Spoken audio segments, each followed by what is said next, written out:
Good morning ma'am. Atul, I am back. मेरे ख्याल से वो रहने दे, वर्चुअल बैकग्राउंड नहीं आ रहा। Let me do it with this.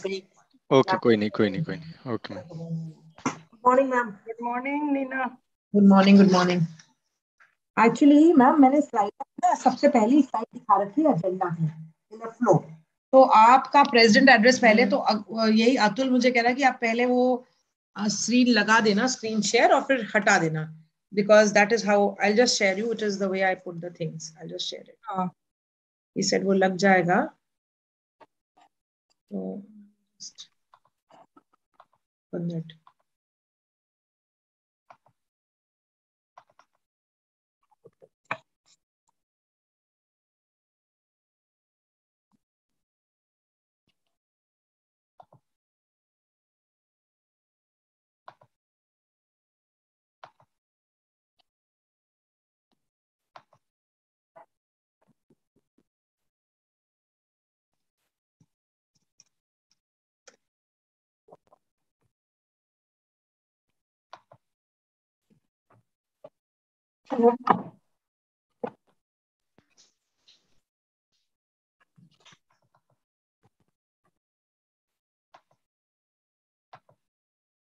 ये आ रहा है ना, स्क्रीन पे आ रहा है? मेरी कोई स्लाइड नहीं है नीना। हाँ ठीक है, बस मेरी तो उसको भी शॉर्ट कर दिया मैंने। ट्रेजर रिपोर्ट की स्पेलिंग। मेरी कोई स्लाइड नहीं है। I will just speak. ठीक है नीना मैम, आई विल 12 बजे ही ठीक स्टार्ट करें, राइट? वेट कर लेते हैं, 12 बजे तक लोगों को आ जाना चाहिए। ठीक है, क्योंकि हमें I am just reading some messages, which hall is it, मैं रिस्पॉन्ड कर दूं।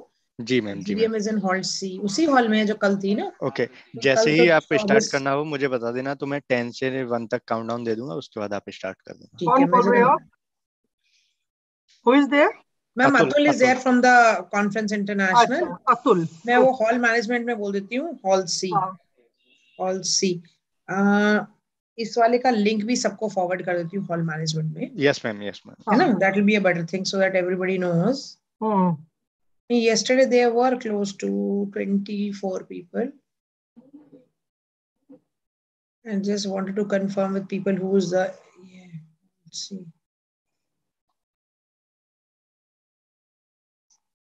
अतुल, इसमें एक चीज बताओ कि यस मैम, केवल एक वीडियो आ रहा है मेरा, सबके आने चाहिए ना लाइन से।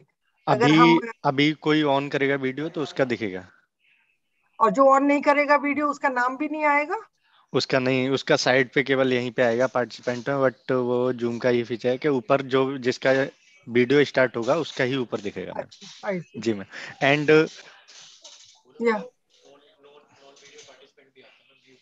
और एक होता है show non video participant view पे, जैसे आपका अपना व्यू जो है हाँ, उस पे आता है शो नॉन वीडियो पार्टिसिपेंट, तो वहाँ पे सारे दिख जाएंगे आपको फिर नाम।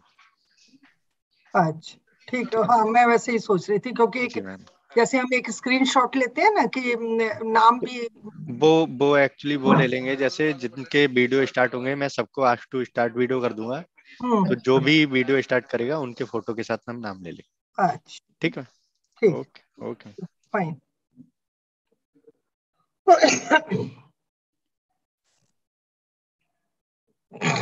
Good morning. Hi, good morning, Serene. Good morning. Good morning, ma'am. Ma'am अभी शुरू तो नहीं हुई ना मीटिंग? नहीं, अभी नहीं शुरू हुई। अच्छा, तो वैलिडेटरी का पहले आपका एड्रेस करना है, क्या करना है? How do you want the flow? Ma'am, the flow from last time meetings is Dr. Sudha's address, हाँ, followed by the बोलो ना, मैं सुन रही हूँ। Ma'am, your address followed by the awards, and then people who are there in the hall, like Linda Giddis was there last time, and then ma'am thought we can call somebody from this company people, like Intas or saying Merck to speak, and any senior wants to speak, and finally I'll just close with a vote of thanks. That is so you identify which company do you want to call, because we thought of calling the platinum sponsors, somebody who speaks well, maybe that's what we thought. So Bharat Mahajan from Merck, I'll just give him a call. And also ma'am said Satpati se bol lete from Intas, because he's been our regular platinum sponsors. अच्छा. So Bharat Mahajan, huh? I'll just confirm back whether he is speaking or somebody else, senior from Mark Poncho, but he's the country head. And will Linda Goodis or anyone be there? Yes, she's got the last. She has got her oration is the last. So last time also she stayed back, and I think we can just mail her, and maybe we can request her once she's ending that, because immediately after that we're beginning the valedictory. So after ma'am's address, should we put her address or anything? In the flow of events is actually whosoever is in the last in the physical conferences, we do the president's address, we start the award ceremony, and then ask somebody who's in the hall to speak. If you want, ma'am, we can change it. If you want, we can get Linda to speak first on these. Because then if Linda speaks awards and then the company person, that can be done. No. First, I think we should give awards, and then they should start speaking after. So awards, then Linda Goodis and Giddis, and then then our own executive or whoever senior persons are there, let them speak, and then the company person. तो ma'am identify करो कौन, like doctor KD होंगे, उनका नाम. मैंने doctor KD से पूछा था, केडी से किसी को बुलवाने की जरूरत नहीं है.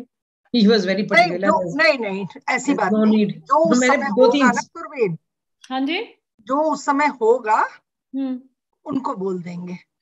सारे ही बोलेंगे मैम, फिर तो बोलते ही रहेंगे. तुम्हें लगता है कि इतने लोग होंगे? I am sorry to say that. अच्छा, दूसरा चीज था मैम, एक और चीज था. मैं आपसे पूछ रही थी, जो सर्टिफिकेट्स हैं उसके तो पीपीटी बनवा दी हैं, अवार्ड्स के मेडल्स हैं. अजय रात को लाया था, फिर गड़बड़ करके लाया है. अरे बहुत गड़बड़ी मचाई हुई है उसने. तो मैंने बहुत डांटा उसको. I never scolded anybody so badly in my life. क्या किया Neena? I've done the plates wrong. He plates. तो मैं सोच रही हूँ कि 2 बजे वो लाएगा, उससे अच्छा मैं उनकी पिक्चर्स बना के पीपीटी बना के इनको दे दूं. अमित आएगा सुमित के यहाँ से, मेरे घर से लेके जाएगा. I didn't see any reason because we're not showing them. He said, I'll take a picture. So what do you suggest? Because he'll get the medals at 2 o'clock. I told him sharp. और उसमें भी he had to go 6 o'clock in the morning. I said, nothing doing. You have to do whatever you have to get them. उसने क्या? नहीं, उसने क्या किया? Medal लेके गया, जो माला. He wanted to do something on that. I had no knowledge that he has taken back once I have handed over to KD. He has taken from KD, sir. He has taken from KD, sir, in the hotel that day. From KD, and you know what he did? I don't know. Red ribbon की जगह उसने blue ribbon लगा के कल 9 बजे रात में मेरे घर पे लेके आया. I don't know. Ma'am, I've told him next time we are not taking you. You are totally out and make sure he doesn't. I was chairing the session of Hugh Taylor. उस समय घंटी बज रही है. हाँ, तो मेरे साथ भी यही था. I was also in middle of something, and then but good, I came out and I saw all the medals, and then he started complaining कि ये मुझे जैसा मिला. जब मैंने दिखाया कि जो लिखा है, he's written 40 years, less than 40, more than 40 कुछ है ही नहीं. So I said, go back. He's really, I think we've got the clumsiest people this time. Clumsiest. Anyway. I know. These girls used to say, but I never. No, ma'am. He has given a real tough time. On the day of the inauguration, he gave एक रात पहले कैसे इसने मुझे, he's driven me nuts, I tell you. I think I didn't lose my cool, but yesterday I lost my cool. I said I can't. Nina, you'll send me the PPTs, right, of the medals? The PPTs we'll give it. I'll give it to you. वैसे उसकी PPTs मैंने सारे certificates देख लिए हैं, except for the awardees. Their names have to come, and also they are made by Amit. So I'll tell Amit to send to you. Okay. And another thing is that. And can you send me Amit's phone number? Amit is. I'll tell him to just coordinate with you. Secondly, the awards में कौन से embryology है वो भी मैंने उसको सरप्रीत को बोला, because there are I think 3 awards now. Earlier it should be 2. There are 3 awards now on embryology. So Sarpreet is the one who's scoring and collating the marks. So can I get a list of the awards are already. I can make the PPT basics. No, they are already, certificates are made. Santosh is there and Amit is there. So there are 2 people responsible. तो मैं संतोष से ले लेती हूँ. हाँ, संतोष के पास ना उनके awards की list है, and we'll go exactly in the order in which they came. Like Kuldeep Jain's award was first, followed by, so the order in which they have been placed, they'll be, because the last award is Dr. Abha Majumdar's award, which was incepted into 2019. So the flow of events is Dr. Kuldeep, Dr. KD, Dr. Brigadier Sharma, then it's Sonia Malik, then it's Mangala Telang. So it's exactly in the order they are placed. So let's go by that only. And so only the awarding, the awardees of the medals for the best papers will come by, I think, 2 o'clock or 3 o'clock, 4. So he'll enter and give you. This we need at 9 o'clock, na? So but no, I have checked them last night. There were some mistakes which are corrected. देखो ये अजय को phone कर रही हूँ, he is not picking up the phone. Ma'am वो 2 बजे कह रहा है, अगर नहीं होगा तो my thought is भाई तो कम से कम कितना करा, 2 बजे करेगा कि नहीं करेगा? नहीं करेगा तो बिना medals दिखाए दे देंगे. We'll give the awards only then. We'll just give the awards. That's what I said. We can put a small picture of a medal which doesn't show anything on the side of the certificate. Yeah, no. I'll just make the PPT in such a manner. No. It is on the back, na? Surveen, it is on the back. Like there's a medal which has got an IFS logo, and at the back it's written. So what we can do, we can show the jo theek wala hai, wo wala dikha denge, which will be common to everybody. Because the IFS logo thing is common to all. But at the back, if you revert, do likha best for under 40, over 40. So that's how I feel ki aaj hi kara lo, so that by whatever. And yeah, the quiz from Dr. Gauri Devi is also there. That names are there. Only thing that's problem is कल वाले quiz के जो winners हैं ma'am, उसका हमें नाम चाहिए होगा from doctor Aswath. Hello ma'am already 18 participant आ चुके हैं. So we can just start the meeting. It's already 12. Yeah. Yes, 12:06. Okay, we'll start that then. So I will give you the countdown. Then you will start. Okay, ma'am. Bo live.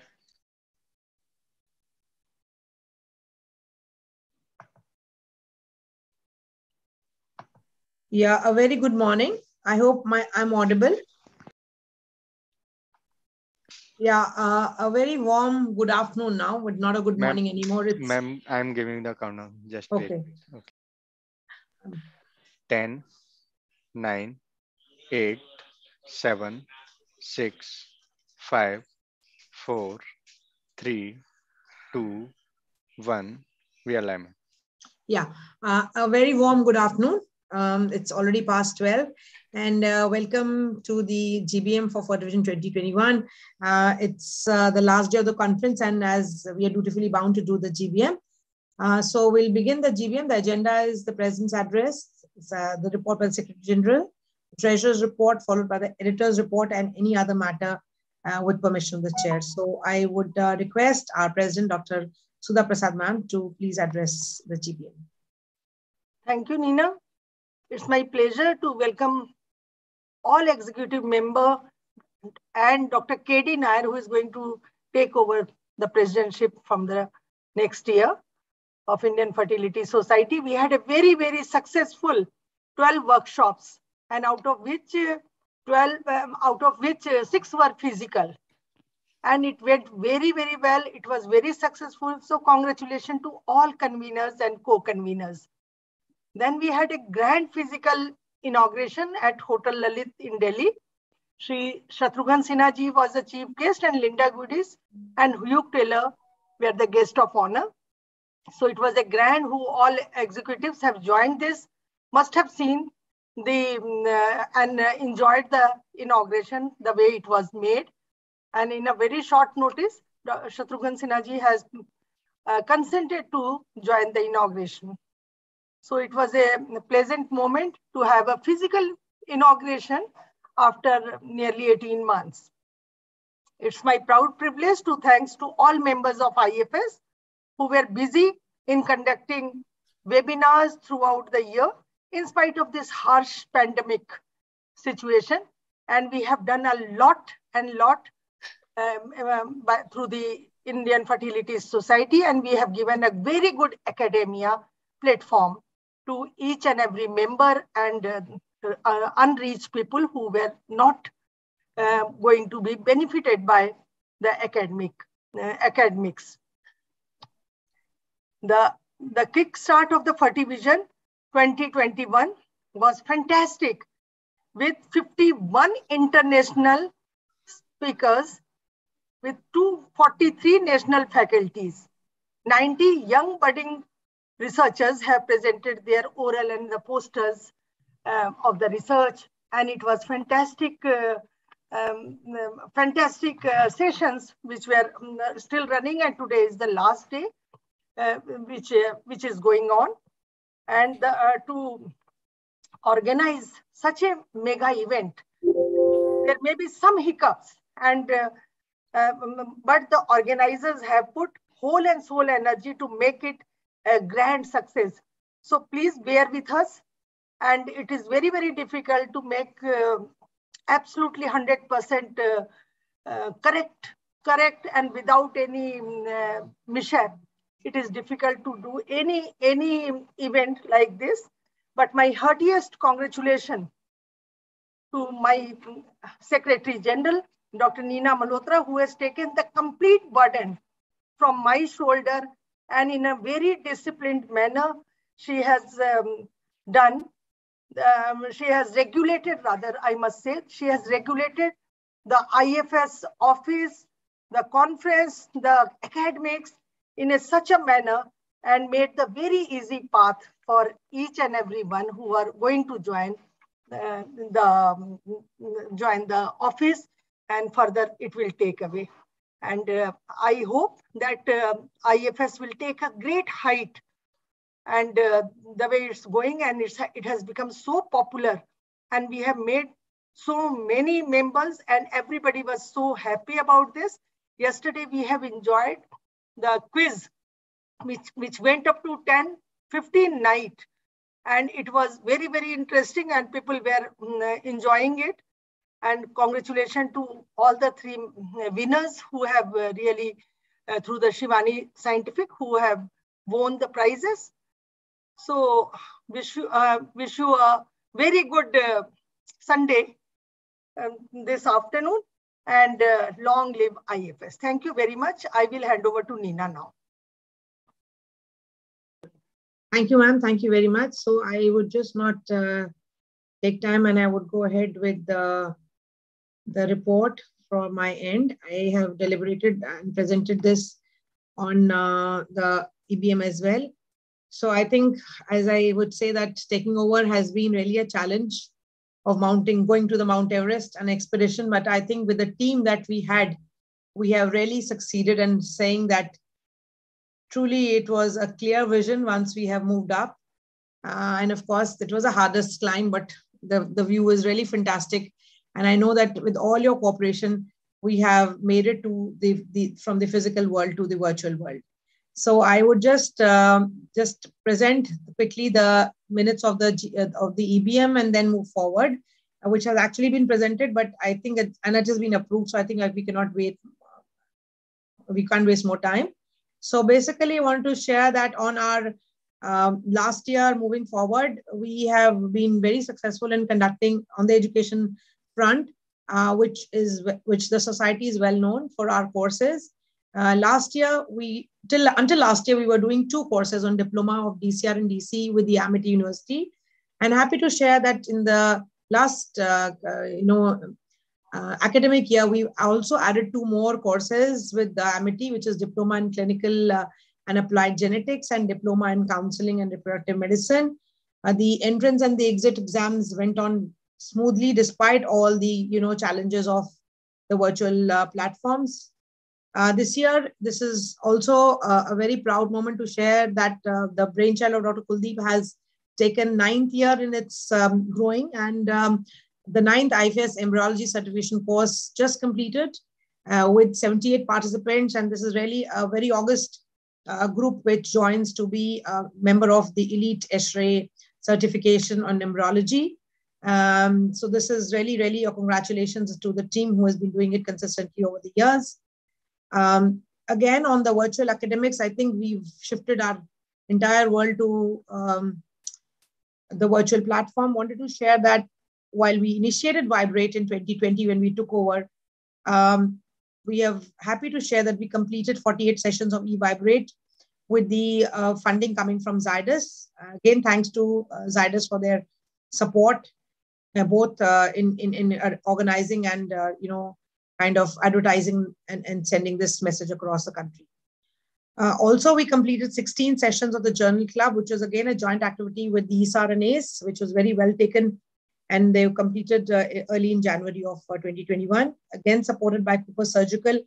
Our gratitude and thanks to Cooper Surgical for coming forward and supporting this venture.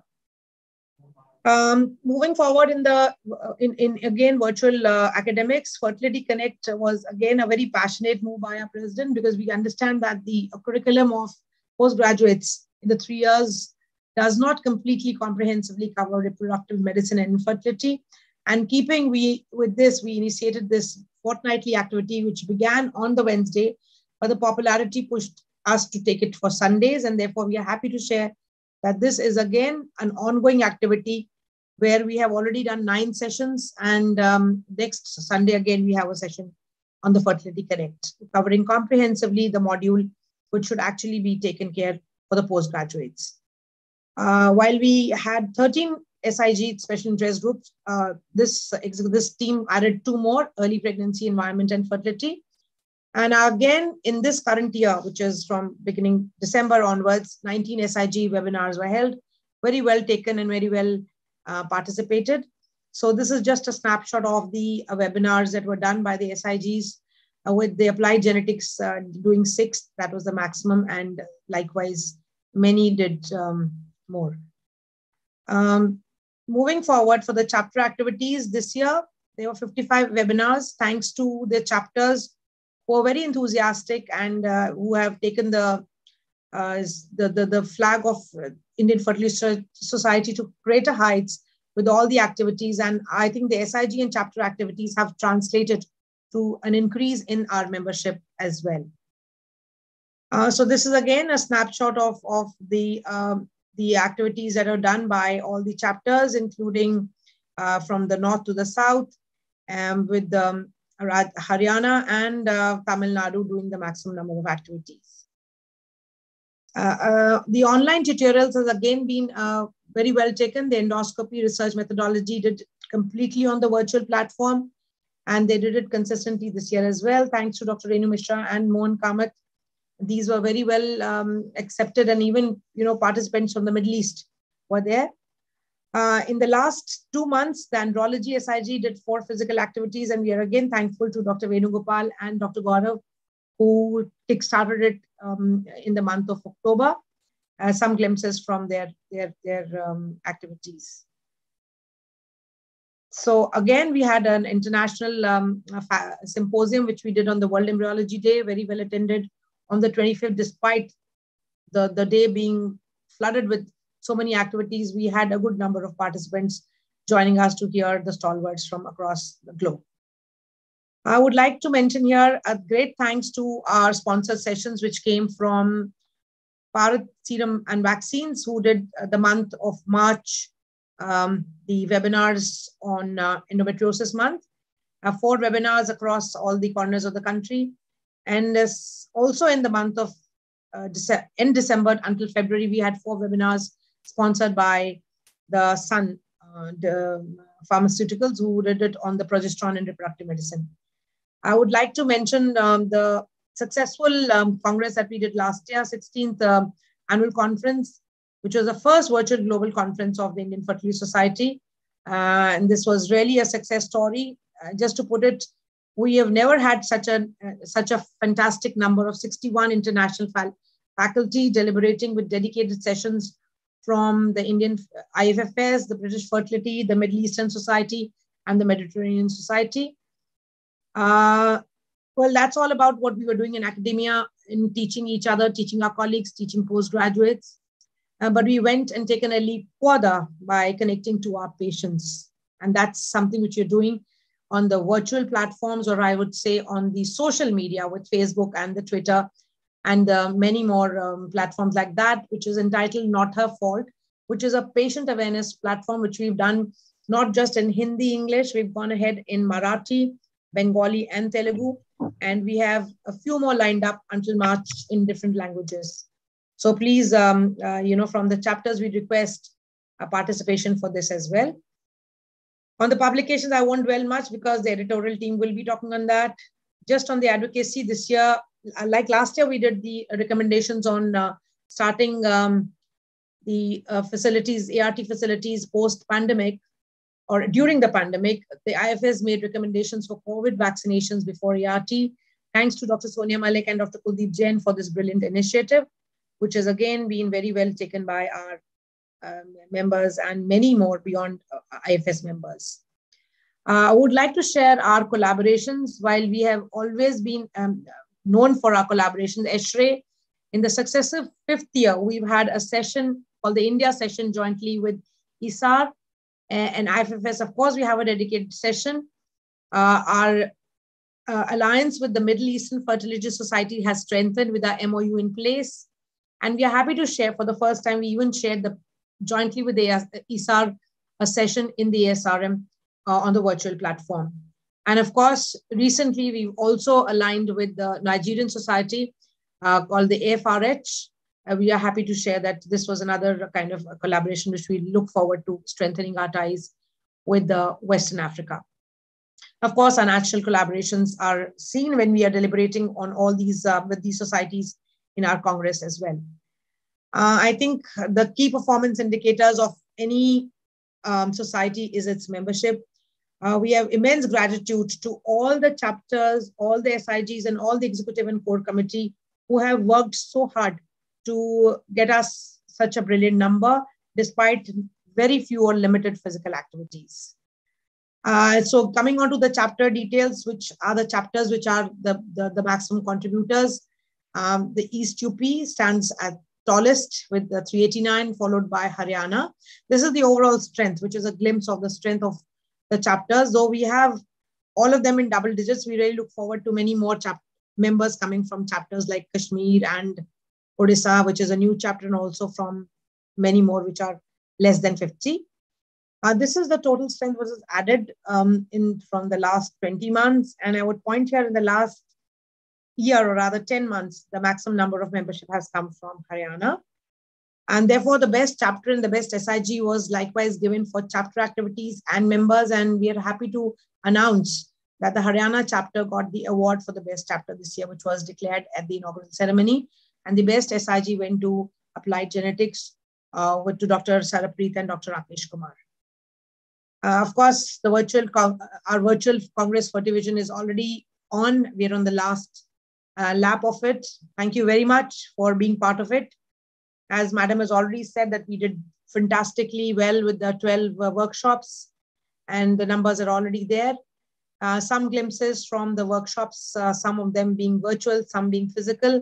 Thank you very much for all those who were the ones who sort of, I would say, crafted and designed these workshops, and also who took all the efforts to make these workshops a success. And of course, again, the very, very exciting inauguration when we have a celebrated star as Mr. Shatrughan Sinha, some glimpses of the Odissi dancers, and of course the awards that were given away. So I would just thank everybody for coming to the General Body meeting, and I would hand over to Dr. Surveen, who will share the financial report. Thank you, Nina, for presenting the report.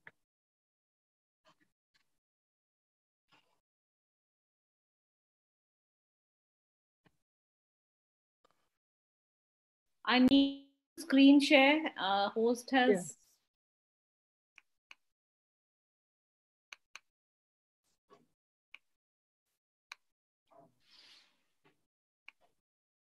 Good afternoon, everybody. I'm presenting the Treasurer report from the 1st of April till the 31st of October. So, during this time, we had a bank balance shown in our Punjab National and the 2 Axis Bank, which was equal to 1 CR 3 lakhs. We got an interest of 1.4 lakhs, and the various sponsorships received, which included Mayor, Bayer, Pharma, Science Integra, Sanofi, the Rajasthan CME and Punjab CME was about 3 lakhs. The ethical committee receipts about 40,000. The lifetime member about 7 lakhs 65. The registration fee for various courses is about 2.7 lakhs, out of which 70, is about 3.48, out of which 70 came from the laparoscopy course and 2.7 came from the X-ray workshop, and the rest was from other sources. So what we got was a total of 17 lakhs 25 in these 7 months.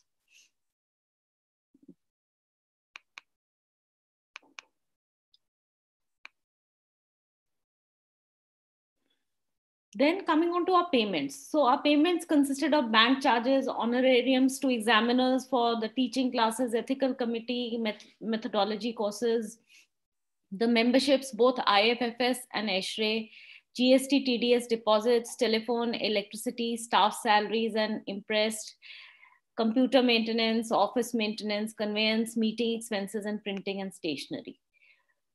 Besides that, there were vendor payments for the dock mode, Conference International, our maintenance of the office, the journal, the fertility science and research, the bill had been pending, the Lalit bill, the Old World hospitality bill, and our courier bill as well as a website bill. So that came to 36 lakhs 66,000. And we finished with a bank balance of 83 lakhs 88,000. This has already been in the last GBM, this was already shown, but just excess of income over expenditure in the last Fertivision was 32 lakhs 35,000. Now, I would really like to appreciate that most of the chapters have opened their accounts.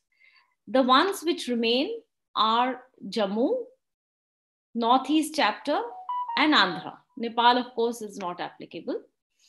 The GST, 15 chapters have been very good in, doing it on time, and they have their GST numbers, and thank you for that. The ones remaining are, well, Sunita said UP will apply after Fertivision, and the rest of the chapters are MP, Himachal, Kerala, Gujarat, Pondicherry, Jammu, West Bengal, Northeast, Kashmir, Mumbai, and Andhra. And I request all of you to please do it at the earliest so that we can have our accounts in order for this year. Thank you so much. And please submit your returns also. We hope that this year we can file in time. That is 31st December. We need all the returns from the chapters. Thank you so much.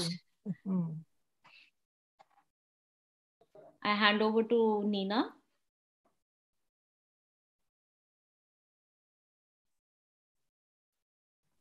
Thank you, Sireen. Thank you so much.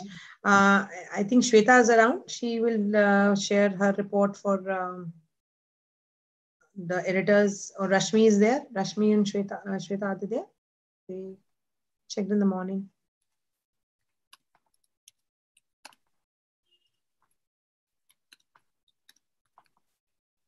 If they're not there, I thought I can share my screen and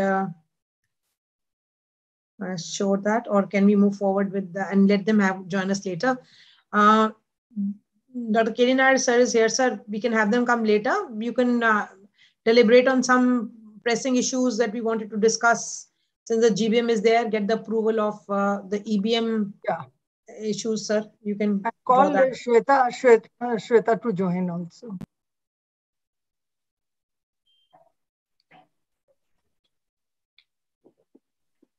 I think let Dr. Shweta join first.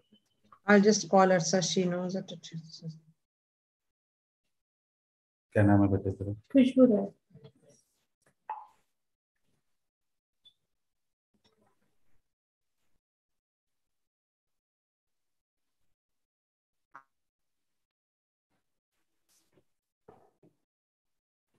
पर्चा देखा आपने?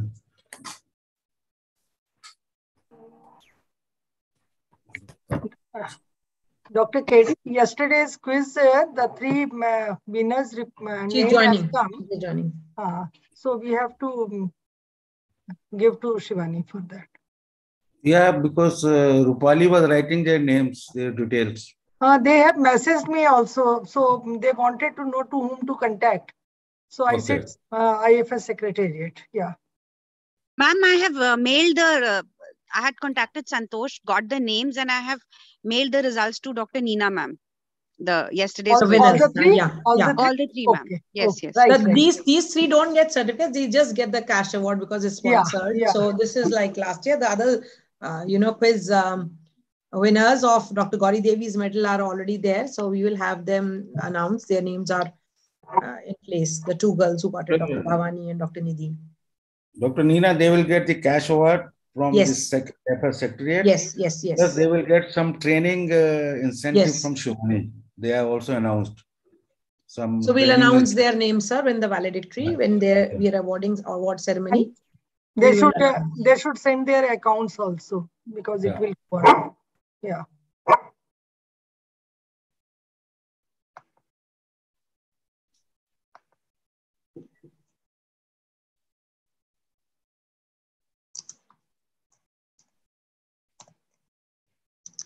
Uta is where? Sir 2 minute में ma'am join कर रही हैं. ठीक है जी.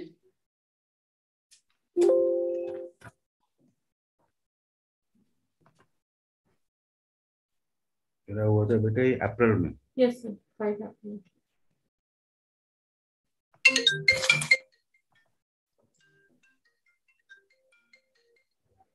Hello.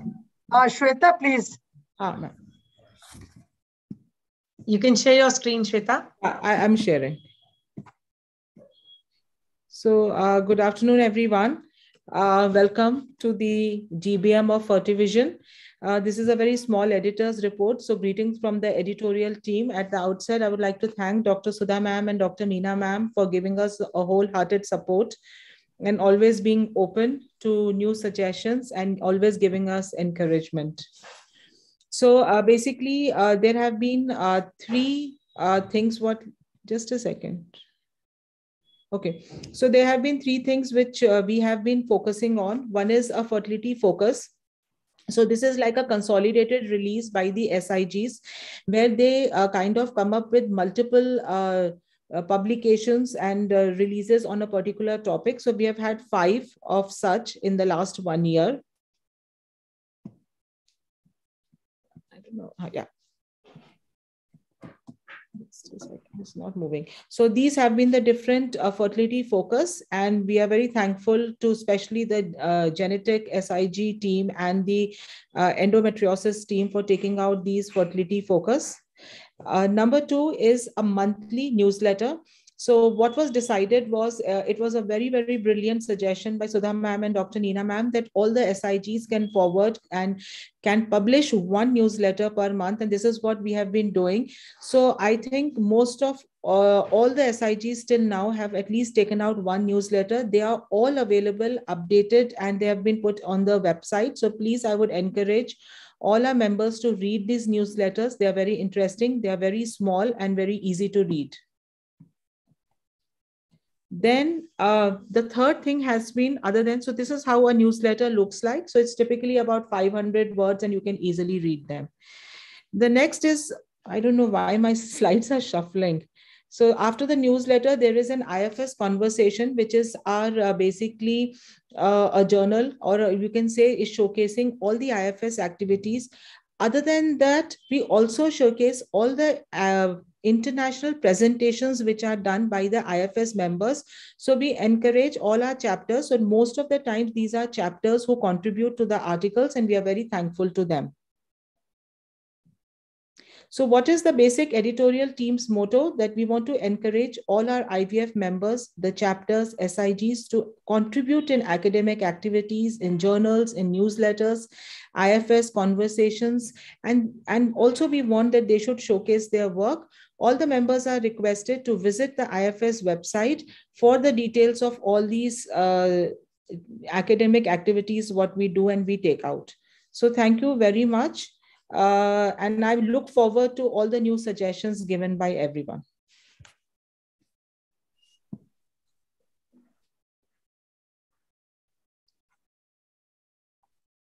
Thank you, Shweta. So you can now discuss the issues that were presented and discussed at the EBM last week, and we can just get the approval of those. We are already discussed in EBM that we are planning to create a office bearer post of chairman of embryology. So this time we will have 2 executive posts and 1 chairman of embryology in our new executive. If the GBM agrees, this can be passed and recorded so that we can send it to the Registrar of Society. Dr. Nina, we can take and Dr. KD, there were 3 executive posts and one embryology. They were all together, I think, 4. What is it? No. The other executive posts are already regularized. Oh, okay, right. They are already been regularized. But this we are creating this chairman of the embryology. Yes. Right. Okay.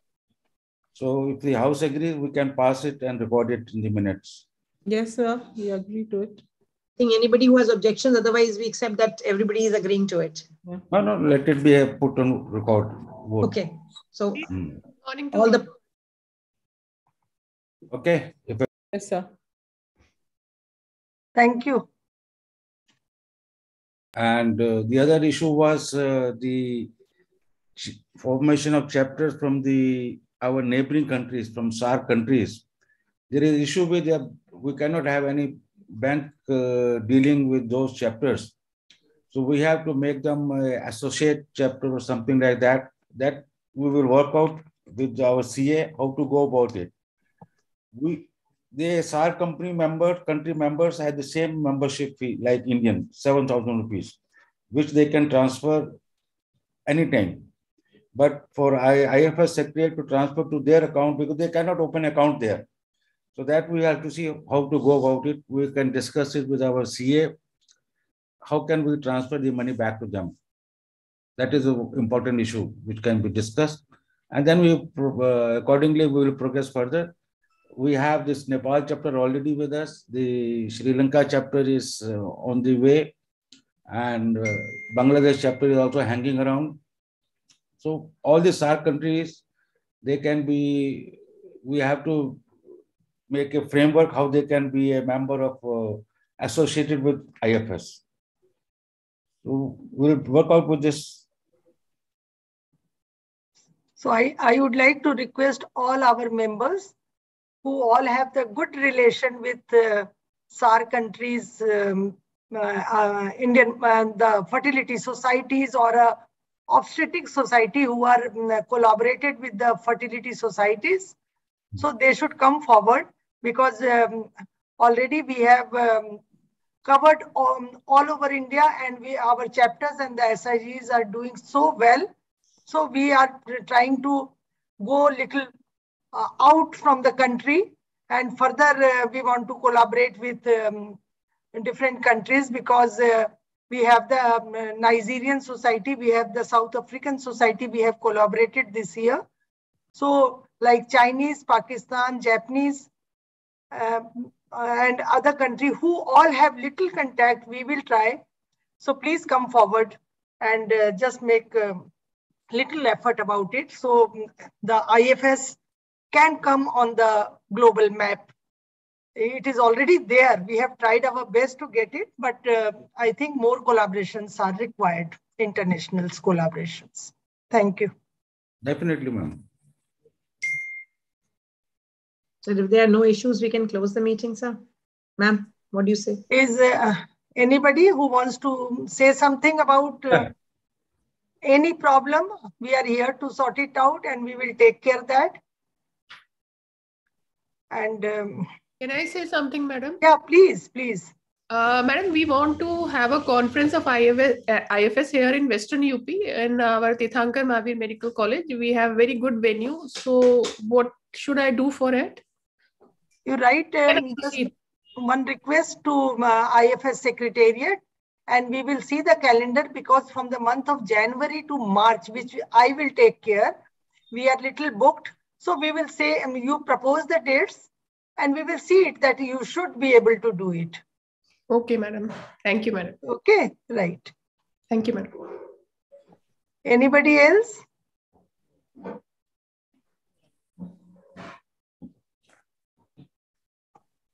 So thank you very much for the good cooperation for the 2 years tenure. This is my last year running and then Dr. KD Nair will take over. from 1st of April, and I have really thoroughly enjoyed with all executives, all members, the way they work, and they were bouncing on us that we want to do the webinar. Even in the harsh time, we have done so many, sometimes 3 or 4 webinars were there on the same day. So it was fantastic enthusiasm, and we have become a leading fertility society of India. So it's your cooperation, your assistance was there. So we made it. So thank you very much for making it a leading society of India. Thank you. So thank you, ma'am. Thank you, ma'am. Ma'am, it was a great year. Atul. Ma'am, it was an excellent year. Thank you so much. We may be harsh. We want to have a picture, you know, ma'am. We can have a picture with everybody switching on there. Atul, are you there? Yes, ma'am. Yes, ma'am. Yes, ma'am. Please lay low so that, you know, we have a evidence we did a GBM. Yes, can we have I request everyone to please switch on your camera.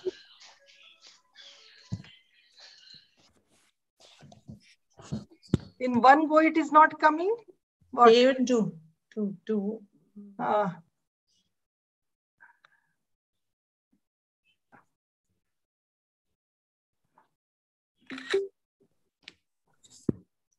Yes, ma'am. Thank you so much. Thank you, dear. Thank you, ma'am. Okay, take care. Be safe. Yes, sir. Yes, sir.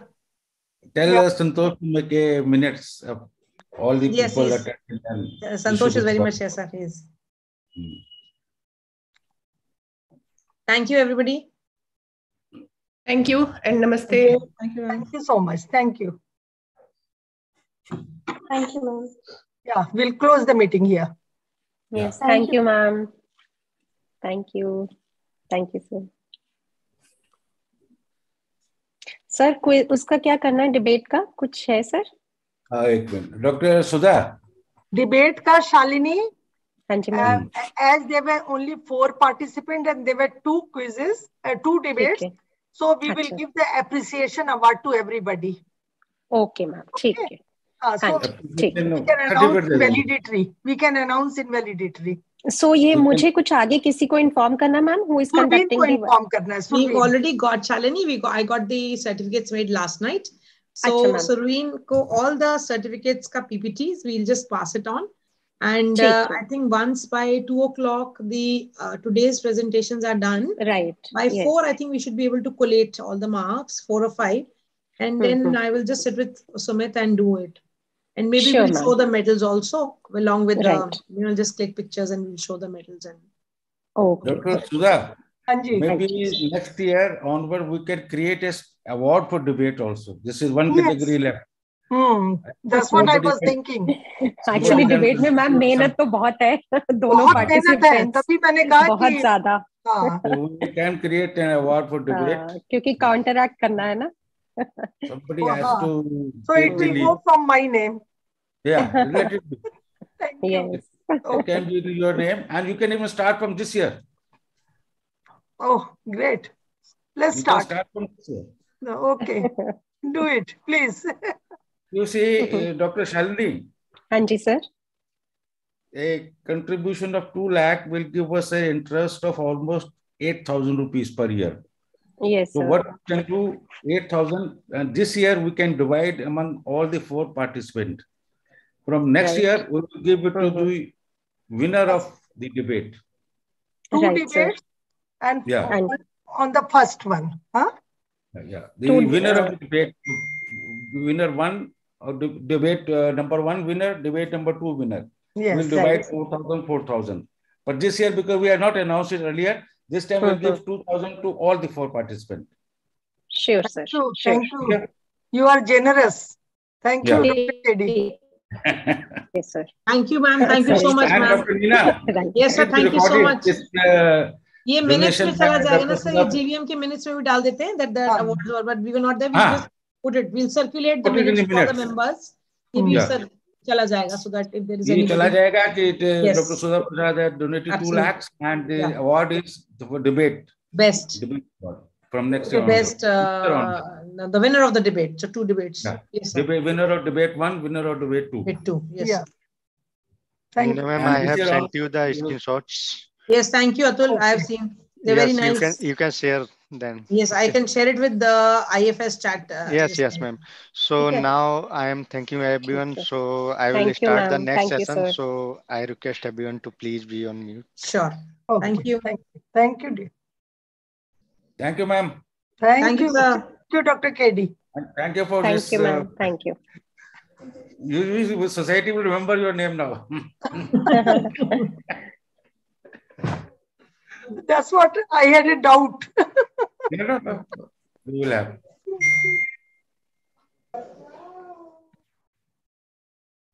Can log out.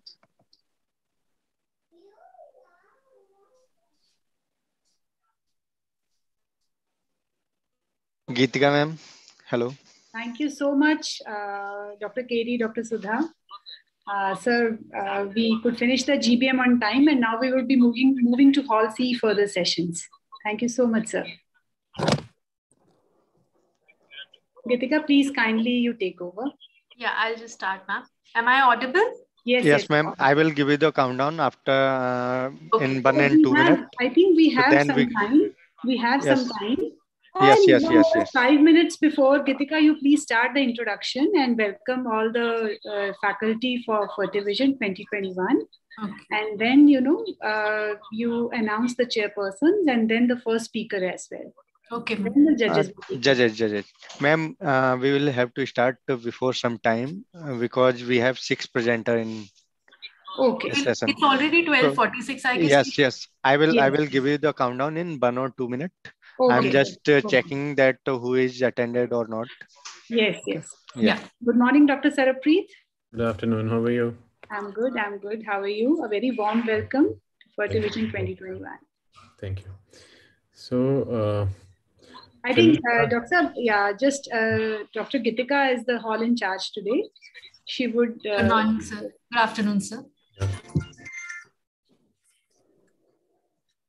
And so we are ready with 6 speakers today. Yes. Good afternoon, ma'am. Dr. Sudha. Good afternoon. Good afternoon, sir. कैसे हैं ma'am? बहुत ठीक चल रहा है, time to time. All says एक आध session शुरू में फर्स्ट डे में थोड़ा डिले था, otherwise perfectly. Otherwise it is on. Yeah, good one. Very good. Thank you. So, Dr. Deepika, let us know when we have to start, or we are starting at .1. No, sir. 5 minutes to 1. Yeah, we would just start. Akash, we are not live as of now. Akash and there's another person who is the co-judge with me. Yeah. Akash, I know. The other one, I don't Dr. know. Nalini. Dr. Nalini. Geetika, just make sure they are there. Yes, ma'am. Yeah.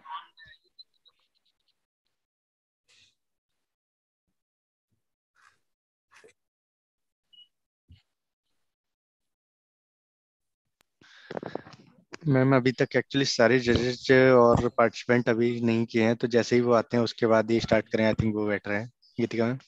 Okay. Geetika, you can call them. I'm just calling them. Yes, because it's just 5 minutes. Okay? Someone has joined with 2 devices. There is some echo in meeting with 2 devices, front end or back end. Someone if joined, please mute one side.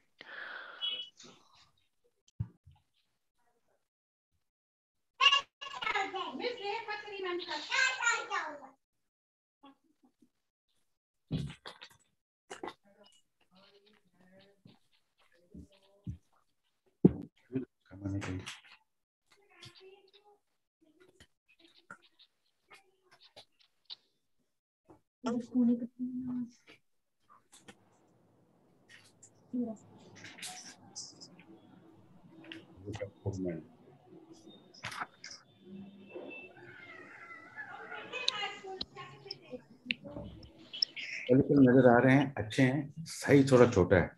Day-9 है ना, जैसे आज Day-9 के हिसाब से 10 millimetre 9 millimetre है ना sir. पहले क्या कराया और पिछले साल के हैं ये सीमन रिपोर्ट है, लगभग ठीक है ये।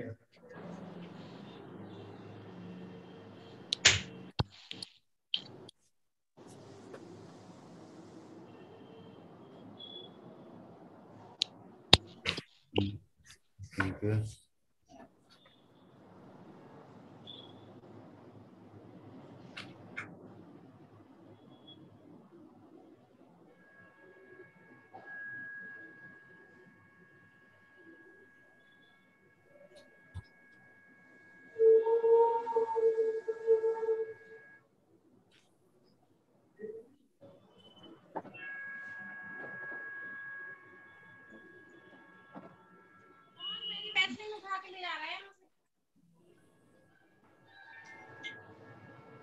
तेरा HSC हुआ था, उसमें स्किल नहीं था।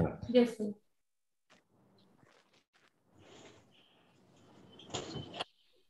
Are we ready, Gitika?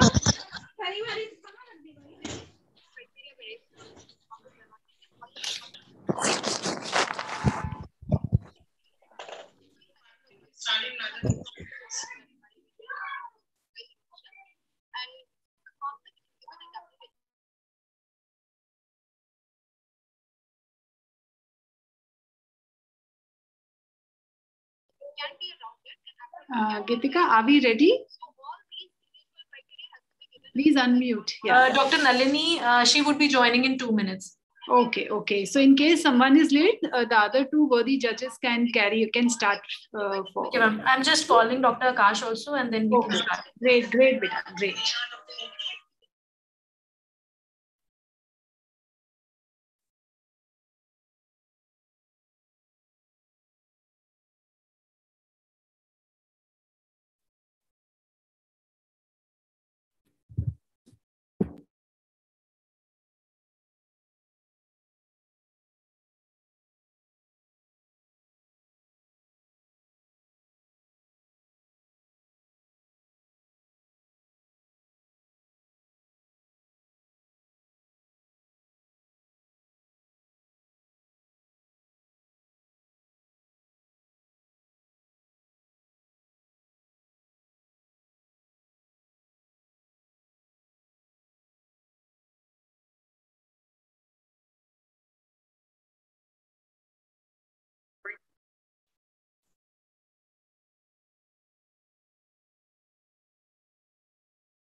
Dr. Akash also would be joining in 2 minutes. So we'll start in 2 minutes, I guess. Okay, ma'am. Are all the participants, they have joined, I guess? Dr. Nalmi joined, Akhil Garg joined, Akshita joined, and Surya joined. Ankita and Harsh, I am calling them. Ankita, okay. I'll call Dr. Ankita, you call Dr. Harsh. Okay, okay. Ankita is joining in 2 minutes. Harsh is also in joining in 5 minutes. Okay. We have first 3 presenter, so we can start when judges join. When judges join, yes. Yes, ma'am.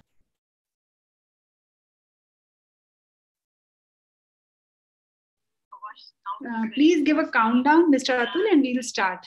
Okay. Ma'am, judges अभी नया start कराएं क्या? They Only just joined. Sarpreet sir. Only Let us Sarpreet join sir in. here. Okay. Yes.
I'm requesting everyone who is not in the program or not in the right now in schedule, please leave the meeting. If you are not in the program of Hall C, please leave the meeting. Thank you.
Geetika ma'am, they are joining. Geetika, you can start, Bachi.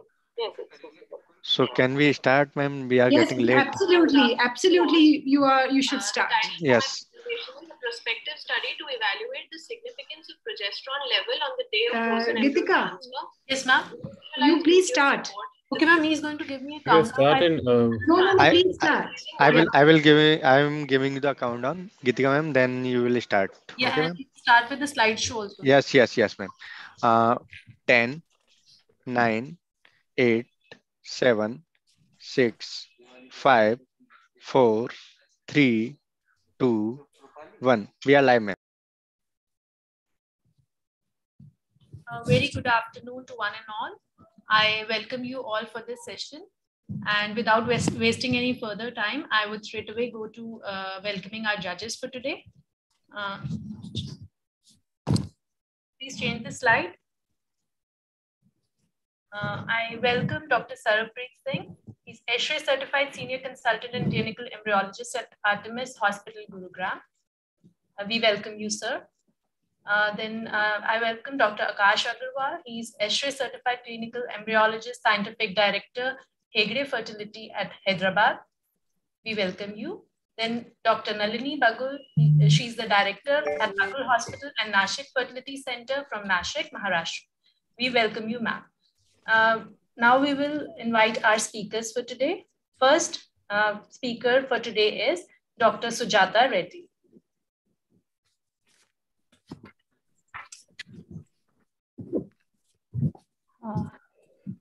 Good afternoon, one and all.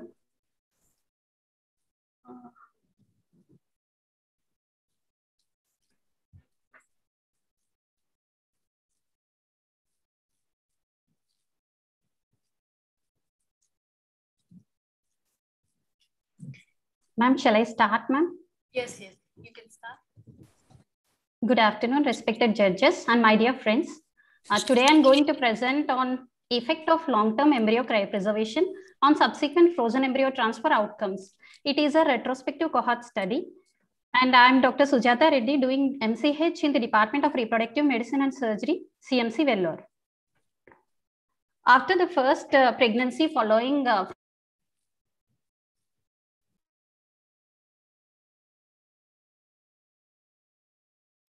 Please continue. I think Sujata has lost the connection. I think she has lost the internet connection. We'll wait for 30 seconds. Otherwise, we go on to the next speaker. Okay, yes. And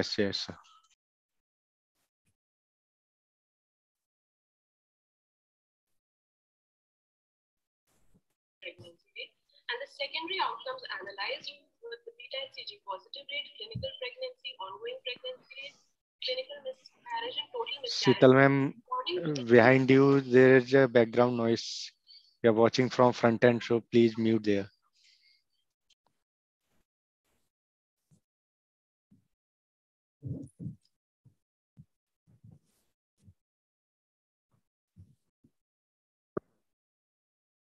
Can we move on to the next presenter, please? Next is, I think, Akhil Garg. We move on to Akhil Garg. It is Dr. Akhil Garg. Dr. Akhil Garg, please start with the presentation.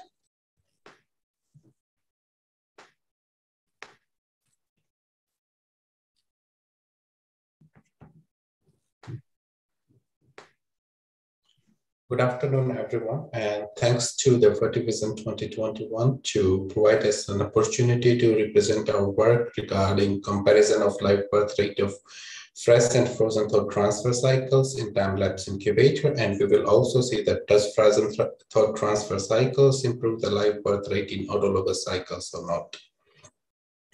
So before starting, I would like to give a brief about the evolutions of incubators. So we know that in early 1990s and 2000, we were using the large box incubators, and then we moved to the benchtop incubator. And currently, a lot of lab in Europe and America are using the time-lapse incubators. And because time-lapse incubator has few advantages, that it's provided continuous embryo monitoring without taking out the embryo out of the incubator, which can degrade the embryo.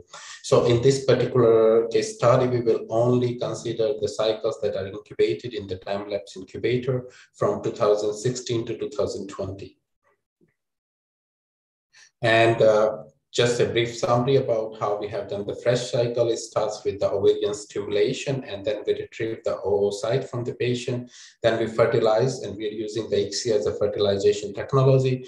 And then we incubate those embryo until blastocyst stage, and we continue monitor the embryos. And then embryos are selected, and then embryos are transferred, and clinical outcome is noted. And in this case, we are not considering the implantation rate, we are considering the live birth rate. So we get the clinical outcome after 9 months. And in case of frozen thought cycles, after embryo incubation, we usually vitrify the embryos, and then embryos are devitrified whenever we want to transfer it to the patient, or whenever patient want them to be transferred in particular cycles, and then embryos are transferred and clinical outcome is noted. So for this case study, we have taken, we have 3 kind of incubators. One is EmbryoScope D, and another one is EmbryoScope Plus, and the third one is the Zeri. So in EmbryoScope, we have around 1,319 patients. In EmbryoScope Plus, we have 1,000 patients, and in Gary, we have around 700 patients. So all these around 3,000 patients went for 4,400 cycles. Out of them, 2,000 cycles were autologous cycles, and we have mostly single embryo transfer cycles. Double embryo transfer is done in very few specific cases, because we only usually do the single embryo transfers for these cycles. And all these cycles that we are considered are the first cycle of the patient. They have no prior treatment before EV. Because the problem with that is that when we are trying to compare the fresh and frozen cycles, we don't want them to be biased, because we know that after first transfer cycles, patients are not responding, they are poor responders, and in subsequent transfer cycles, their live birth rate decreases. So for the results part, if you see that in live birth rate in fresh and frozen cycles, so we have only considered first transfer cycles. In first transfer cycle, either a fresh one or either a frozen one. So in first fresh transfer cycles, we have a live birth rate around 44%, while in frozen it's 46%.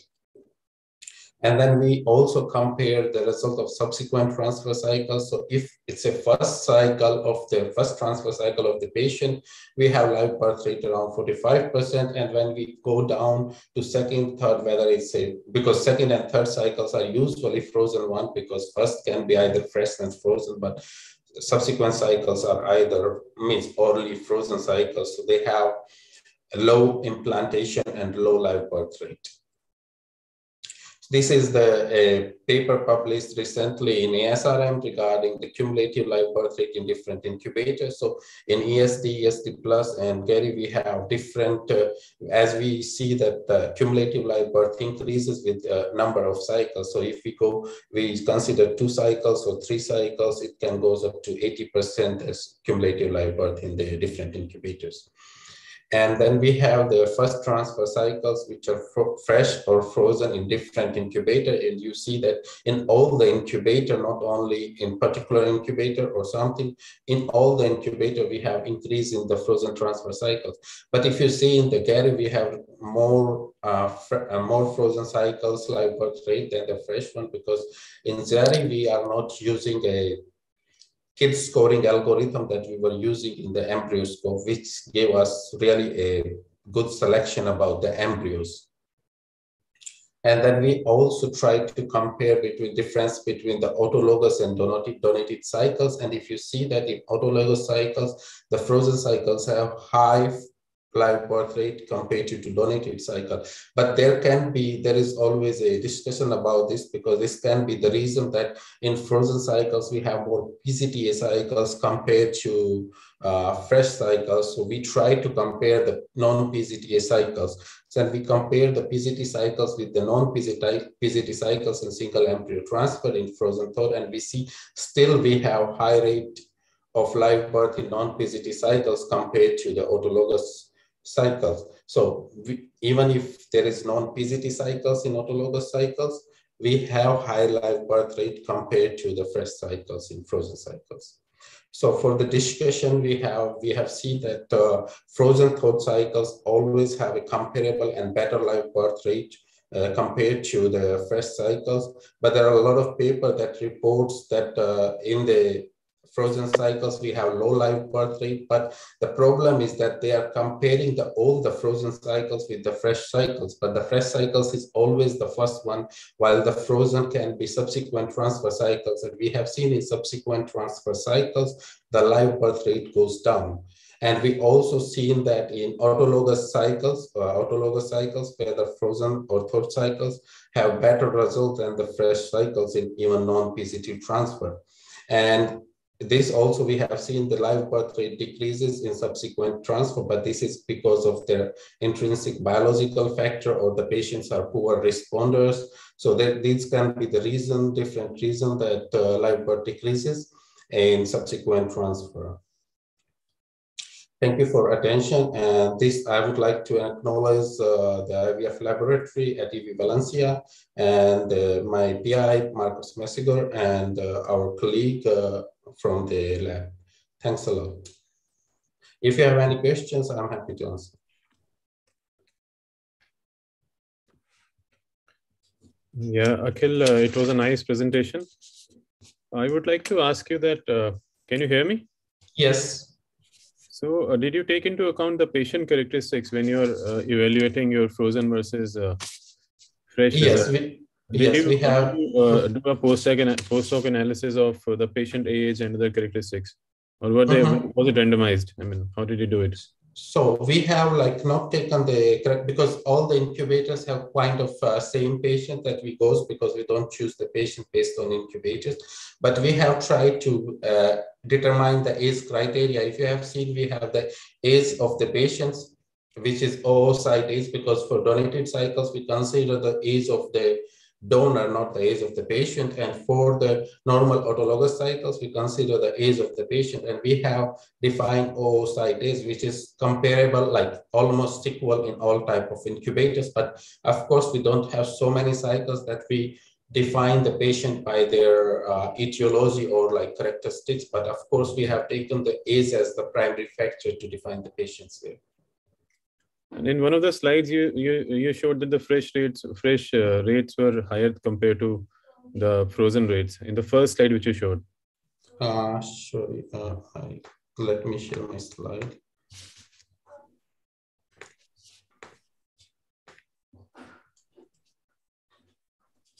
Which one?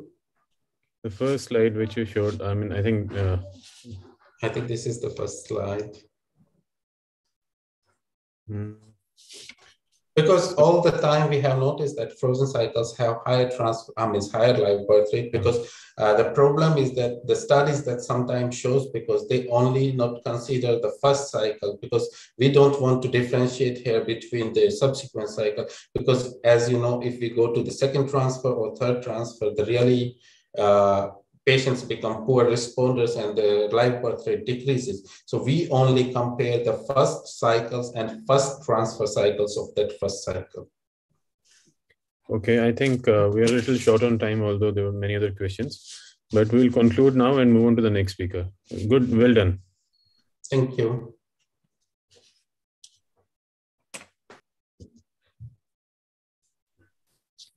Now I would invite the next speaker, which is Dr. Akshata.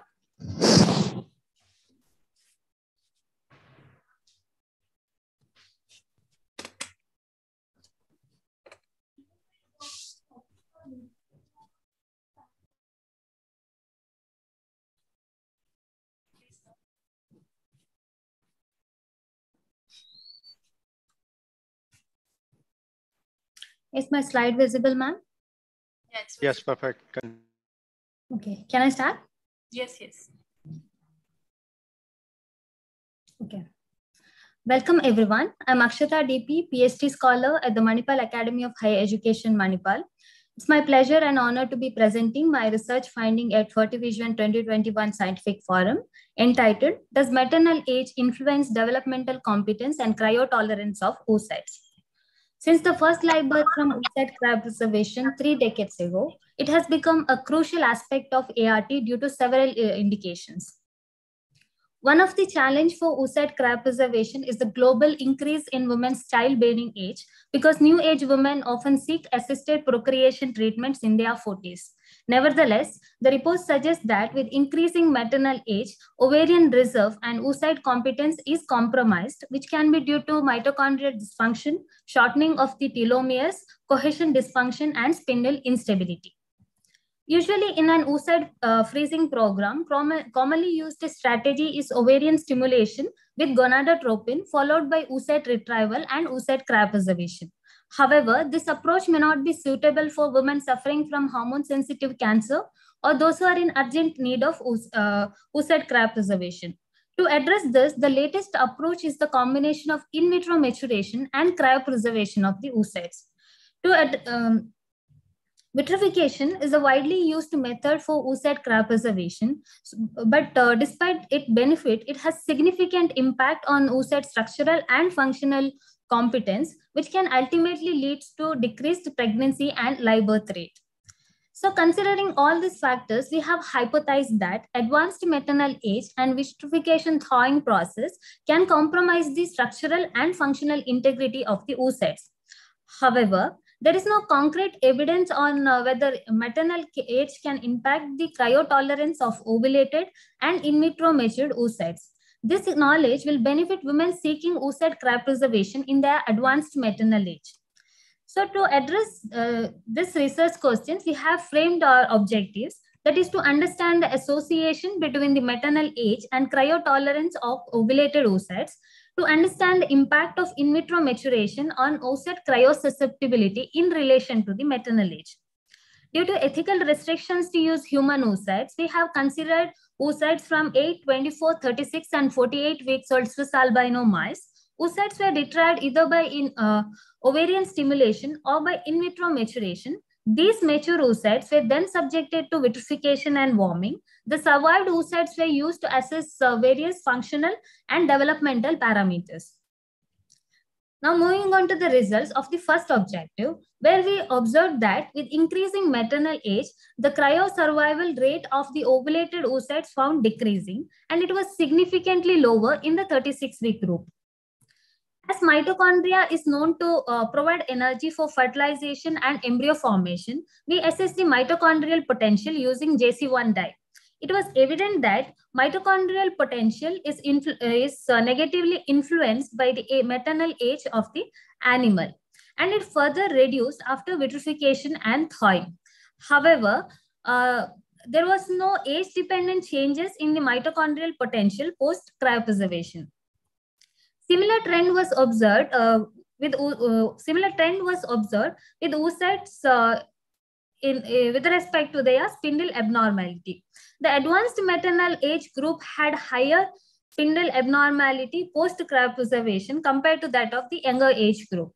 So this may be which indicates that at advanced maternal age, cytoskeletal of the oocyte is considerably prone to cryopreservation-induced damage, which may influence the ploidy status of the oocytes.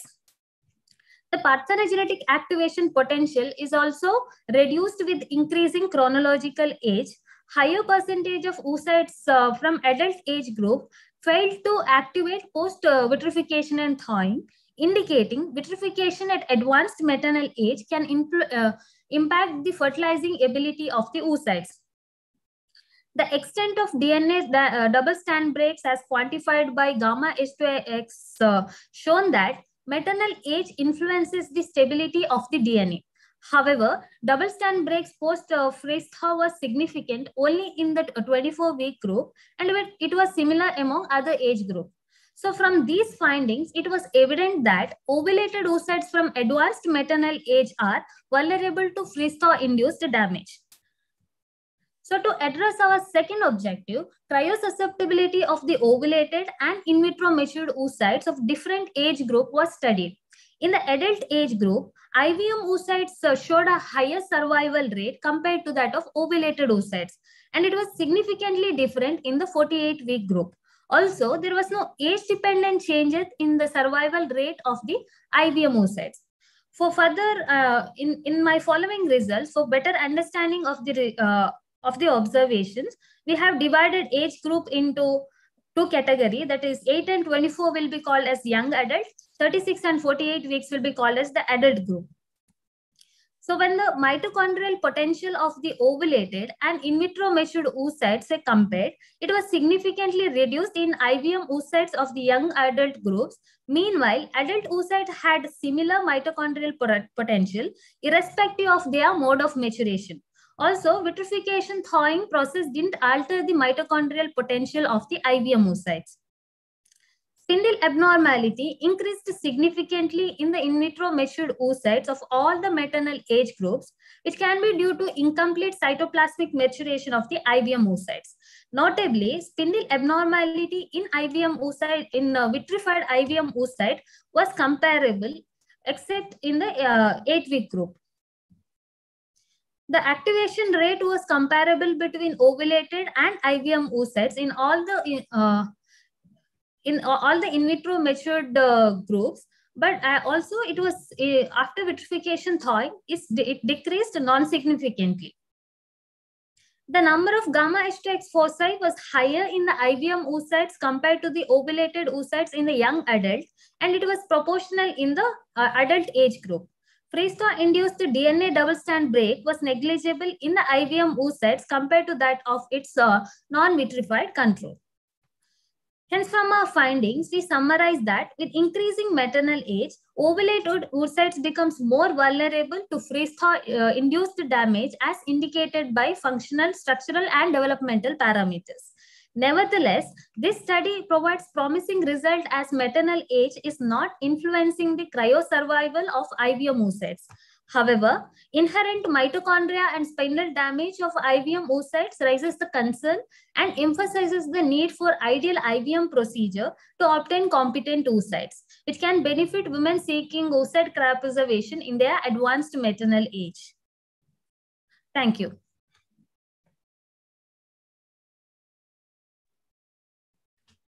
Thank you, Akshita. It was a nice presentation. Thank you, sir. So, I'm just wondering, what is the take-home message in human IVF from your study? I mean, what all can we apply in practical IVF, in human IVF? So, sir, from this observation, what we understand is, like, for in case of ovulated oocytes, like the oocytes after we get stimulation, after ovarian stimulation, at advanced maternal age, they are more vulnerable to freeze thaw-induced damages. But this is not applicable in case of IVM oocytes because their response remains same from the 8 weeks to 48-week group. However, the effect of in vitro maturation is still there, but vitrification warming process is not affecting their outcome. I get your point, but how common is IVM being done? I mean, in practice, in our setup? I mean. as far as I know, sir, it's not very common, mainly because we don't have a standardized IVM protocol till now. So it's like we have to work on the IVM protocols, which can be helpful in future, even for for PCOS patient where the number of the GV oocytes are more when the oocyte during the oocyte retrieval. Okay. Akash, if you want to ask any questions. Yeah. Was it a single person who has done all this, right? Or multiple persons, operators for the I have only done this, sir, because this is part of my PhD study. Okay. Okay. And I would like to continue forward what Dr. Saraprit has said. Are we indicating that IVM can be done more in the higher age group? I mean, what are the practical applications of it? What would be the possibilities for IVM, that too in a higher age group? Yes, sir. So from this observation, that's what we understand. With the age is not a confounding factor in case of IVM oocytes, because during in vitro maturation, in the in vitro condition, we are providing all the necessary ambient condition for the oocytes to mature. So it is better compared to the ovulated oocytes where the microenvironment itself is compromised. So we are saying that externally we are doing better for aged oocytes than the natural environment. Probably towards yes, cryo tolerance. Yes, sir. But still we have to work on our in vitro maturation protocols. We don't have time. Let's go on to the next speaker. Thank you. Thank you, Doctor. Thank you, Akshita. Nice. Next speaker, I would like to invite Dr. Ankita Gupta.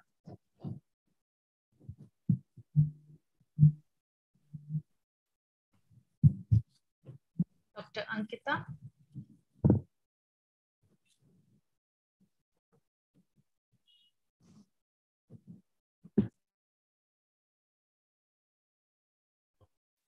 Ankita, share your screen and unmute yourself.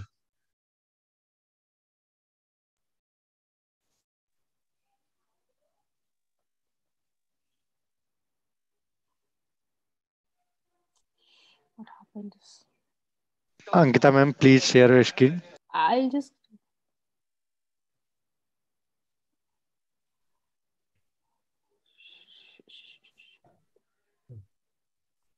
Is it visible? Ankita, we can come to you later. Let's move on to Harsh.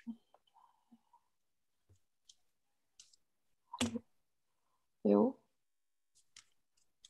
Ankita, if you are unable to share the screen, we'll come to you later. Okay, sir, no problem. Yeah, let's come to Harsh. Harsh Patel. Is he there? Harsh? Dr. Harsh is there. Dr. Harsh, unmute yourself.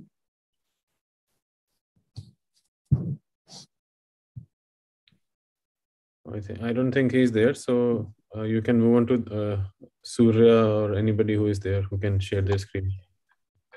Ankita ma'am, can you try now to share your screen? I don't know. We are starting with Harsh Harsh. has started, so Harsh first. Hi, good afternoon to all the seniors and people. I am from Mahatma Gandhi Medical College, Jaipur, representing my paper on fetal-maternal outcome in hypertensive disorder of pregnancy in tertiary care hospital. Moving forward to that.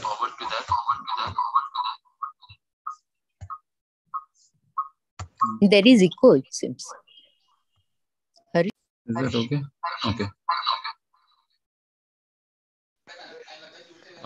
In introduction, hypertensive disorders are the most common medical disorders encountered during pregnancy, occurring in approximately 7 to 10% of all pregnant. Hello. With too many devices, so please we have logged in log too out. many devices. Tech team here. You should All log out maternal your deaths, other 19% device. deaths are due to hypertension in pregnancy by WHO 2014. Despite the phenomenal number of mothers seeking hospital-based delivery care, it is associated with Dr. Harsh, please log FGR, out from other device.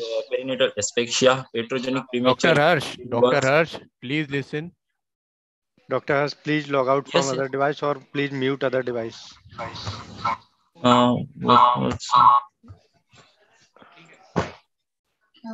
Is it visible? Yes. Continue. Okay. Okay, let me just put this thing.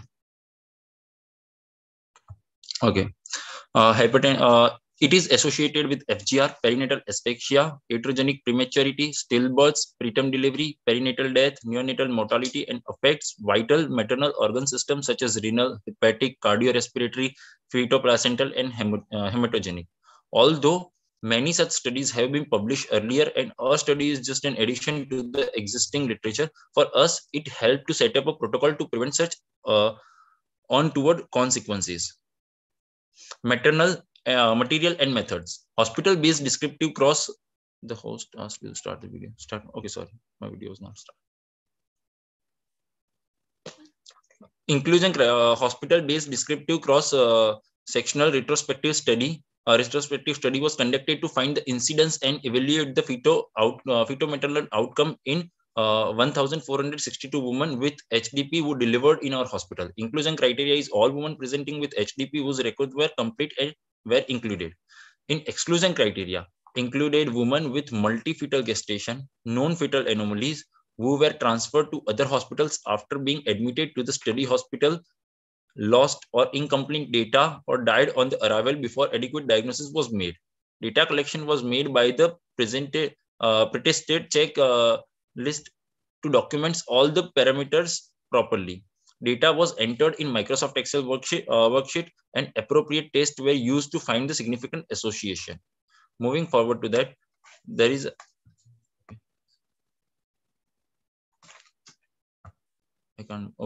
result and observation. Out of 1,462 patients who were delivered in our hospital during the given time period, 151, which is 10.32% were diagnosed to have hypertensive disorders of pregnancy. In that, there is a 5% eclampsia, chronic hypertension in 5%, gestational hypertension in 46%, mild preeclampsia in 28%, and severe preeclampsia in 16%.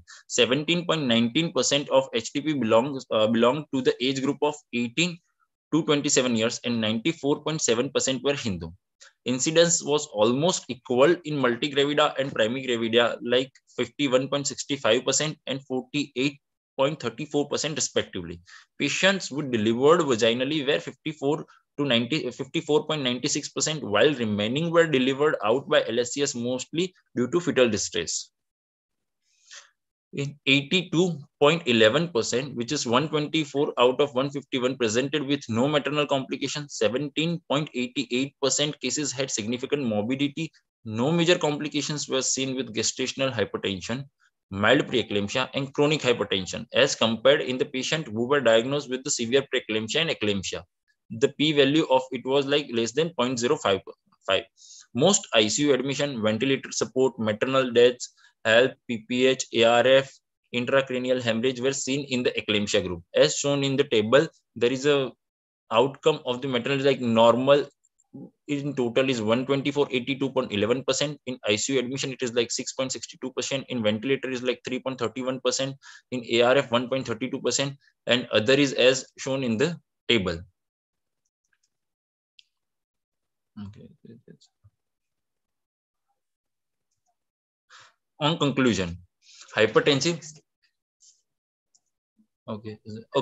Out of 151, 81, which is 53.64% of the total, had no adverse fetal complication. 6 had IU intrauterine death or / stillbirth. Prematurity was seen in 62.91% babies, while 50% were low birth weight babies. 38.46% needed ICU admission, out of which 13 required ventilator support.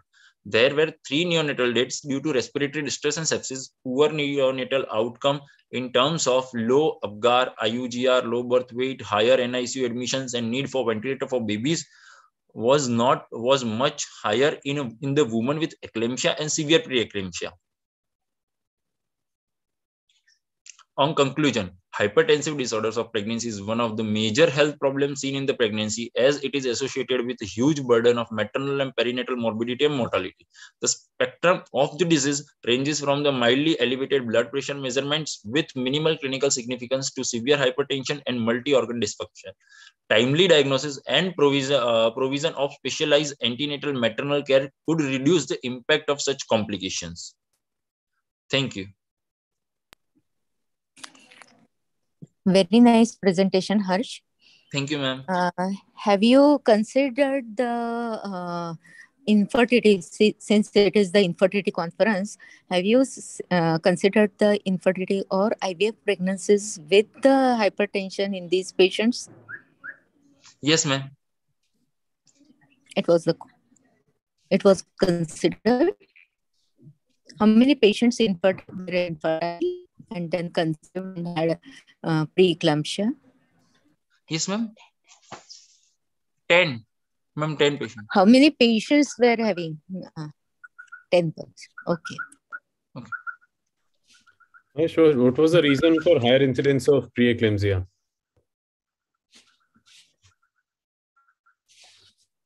Can you hear me? Obesity, PCOS, and chronic hypertension. Can you come back to the first slide and then the result slide? I think we have got some time. Yeah. Okay, where is it? The slide is. I cannot. Okay. Just. Are you sharing it? Yes, sir. I'm just. Okay. Don't unshare the screen till the question answer session is over.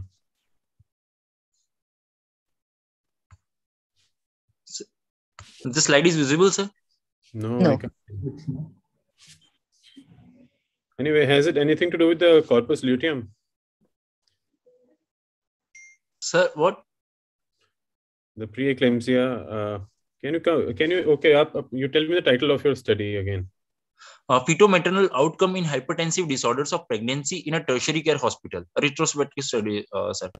Okay, and you found that preeclampsia was more in frozen cycles, frozen transfers, or fresh transfers? Huh, sir?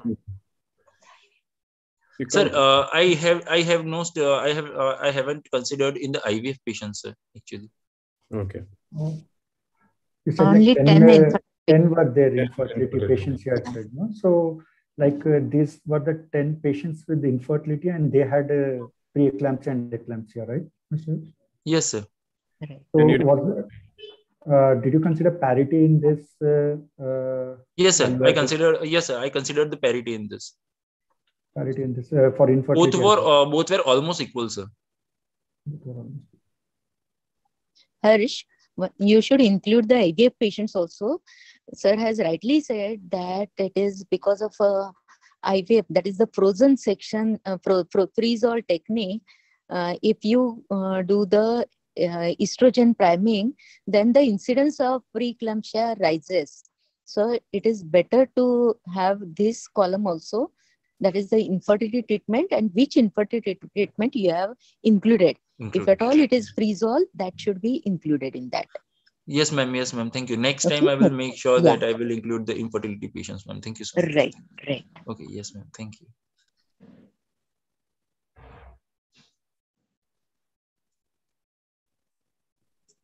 Any more questions, or we'll move on to the next speaker? Next speaker, please. Okay. Thank you so much, ma'am. Thank you so much. Ankita is ready with the presentation. So, okay. Ready?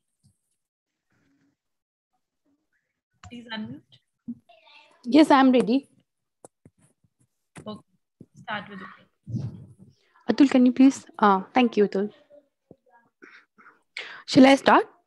Yes, please start. Okay, thank you. Good afternoon to all of you. My name is Ankita Gupta and I'm embryologist at Origin Fertility and IVF Center. My title study is the retrospective study to compare sperm DNA fragmentation in the patient of unexplained infertility and recurrent pregnancy losses. Next slide, please. My topic is based on the unexplained. Hello. My topic is based on unexplained infertility, recurrent pregnancy loss, and sperm DNA fragmentation test. So, as we know that unexplained infertility is increased day by day, and unexplained infertility is a condition where all the investigation of both couples are normal, but reason of infertility is still unknown, and approximately 25 to 30% of couples suffering from this type of infertility. And the recurrent pregnancy loss, according to ASHRAE, early pregnancy guidelines, the recurrent pregnancy loss, 2 or more pregnancy failures before the 24 weeks of gestation, and it's affect 3 to 5% of patients. According to HB et al., they analyzed that in 40 to 50% of cases, all female leading to this condition, the male factor is ignored, especially in the case of conceived spontaneously. Next slide, please. And sperm DNA fragmentation, according to Kim Guy, sperm DNA fragmentation testing measures the quality of sperm as a DNA package carrier, and it therefore is more significant than the parameter analyzed in routine semen analysis. And according to Luis Fernandez, the SCD test is based on the principle that the fact with fragmented DNA fail to produce the characteristic halo of dispersion DNA loops that is observed in sperm with non-fragmented DNA following the acidulation and removal of nuclear proteins. Next slide, please. So objective is my study is to association of sperm DNA fragmentation with unexplained infertility and unexplained recurrent pregnancy loss. Next slide, please. My study is prospective study, and it is done in a tertiary care IVF center. Next slide, please. A total of 80 men were enrolled for our study after taking their consent informed form, and were divided into 3 groups. In group A, control patients are there, where male patients of couple who recently had ongoing pregnancy with IVF done due to purely female factors. In group B, unexplained infertility patient has taken, where the male partner of couples suffering from unexplained infertility. In group C, unexplained recurrent pregnancy patient has to be taken. Next slide, please. In the inclusion criteria of this study is for recurrent pregnancy loss, only unexplained patients after extensive workup like normal parental karyotype, no hormonal disease like PCOD or thyroid disorders, diabetic, normal uterine anatomy by the 3G ultrasound guidance or heteroscopy, and normal acquired thrombophilia profiling. And for unexplained infertility, couples had normal hormonal profile, semen analysis, normal ovulation, normal patent tubes, and normal sexual history. And for control patients of couple recently having ongoing pregnancy following IVF due to purely female etiology like bilateral tubal blockage, severe endometriosis, and PCOD. Next slide, please. The method and material in exclusion criteria, confounding factor like varicose, smoking, antioxidant intake, etc., that may affect the DNA damage were ruled out in both cases and controls patients. Material and method. Semen sample were obtained by masturbation in a sterile plastic container after 3 to 5 days of sexual abstinence, and after liquefaction at 37 degrees Celsius. Semen analysis was performed as per the WHO 5th edition guidelines, and only samples with normal semen count like greater than 15 million per ml with at least 32% progressive sperm motility and 4% normal morphology were selected for this study. And after this, DNA fragmentation of the sperm was assessed by a sperm chromatin dispersal method. This is the protocol. This is the protocol. I'm not going through it. Next slide, please. These are the sperm containing non-damaged DNA were scored as the sperm large or medium-sized halos of dispersion chromatin surrounding a compact as well defined 1,4. These are the sperm having halo dispersion is as non-fragmented DNA, and the sperm having no halos is taken as a fragmented DNA. Next slide, please. So the formulas to calculate sperm DNA fragmentation is a number of sperm with fragmented DNA divided to number of sperm counted into 100. According to Yan et al., equal and more than 50, less than 50% sperm DNA considered as a normal, greater than 15 to 13 DFI score is taken as equivocal, and more than 30% of SKF taken as abnormal. Next slide, please. Data is represented as mean plus minus ST standard variation, and all the comparison between controls and groups were calculated using t-test, and the p-value is considered as 0.05% as a significant. These are the baseline characteristics of my study. The mean age and the semen parameters in all three groups were comparable. As we can see that the volume, sperm count, the total motility, the progressive motility and morphology is normal between group A, group B, group C. But the age and the DFI score is different between the group A, group B and group C. Next slide, please. We can see that the p-value of DFI and the age is significant. So we can say that sperm DNA fragmentation was significantly high in men with unexplained recurrent pregnancy loss and unexplained infertility when we compared with the control samples.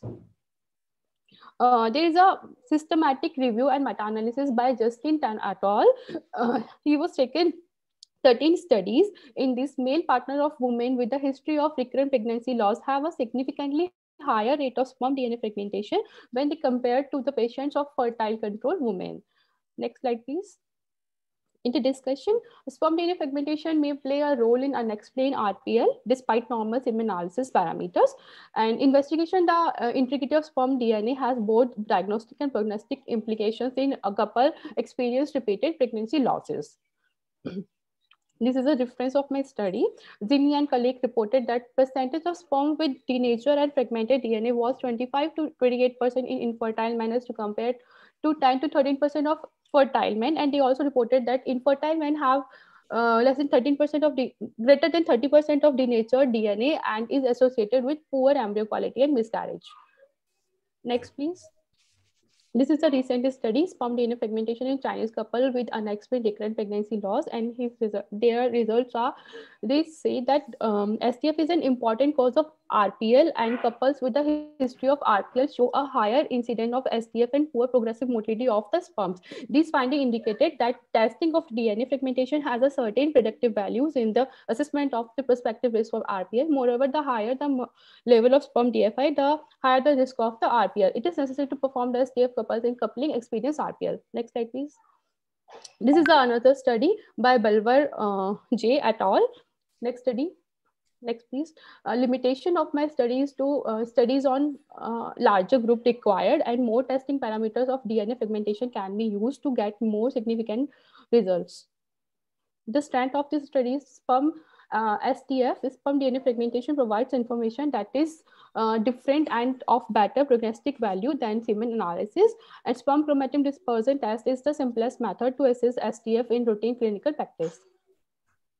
The conclusion is analysis of DNA integrities, understanding the role of sperm factor in unexplained infertility and unexplained recurrent pregnancy loss may reduce the number of causes, cases diagnostic as idiopathic, and this information may translate into clinical useful treatment for such couples. It highlights that men with normal semen parameters may harbor significant DNA damage, and the need to evaluate DNA integrity in men with history of unexplained RPL and unexplained recurrent pregnancy loss. Thank you. Okay.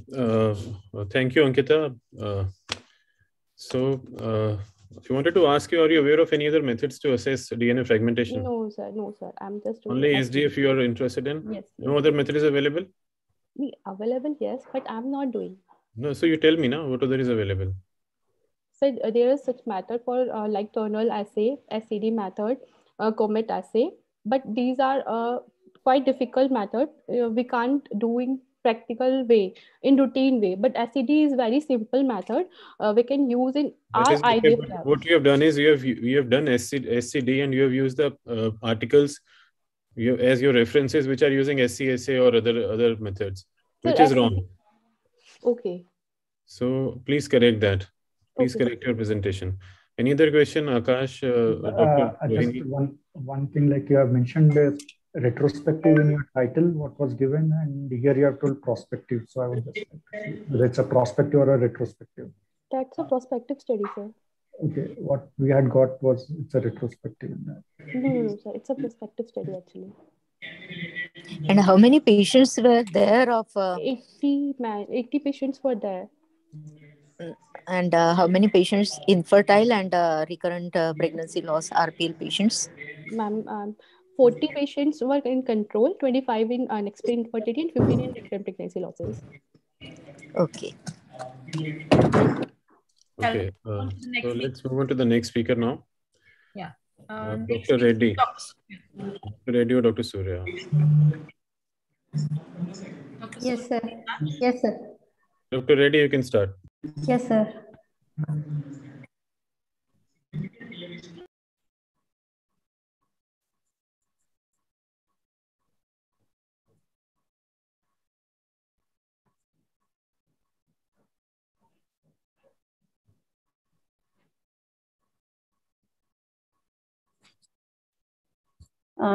Good afternoon, respected judges and my dear friends.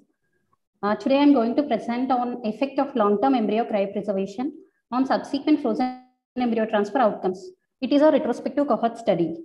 And I'm Dr. Sujata, doing MCH in the Department of Reproductive Medicine and Surgery, CMC Vellore. After the first pregnancy following FET, frozen embryo transfer in 1983, the cryopreservation of embryos has increasingly been used in assisted reproductive technology. There are various reasons for increasing number of frozen embryo transfers, like freeze-all and elective single embryo transfer strategy and all. And what is the study? The majority of the available studies in the literature were done with the duration of cryostorage less than 5 years. More than 5 years, few case reports are available. So as cryostorage of embryos is increasing dramatically, there is a need to have an effectiveness and safety data based on duration of cryopreservation of embryos. So aim of our study to find out if long-term cryopreservation of embryos has any effect on clinical outcomes. It is a retrospective cohort study done with study period is from 2012 to 20, and it is over 9 years. And the site of study is Department of Reproductive Medicine and Surgery, CMC Vellore. We have taken over these 9 years, we have taken frozen embryo transfer cycles which had duration of cryopreservation more than 3 years, and we divided those cycles into 2 groups. Group 1 includes the duration of storage 3 to 5 years, which acts as a control, and group 2 with a duration more than 5 years. And the total number of frozen embryo transfer cycles during study period was 1680. In that, the FETs more than 3 years duration were 100. In that, 78 belongs to 3 to 5 years group and 20 belongs to more than 5 years group. These are all baseline characteristics. The number of cycles 78 in 3 to 5 years group and 20 in more than 5 years group. The female age at the time of vitrification is 29.4 in 3 to 5 years and 27.3 in more than 5 years, which is statistically significant. And the female BMI type of infertility were similar in both the groups. Cause of infertility is combination is more in 3 to 5 years and male factor is more in more than 5 years. Nature of freezing is similar in both the groups, and endometrial preparation method for frozen embryo transfer, we have done most of the cycles with hormone replacement therapy, and it is similar in both the groups. And stage of the embryo, most of our cycles were blastocyst transfer, and which is similar in both the groups. And number of warmed cycles was 80 and 20. Transfer cycles were 78 and 20. So the cancellation rate is 2.5%. These are number of embryos warmed and number of embryos transferred. The survival rate is similar in both the groups. And median number of embryos transferred in 3 to 5 years is 2 and 1.5 in more than 5 years, which is similar in both the groups, not statistically significant different. These are the pregnancy outcomes. The pregnancy rate, implantation rate, clinical pregnancy rate, miscarriage rate, live birth rate, all these are similar in both the groups, means they are not statistically significant difference in the 2 groups. Coming to neonatal outcomes, mean birth weight and mean gestational age also similar in the 2 groups, not statistically different. After adjusting for important confounding factors like female age at vitrification, cause of infertility, number of embryos transferred, the adjusted odds ratio is 0.75 with a confidence interval 0.23 to 2.4, which is crossing unity, means not statistically significant. So coming to discussion, these are few case reports that over 10 years of duration.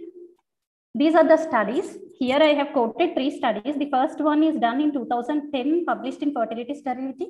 And the second one is done in 2013, published in Human Reproduction. And third one is 2018 in RBMO. All these studies showed no significant difference in the pregnancy outcome with long-term cryostorage.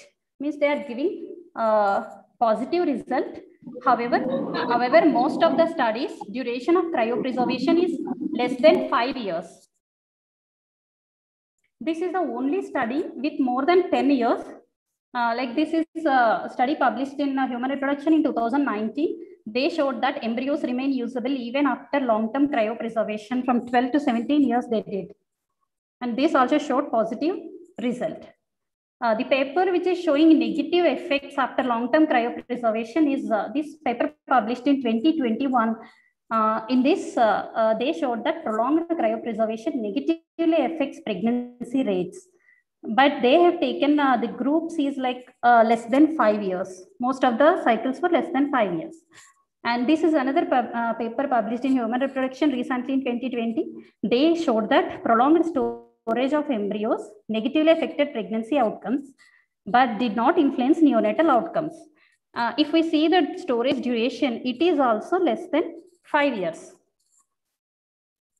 So more than 5 years duration studies are very lacking, and only case reports are available. So we have taken up this study. That is our strength and limitations as retrospective study design, which will have its own inherent risks of bias. And another limitation is a lack of long-term follow-up of the babies, their growth and development. That is one of the limitations in our study. Conclusion, no significant difference in the live birth rates when comparing the two cohorts. But as the study was retrospective, prospective studies with long-term follow-up are needed to investigate the safety of vitrification for long-term duration. Thank you. Thank you, Dr. Sujata. Can you go to that slide where you have shown the survival rates once?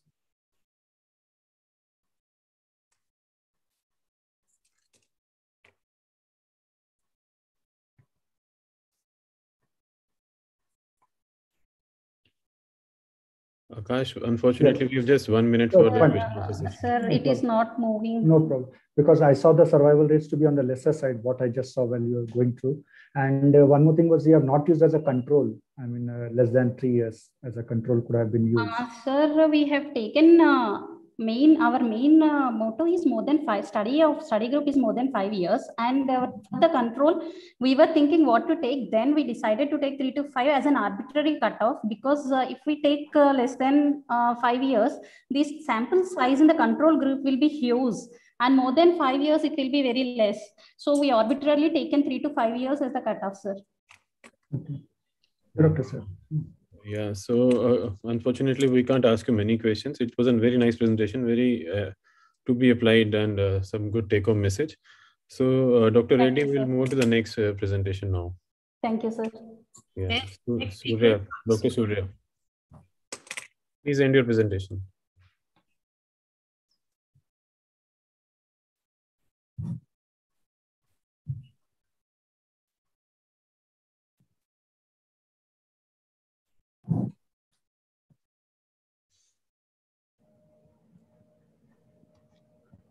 Hello. Hello. You are audible. Yeah. Do slideshow and continue. Yeah. Okay. Good afternoon, everyone. This is Dr. Surya. I've done my fellowship from Kraft Hospital. Today, I'm going to present a study on embryo glue as a transfer medium in a FET cycle, a boon or a bane. Introduction. Assisted reproductive technologies have become an integral part of infertility treatment in the present decade. ART outcomes have improved since the birth of world's first IVF baby, Lew Brown, was reported in 1978, and an estimated 8 million babies have now been born from the application of various ART procedures. Despite these advances, implantation of embryos still presents an enigma to the clinician, along with the frustration experienced by those trying to conceive. When clinics start offering such treatments, a Pandora box opens, as the question then would be where one draws the line. Implantation is of prime importance for pregnancy establishment and subsequent embryonic development. Successful implantation involves a fully achieved pluripotency of the blastocyst and well-controlled reciprocal interaction between embryo and receptive uterus. Much research has therefore focused on the interaction between the embryo and the endometrium at the time of implantation. Studies have been conducted on adding specific adherence compound to the embryo transfer media and effect of these compounds on implantation and pregnancy rates. One of such fascinating compounds is hyaluronic acid. So hyaluronic acid is a naturally existing molecule and is one of the major macromolecule present in the female reproductive tract. It is present in the human endometrium and its levels have been shown to increase dramatically on the day of implantation in the mice. We can see that on the day of the implantation, on the day of the luteal phase, all the CD44, the receptor for the hyaluronic acid, as well as the hyaluronic acid synthase 3 and the hyaluronidase, that is the enzyme which cleaves the higher molecular weights to lower molecular weight, that have trophic signaling property, they all increase during the luteal phase. The primary receptor for the hyaluronic acid CD44, as I already mentioned, which is expressed in both the pre-implantation embryo and the stroma of the human endometrium, where peak concentration of both HA and its CD44 receptor occur when the endometrium is most receptive to embryo implantation.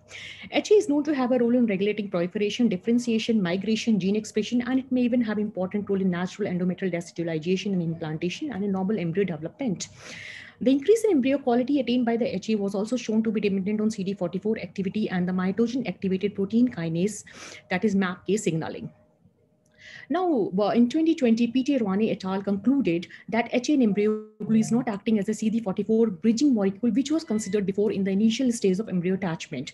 They have used the Ishikawa cell line for their experiment, and they said that this may be attributable to the use of poor quality human embryo or to the fact that Ishikawa cells are highly receptive to the human embryos to a level that is not sensitive to exogenous HA. So this experiment suggests that HA containing embryo transfer media might not directly promote embryo attachment to the womb lining as it was considered before, but might improve IVF success rates in a different way, for example, by promoting embryo growth. But further research is required in this area. Now, our material method, this is a retrospective study done between the time frame of 6 months from July 2017 to December 2017. Total 538 patients underwent FET during this interval. Our inclusion criteria was female age was less than 40 years and at least one good quality embryo should be there for transfer. Exclusion was NOA, that is non-obstructive azoospermia, POR, poor ovarian response, sequential transfers, fresh transfers, uterine anomalies, and PGT cycles.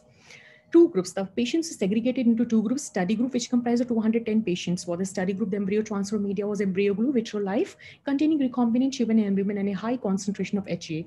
Control group comprised of 233 patients. For the control group, the ET media was Life Global.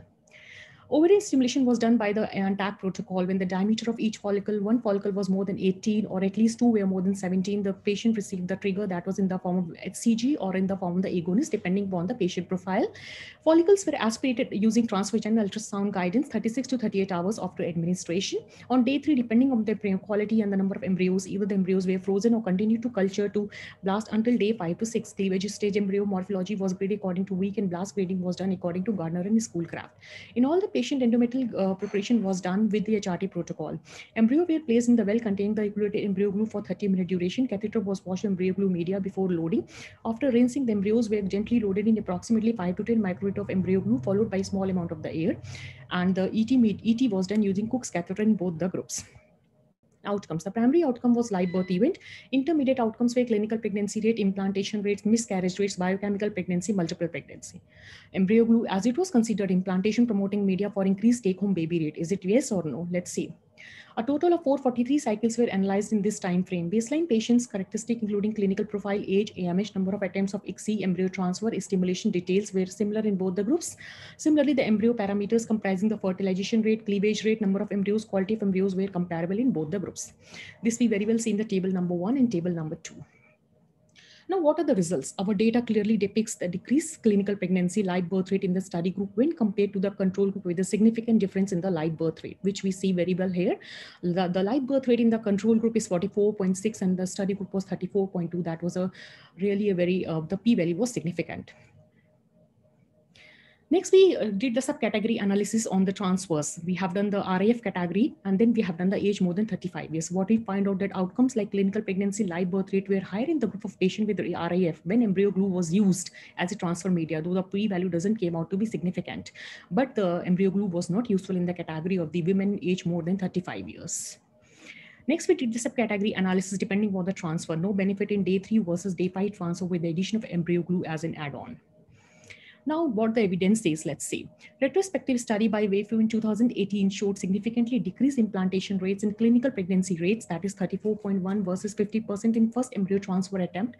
Beneficial effect was reported in patients with 3 or more ET attempts, that was the RAF category, with increased implantation rate and higher pregnancy rates. Randomized controlled trial by Shofi Shuk et al. In 2021 that has been done found no improvement in the live birth rate after FET when HA enriched media was used compared to conventional media. According to the Cochrane Library, there is a moderate quality evidence in 2020 about the beneficial effect of the hyaluronic acid on both live births and clinical pregnancies. Chance of live birth following no or low concentration HA in transfer media is 33% and is increased with the addition of high concentration HA to 40%. Now, the Human Fertilization Embryology Authority also gave an amber shade, that is, it is even in dialamine, the evidence is not conclusive and further research is required, and the add-on should not be recommended for the routine use. So the conclusions taken together from our data set, we can suggest that HA-enriched media embryo glue could not prove helpful in non-selected population. Even it can prove detrimental in terms of decreasing the implantation rate, clinical pregnancy rates, and live birth rates. For selected group of patients, especially the recurrent implantation failure, more than 3 embryo transfer failures can benefit from the use of embryo glue as transfer media. Our study indicates that embryo glue should be used with caution in non-selected population. These are the references that has been quoted in my studies. Thank you so much. That was a nice presentation, Dr. Surya. Unfortunately, it's 2:01 and we have to start the halls by 2 o'clock. So anybody has any questions, they can ask Dr. Surya. Dr. Surya, you can please share your number so we can evaluate you in the background, and then we have to get going with the sessions. Extremely sorry for that, but we really can't help it because start the next session. Yeah, the other hall is actually, the halls are lined up. Yeah. So thank you so much, everyone. It was a nice presentation. Thank you. Thank you, sir. Best presentations by all the participants. Thank you. Nice presentation. Do we leave the hall and join again, or please start here? Start here, Uni. Start here. Okay, perfectly fine. Atul, please start the slideshow. Yeah, good afternoon. We'll start with the session. I would like to welcome our chairpersons for today. Dr. Charulata Chatterjee, she's a scientific head and consultant embryologist, 39 Fertility Center, Secunderabad. We welcome you, ma'am. Dr. Rakesh Kumar, the principal coordinator, ICMR CR School of Biotechnology, Katra. We welcome you, sir. Dr. Mona Sharma, additional professor in the Department of Reproductive Biology at AIIMS, New Delhi. We welcome you, ma'am. Now over to the chairpersons. And I request the chairpersons to please ask the speakers to stay back for discussion. Thank you. Thank you.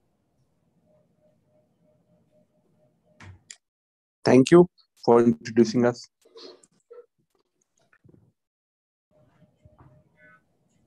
Next slide, please. On the onset, I would like to thank Fertivision and Genomics for having this wonderful academic session.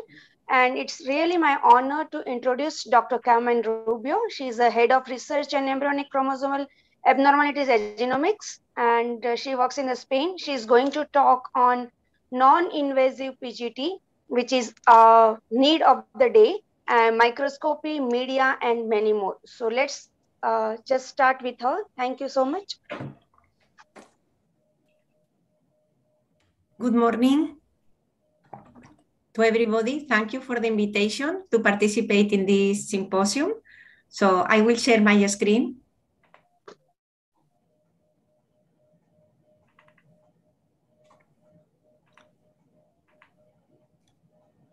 Okay, can you see it? Yes, okay. Please. Yeah. Okay, perfect. So I'm going to try to cover the non-invasive approach for the analysis of chromosomal aneuploidies in preimplantation embryos. And you know that aneuploidy is the challenge when we are working with IVF and with embryos, because we have a big issue now in our IVF centers and with our patients. There is an increased percentage of trisomies among clinically recognized pregnancy. We know that. And this percentage of trisomies increase even more when we have patients with more than 38 years of age. So as you can see in this graph, after the age of 36, 37, we start to have a sharp increase in aneuploidy. We know that our patients delay motherhood, so we have a lot of patients with these conditions, with this advanced maternal age. And in this graph, you can see how this increase in trisomies in clinically recognized pregnancies is very important for trisomy 21. You can see the red line with the sharp increase after the age of 35. For trisomy 18, that is a little later, and for trisomy 16. We know trisomy 16 is an important responsible of clinical miscarriages. So we know that aneuploidy is something that we have in the embryos in our IVF patients. And from the very beginning, we were trying to find selection criteria to identify the best embryos for transfer according to the implantation potential, but also thinking the ones that has lower risk of being chromosomally abnormal. So when we started to have technologies to analyze, to test all the chromosomes, we were comparing the results of the morphology of the embryos with these results. This is an old study using arrays for Young and collaborators. And you can see how we have here on top a very nice blastocyst that has a normal chromosomal content. But at the bottom, you can see also a very nice blastocyst that was a monosomy for chromosome 12. These kind of embryos are not going to implant. Embryos with monosomy, usually they don't implant. So we know that morphology at different stages from day 3 to blastocyst stage are not predicting the situation of having a euploid embryo. Also, according to the blastocyst rates, we know that looking in detail, blastocyst rates with this paper of our collaborator Antonio Capalvo, if we have euploid blastocyst, we can have euploid blastocyst with excellent quality, good quality, average, or even poor quality. So just having euploid blastocyst is not strictly related, as you can see, with the embryo morphology at blastocyst stage. But what about morphokinetics? That this is the big promise. And we think that morphokinetics can helps a lot. But we know that looking at the traditional parameters in time lapse, like T5 minus T2 or T3, we can identify some of the very, very, very abnormal embryos. So if we have embryos, as you can see here on the left side, with complex aneuploidies, 2 to 5 chromosomal aneuploidies, then these embryos have different kinetic parameters. They can start being very fast in development, and they are rest usually before reaching blastocyst stage. However, if we have a single aneuploidy, as an example here on the right, at trisomy 16, they have very similar kinetics to what are euploid embryos. So it's true that with time lapse, we can identify some abnormalities or some prognosis for abnormalities in the embryos, but for the single aneuploidies that are the ones that are really risky, that are the ones that are going to implant and results in babies, these ones we don't have still a perfect predictor using time lapse. For these reasons, we started with an aneuploidy study in the embryos using first the biopsy. At the very beginning, we were using the DAY-3 biopsy, a blastomer biopsy, and we were using FISH technologies. We evolved with these technologies using now molecular techniques that allows us to analyze all the chromosomes, all the chromosomal content of the embryo. And trophectoden biopsy is now the gold standard for this aneuploidy testing in preimplantation embryos. But we have learned that by using a very similar technology that we use to test the trophectoden biopsies, we can identify the presence of small fragments of embryonic cell-free DNA in the culture medium. And with these small fragments, we can do NGS, we can analyze the chromosomal content of the embryos, and we can use this to minimize the risk of transferring a euploid embryo for transfer. And this is what we call the non-invasive PGTA based in the analysis of the SPEN blastocyst medium. We have learned during the last years that embryos start to secrete these small fragments of embryonic cell-free DNA from the very beginning, but that the amount, the quantity of these small fragments increases from morula stage and is higher as the embryo increases the number of cells at blastocyst stage. Now, we have established that the best timing for collecting the media is early day 6, when we have expanded blastocyst. We started with research more than 6 years ago, and we were learning little by little. So in the first study that we published in Human Reproduction in 2018, this was a proof of concept in which we wanted to really identify the presence of this embryonic cell-free DNA and to see if there was a correlation with the result with the trophectoden biopsies. In a second study published in 2019 in fertility and sterility, we did a pilot study identifying the right improvements to minimize the risk of contamination and to increase concordance rate. And on 2020, we published our multi-center study, the interim analysis of this study, in which we were able to reproduce the results in different IVF laboratories with different culture conditions. So let's start by the first study. Our first study in human reproduction, as I mentioned, we wanted to identify if the presence of cell-free DNA, and then we wanted to check what could be the concordance rate if we don't modify culture conditions or anything in the IVF lab. So in this study, we were working with time lapse because we wanted to check also the cinematography of the embryos. And we were doing media change on day 3, and we were collecting the culture medium on day 5, but without any extra care for removing cells for contamination. So what we observed when we were comparing the results from day 5 trophectoden biopsy with the medium is that we only had 30% of concordance rate, and we identified the presence of maternal contamination. That is, means the presence of DNA from the cumulus cells, from the cells that surround the oocytes that can be attached to the zona or even floating in the culture media drop. So this is important, and this was our big lesson from this study, that we needed to take care or to get rid of these cumulus cells to have good results.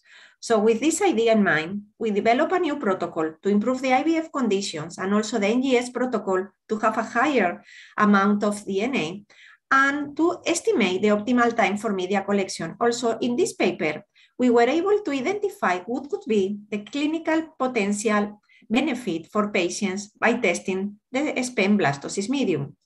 So what we did was to incorporate some extra steps, very simple steps in the IVF lab protocol. For sure, the embryos should be decumulate properly without the need of being aggressive, just eliminate or to try to remove as many cells from the cumulus as possible. And then after that, to do some serial washings to try not to move the embryo with some floating cells to the next drop. So the idea is to try to identify or to have the oocyte at this stage as clean as possible. Then we can just leave the embryos growing peacefully in the IVF lab with any extra intervention until day 4. Day 4 for us is very important.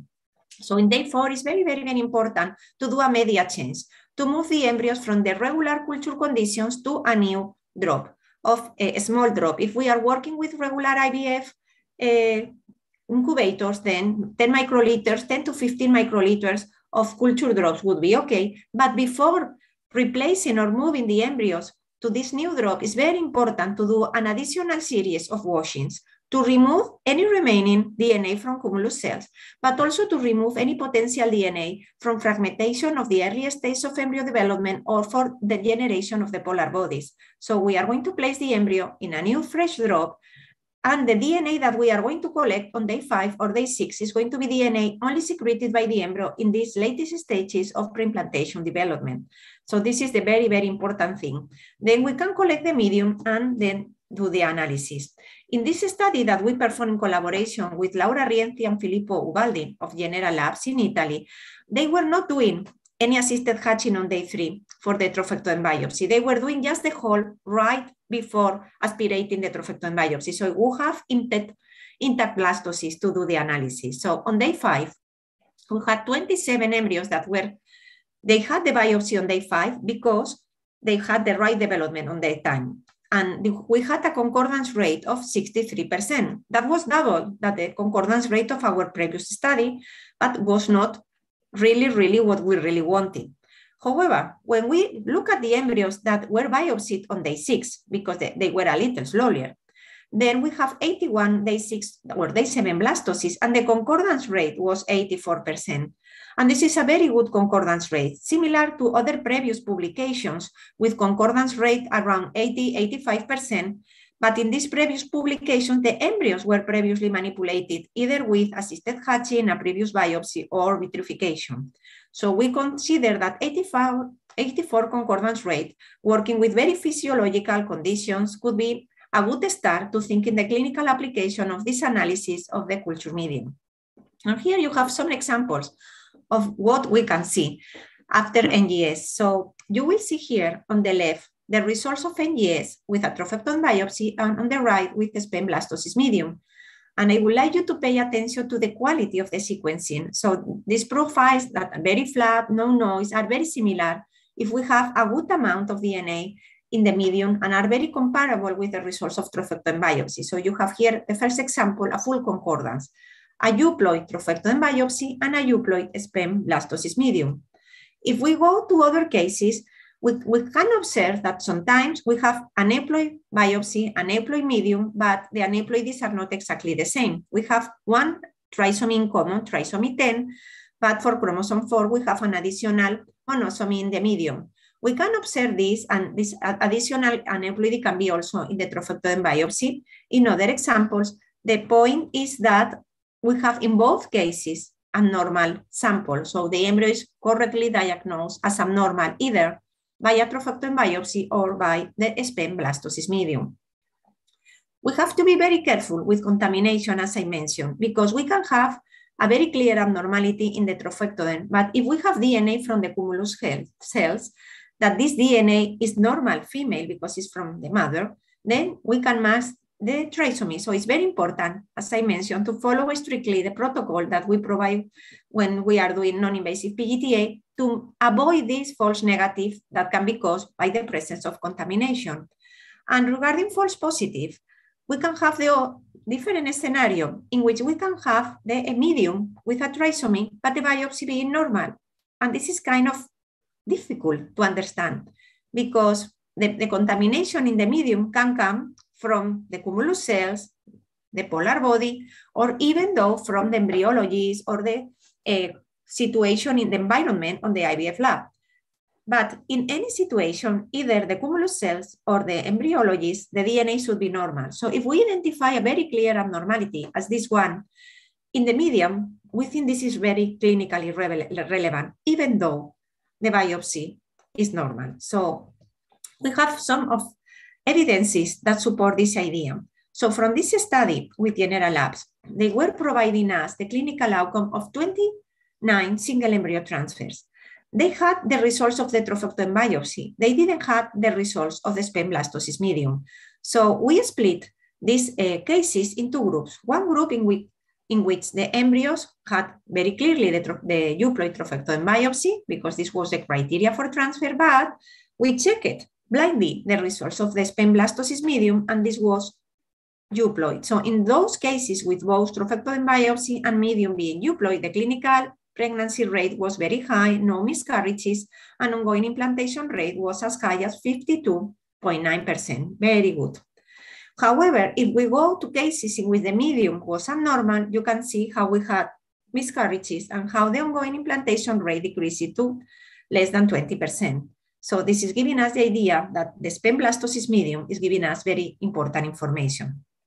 What we did next was to try to reproduce this study in a multi-center prospective study, including 8 centers all around the world. So the interim analysis was published in this journal, and we collected the results from 1,301 paired samples from the trophectoden biopsies and the culture media. We were able also to collect DNA from inner cell mass biopsy of a small subset of samples. What we observed is that average concordance rate was 78.2%, close to 80% as expected. In 4 centers, this concordance was above 80%, close to 85, 86. And this is what we learned. We learned from this study what to do in those centers with higher concordance rates. And we learned also from the studies and the comparisons with the inner cell mass that the sperm blastocyst medium compared to the inner cell mass displayed a very high concordance rate, 84.4%, very similar to the concordance rate of this group of embryos with the trophectoden biopsy. So we believe that this DNA that we observe in the medium can come from both trophectoderm and inner cell mass cells.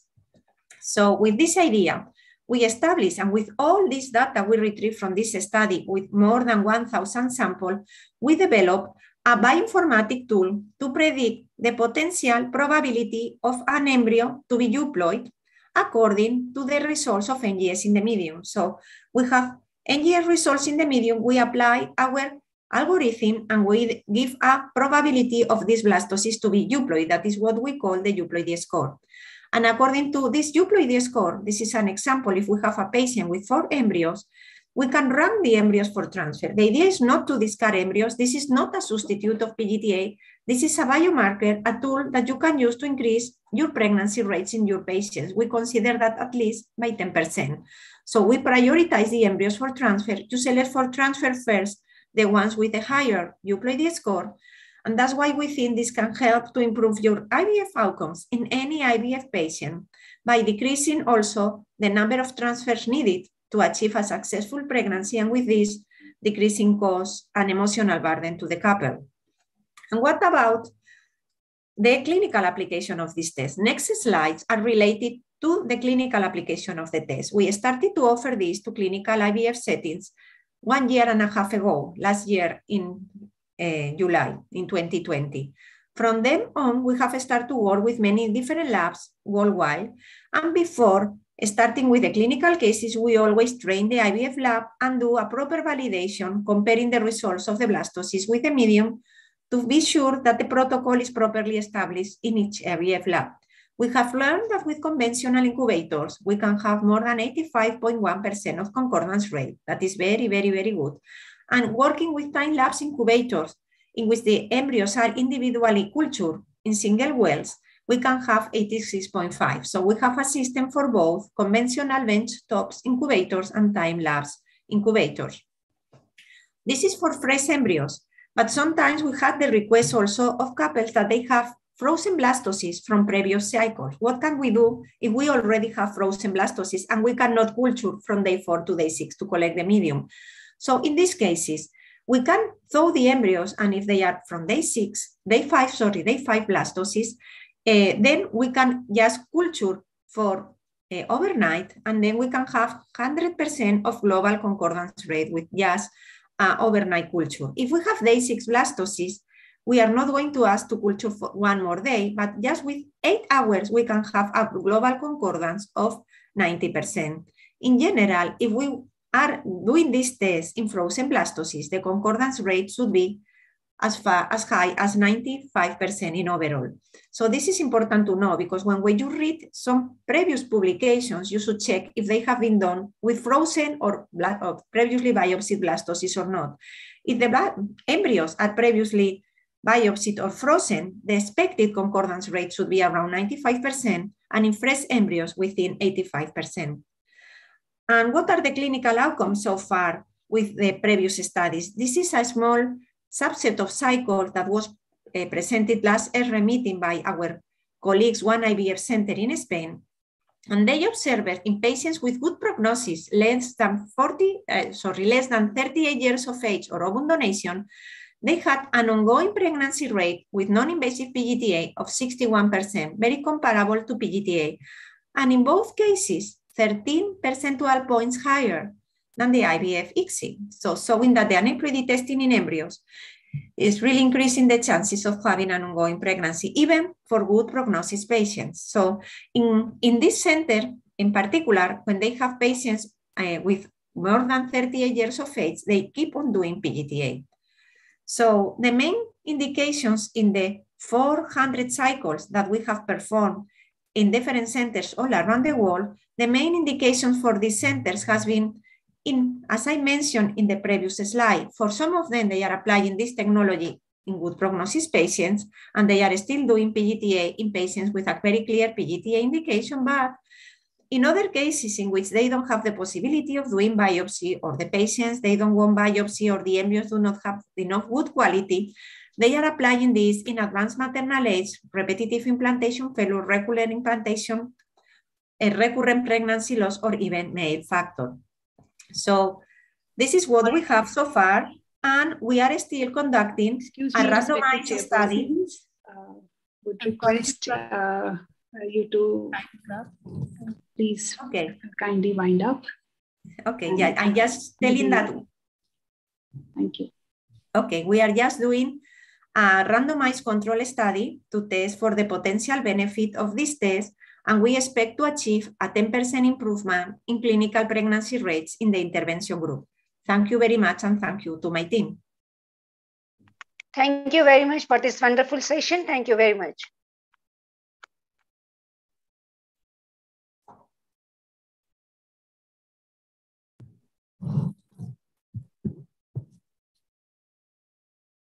So we'll move on to the next speaker.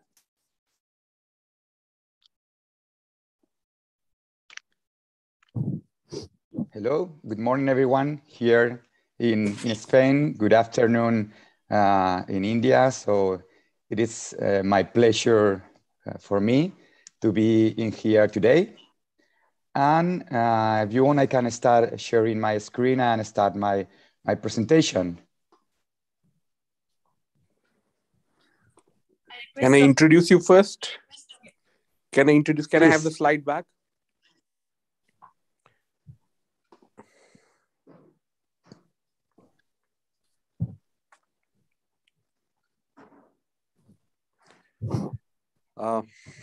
Let's have a formal introduction. Let me introduce Dr. Nasir Al-Asmar. He's a PhD and a scientific advisor and director of embryology, iGenomics headquarters, Valencia, Spain. He'll be talking about ERA. Does it improve implantation? Welcome to the IFS, and please go ahead. Please go ahead with the presentation. Thank you very much for the introduction. And as far as the time is running, I'm going to start right now. But prior to do that, and as I always do during my presentations at congresses, I would like to show this small disclosure. And as far as I work in a genetic reproductive lab, this lecture might be certainly biased. So I would like to show you the data, and then you can take your own conclusions.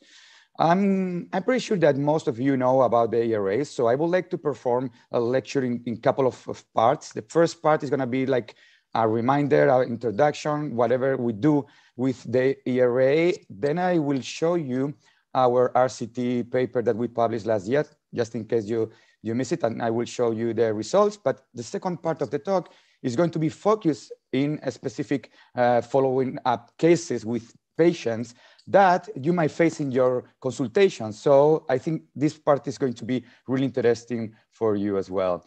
So we know that there are several parts during the implantation for the embryo that are really important, such as the endometrial microbiota, that will take care my colleague, Dr. Inmaculada Moreno, after my lecture, the maternal embryonic crosstalk, the process of decidualization, but of course, there is an important part that is the endometrial receptivity, that is the one that I'm gonna talk about.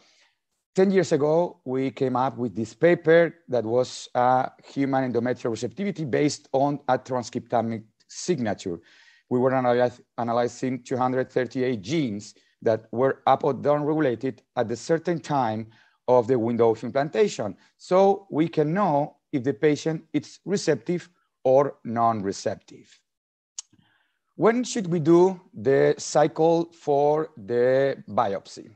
So, well, we can perform it in natural cycle, in a combined cycle, or in an HRT cycle. But most of the clinics, I would say over 95% of the clinics are doing in HRT cycle. Why? Because the thing is that when you have a patient performing the ERA and patient is receptive at a certain time, you must replicate exactly the same for the cycle of the transfer.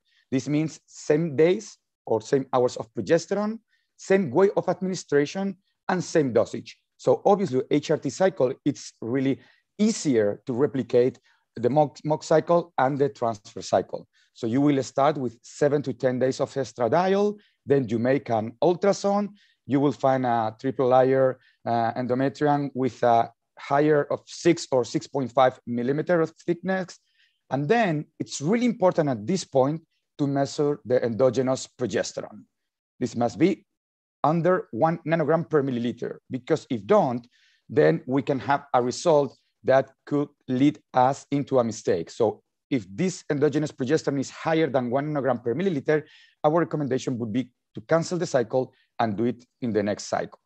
So after that, being sure that this progesterone and endogenous is lower than 1 nanogram per milliliter, and within the next 24 hours, we can start with the exogenous progesterone administration. And we will do that for 5 full days or 120 hours. Why? Because most of the patients are going to have their their receptivity and their window of implantation. So what is the action protocol? First, we have to select HRT or natural cycle. Then we will take the biopsy at the estimated window of implantation. As I said before, after 5 full days of progesterone exposure in an HRT cycle, or in a natural cycle would be at LH plus 7. That means 7 days after of the surge of the peak of the LH. Then we will take the biopsy, we place the biopsy, the sample in the cryotube. And then it's important as well in here that the quantity of tissue must not exceed 1/3 of the total volume of the cryotube. So just to be sure, we have a line on the ERA kit on the tube, but you must be sure that there is not exceed this 1/3 of the cryotube. Then we will level it, we will shake it vigorously for 10 seconds. And the other key point in here is to place the sample at the refrigerator at least 4 hours. After these 4 hours, you can send it at room temperature, that there is not gonna be any problem, unless we reach higher temperatures than 35 Celsius degrees. So then we can send it under refrigerator conditions. So we started 10 years ago doing this with microarray, but then a few years ago, we moved into the next generation sequencing. And right now we are analyzing 248 genes, the 238 that I said before, plus 10 for housekeeping. And after that, we perform a bioinformatic data analysis. And then after that, the classification and prediction from the gene expression, if it's up or down regulated those genes. So we take this time to retrain the ERA algorithm, and this is really important. We would like to have every time have better results. So this is going to be better for our patients. So right now we can tell you if your patient, of course, is receptive, but also another important thing that I will explain you later, that is if the patient is early receptive or late receptive. Of course, we will tell you also if patient is non-receptive, either pre or post-receptive, or if the patient is at the proliferative stage.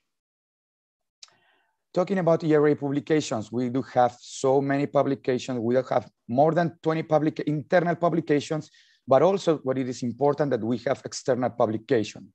That means that the clinics, they perform the ERA at the clinic, and then they publish their own results without nobody from iGenomics involved on all of this. Of course, not all of the publications are telling you that the ERA is working very good, but most of them, they are talking about this part.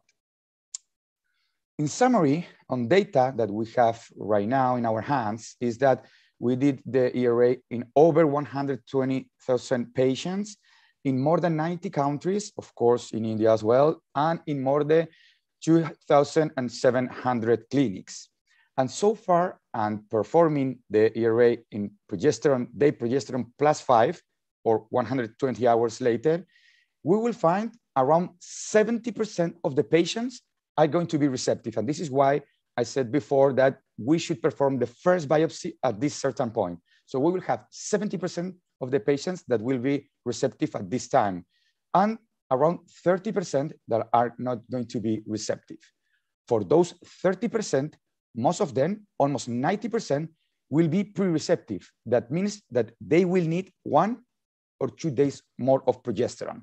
And then we will have around 10.5% of patients that will be post-receptive. That means that they will need 1 or 2 days less of progesterone.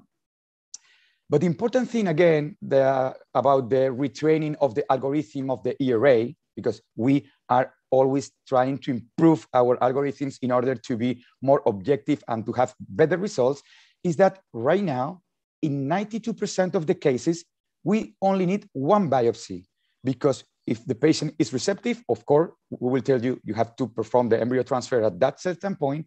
But if it's not, we will know when the patient is going to reach the receptivity. So even though the patient is not receptive at this time, we can tell you when you should perform the embryo transfer. So again, right now, with only 1 biopsy, we will have covered 92% of the cases. Before, it used to be 30% of the cases, you need a second biopsy. So right now, you don't need to do that. So there is no second part of you have to do an invasive procedure The patient doesn't have to pay anymore. So we think that we are still improving each time more and more and more. And let me show you this paper, this 5-year multicenter randomized controlled trial, where we were comparing patients at the very first visit to the clinic, and this is important. It was some exclusion criteria such as advanced maternal age, recurrent miscarriage, implantation failure was an exclusion criteria. So those were patients at the first visit to the clinic, and we performed 3 different branches. A branch with personalized embryo transfer, that is when the patient was receptive at this certain point. So the physician transferred the embryo when the ERA said that patient is receptive. Second branch, that is frozen embryo transfer. Third branch is patients with fresh embryo transfer. You see that we started with 569 patients assessed for eligibility, and we were able to randomize 458 patients that were allocated in the 3 different arms. So at the end, we had around 140, 150 patient per intention to treat analysis. That I do realize that it's really important, the intention to treat, but I'm gonna show you the results per protocol. And why? Because I think as a lab person that if I want to demonstrate or prove you that something is working properly, some tool is working, you have to follow the rules. If you're not following the rules, you cannot blame that something is not working, right? So this is why I would like to be focused in this part in reproductive outcomes at first embryo transfer and cumulative during 1 year follow-up per protocol analysis. So we had a lot of reproductive outcomes, but let me focus on those ones. Those 3 first were at the first embryo transfer. You can see the pregnancy rate was 58.5% in fresh embryo transfer, 54.3% in frozen, and 72.5% in personalized embryo transfer. And you can see as well that the implantation rate was 38% in fresh versus 43% in frozen versus 57% in personalized embryo transfer, being all of this statistically significant. It was not differences statistically in live birth rate at the first embryo transfer, but you can see that fresh was 45% versus 42% in frozen versus 56.2%. Still more than 10 percentage points higher live birth rate in personalized embryo transfer couples. Then we will move to the cumulative during 1 year follow-up. That means that you make the embryo transfer, patient don't get pregnant, you make another one, patient don't get pregnant, and you're still doing transfers until patient gets pregnant or until the first year finished. So the cumulative pregnancy rate per patient was in fresh 63% versus 70% in frozen versus 95% in personalized embryo transfer. And the cumulative live birth rate was 49% in fresh versus 55% in frozen versus 71% in personalized embryo transfer, being again all of this statistically significant. So the take-home message would be that we had implantation rate in personalized embryo transfer increase in 14 percentage point versus frozen and 18 percentage point versus fresh embryo transfer. Pregnancy rate in personalized embryo transfer increases in 18 percentage points versus frozen and 14 percentage point versus fresh embryo transfer. The cumulative pregnancy rate in personalized embryo transfer increases in 24 percentage point versus frozen, in 32 percentage point versus fresh. The live birth rate in personalized embryo transfer increases in 13, almost 14 percentage points versus frozen and 10.5 percentage points versus fresh embryo transfer. And the cumulative live birth rate in personalized embryo transfer increases in almost 16 percentage point versus frozen and 22 percentage point versus fresh embryo transfer. The main limitation of our study was the unexpected added 20% patient dropout rate versus the 30% that we initially planned. And this is why we think that we couldn't reach the statistical significance between the live birth rate at the first embryo transfer. The study was powered to detect the statistical differences for a 15 percentage point increase, but we do think that this is the first RCT to provide proof of principle evidence for the potential of using a personalized diagnosis of the endometrial factor in the workup of infertile couple at the first appointment. So let's move to the second part of the talk, and I would like to talk to you about the special ERA follow-up cases. This is the typical ERA case, a recurrent implantation failure patient. It's 39-year-old woman, normal routine infertility assessment, parent karyotypes, semen analysis, including FISH and biochemical, coagulation, and immunological parameters in the female partner. Hysteroscopy revealed a septate uterus, so surgical correction achieved normal morphology. So this patient was at 2 different cycles in a clinic, then moved to our clinic at that point in EV Valencia. And we performed 5 more cycles, even with egg donation, without any result. And then ERA came up. So we performed the intervention, we performed the ERA to the patient. At that point, after 7 cycles, she wouldn't go with their own oocytes. So we transferred 2 blastocysts from egg donation, and patient had a successfully twin pregnancy. So this is the typical case, right? But let me move to another follow-up case. And this is if performed or not ERA in an atrophic or hypertrophic endometrium, considering lower than 6 millimeters for atrophic and higher than 12 millimeters for hypertrophic. So the ERA test can be performed on a patient with an atrophic endometrium if this atrophy or hypertrophy is consistent in all the cycles of the patient. If there is only 1 cycle that the endometrium doesn't grow, but typically has a good thickness, then our recommendation is that the cycle should be repeated, since it would be clearly a problem in that specific cycle. In this example, you have patient with first biopsy in HRT cycle at P+5, 100 hours of progesterone administration, as I said before. Patient was 1 day pre-receptive. Second biopsy was performed in HRT cycle at progesterone +6, 144 hours progesterone administration. Patient becomes receptive at this certain point.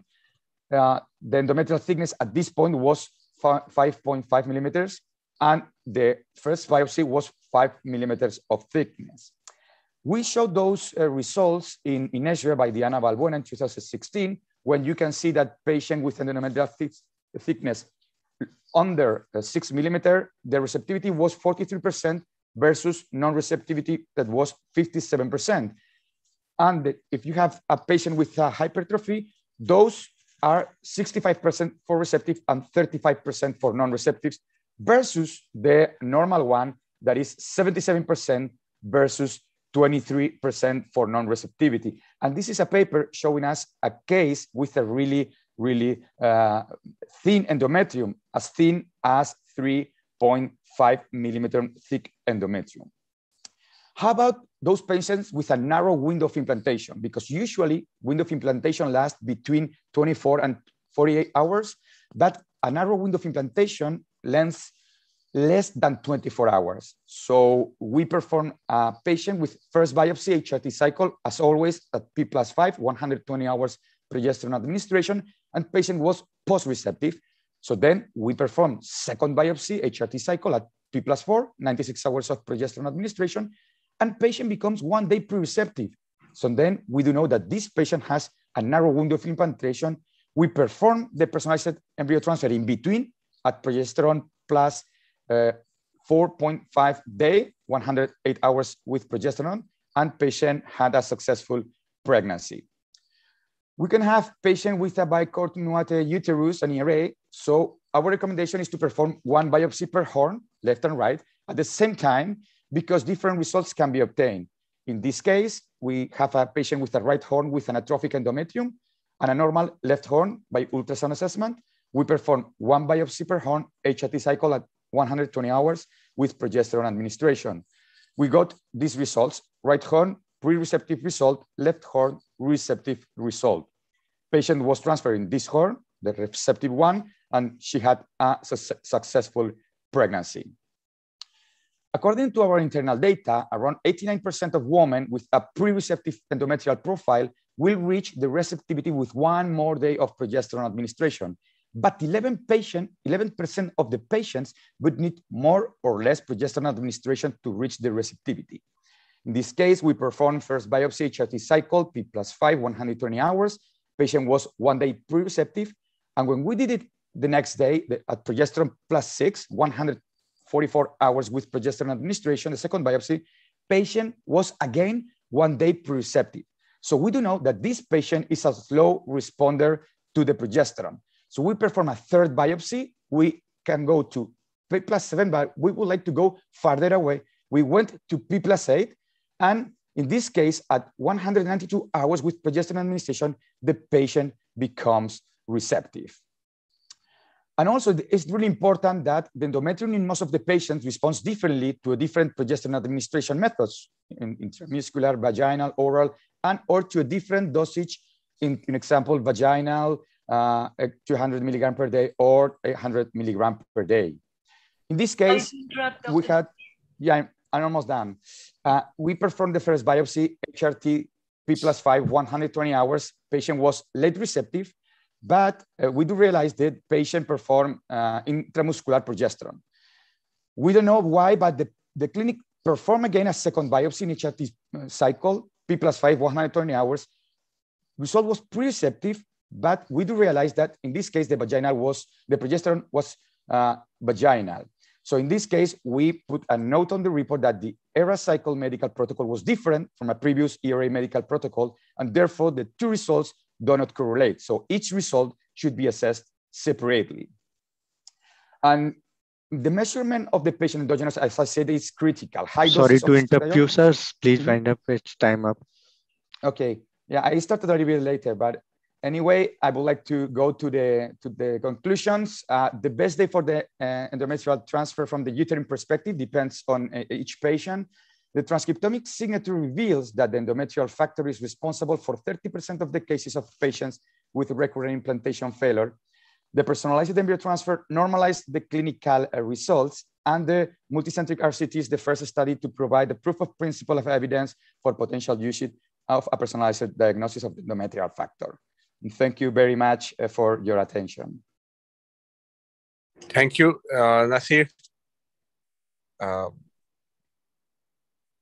Can we have the next presentation? I would like all the speakers to stay back for the question answers at the end of the session.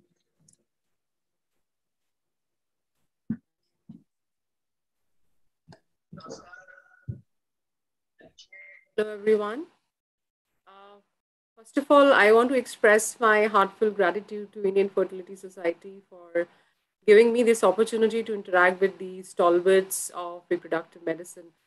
I welcome Dr. Immaculenda Marino to deliver her talk on microbiome. Does it improve our understanding of failed implantation? Dr. Moreno belongs to Microbiome Research Director, iGenomics, Research and Diagnostics from iGenomics Foundation. So I welcome Dr. Moreno for your presentation. Okay, so thank you very much. Good afternoon there in India, and let's go. So let me share my screen. It's, as I mentioned, my pleasure to be here today, and thank you for having me here. Can you see my screen now? Yes, ma'am, please continue. Perfect. So as it's been said, I'm the Microbiome Research Director of iGenomics R&D and iGenomics Foundation. This is my disclosure. And as you already saw in the previous presentation by Dr. Rubio and Dr. Alsmar, you have learned about the importance of the embryo in pregnancy and also about the importance of the endometrial receptivity in implantation. So in iGenomics, we know that even if you are transferring the best euploid embryo in the best endometrial and receptive endometrium, still there are some women that do not get pregnant. So in iGenomics, we started thinking about how, other factors that may influence implantation and that may help managing infertile patients with recurrent implantation failure. So among the different factors that we were analyzing, for example, maternal embryo crosstalk or also decidualization, we end up studying also the microbiota. And this is a paper summarizing the reproductive tract continuum microbiota. In this paper, it was shown, it was reported that the full reproductive tract has a microbiota that starts in the vagina, which is the most exposed part of the tract, and it goes progressively decreasing in abundance, but is presenting a microbiota in the cervix, in the uterus, in the fallopian tubes, and even these authors were characterizing the microbiota in the pouch of Douglas, in the peritoneal cavity. So from our side, in our group, we were wondering whether there was an association between the endometrial microbiota composition and the reproductive outcomes in infertile patients. So some years ago, we started working in this topic, like 7 or 8 years ago, and we published this first paper in 2016 in the American Journals of Obstetrics and Gynecology, in which we were analyzing the microbiota, the impact of the microbiota in infertile women, with this pilot study in which we started studying the microbiota of recurrent implantation failure. This was a pilot study with 35 patients. And in this study, because these patients were going to have an endometrial biopsy for the ERA test, we first collected an endometrial fluid for the analysis of the endometrial microbiota. So in this endometrial biopsy, we analyzed the ERA test, and then we were doing the personalized embryo transfer for these patients and following the pregnancy. And at the end of the study, we were able to associate or to correlate the results of the microbiota obtained in the endometrial fluid versus the reproductive outcomes in terms of live birth. The results that we found in this study was that they are summarized here in this graph, in which you can see the average endometrial microbiota composition of the woman that had a live birth, the average endometrial composition of the woman with a clinical miscarriage, and those who do not get pregnant after the personalized embryo transfer. And as you can see here, patients with a live birth presented higher amounts of the bacteria Lactobacillus, the Lactobacillus genus, compared to those with poorer outcomes, with clinical miscarriage or with no pregnancy. And at the same time, patients with clinical miscarriage or no pregnancies, they had higher amounts of pathogens, reproductive tract pathogens, for example, Gardnerella, Streptococcus, Veillonella, and so on.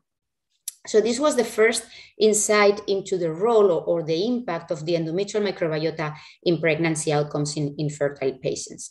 Also, if we try to understand using this data whether we were able to predict the reproductive outcomes of the patients depending on the microbiota composition of their endometrial samples. And what we did was to use a couple of different mathematical methods to try to infer the reproductive outcomes of these patients. So in this case, the results of these mathematical methods gave us the answer that the lactobacillus composition was a significant value in predicting live birth or no live birth. So we went back to our data, and in this table here, you have the same patients, but in this case, we have classified these patients in terms of their lactobacillus content or the microbiota content in endometrial samples. In this group here, LDM is lactobacillus-dominated microbiota. We have the patients having more than 90% lactobacillus in their samples. In this group here, non-lactobacillus-dominated microbiota, you can see the results, the reproductive results of those patients having less than 90% of lactobacillus, and of course having higher amounts of pathogens or dysbiotics in their endometrial samples. And as you can see, there was no difference in the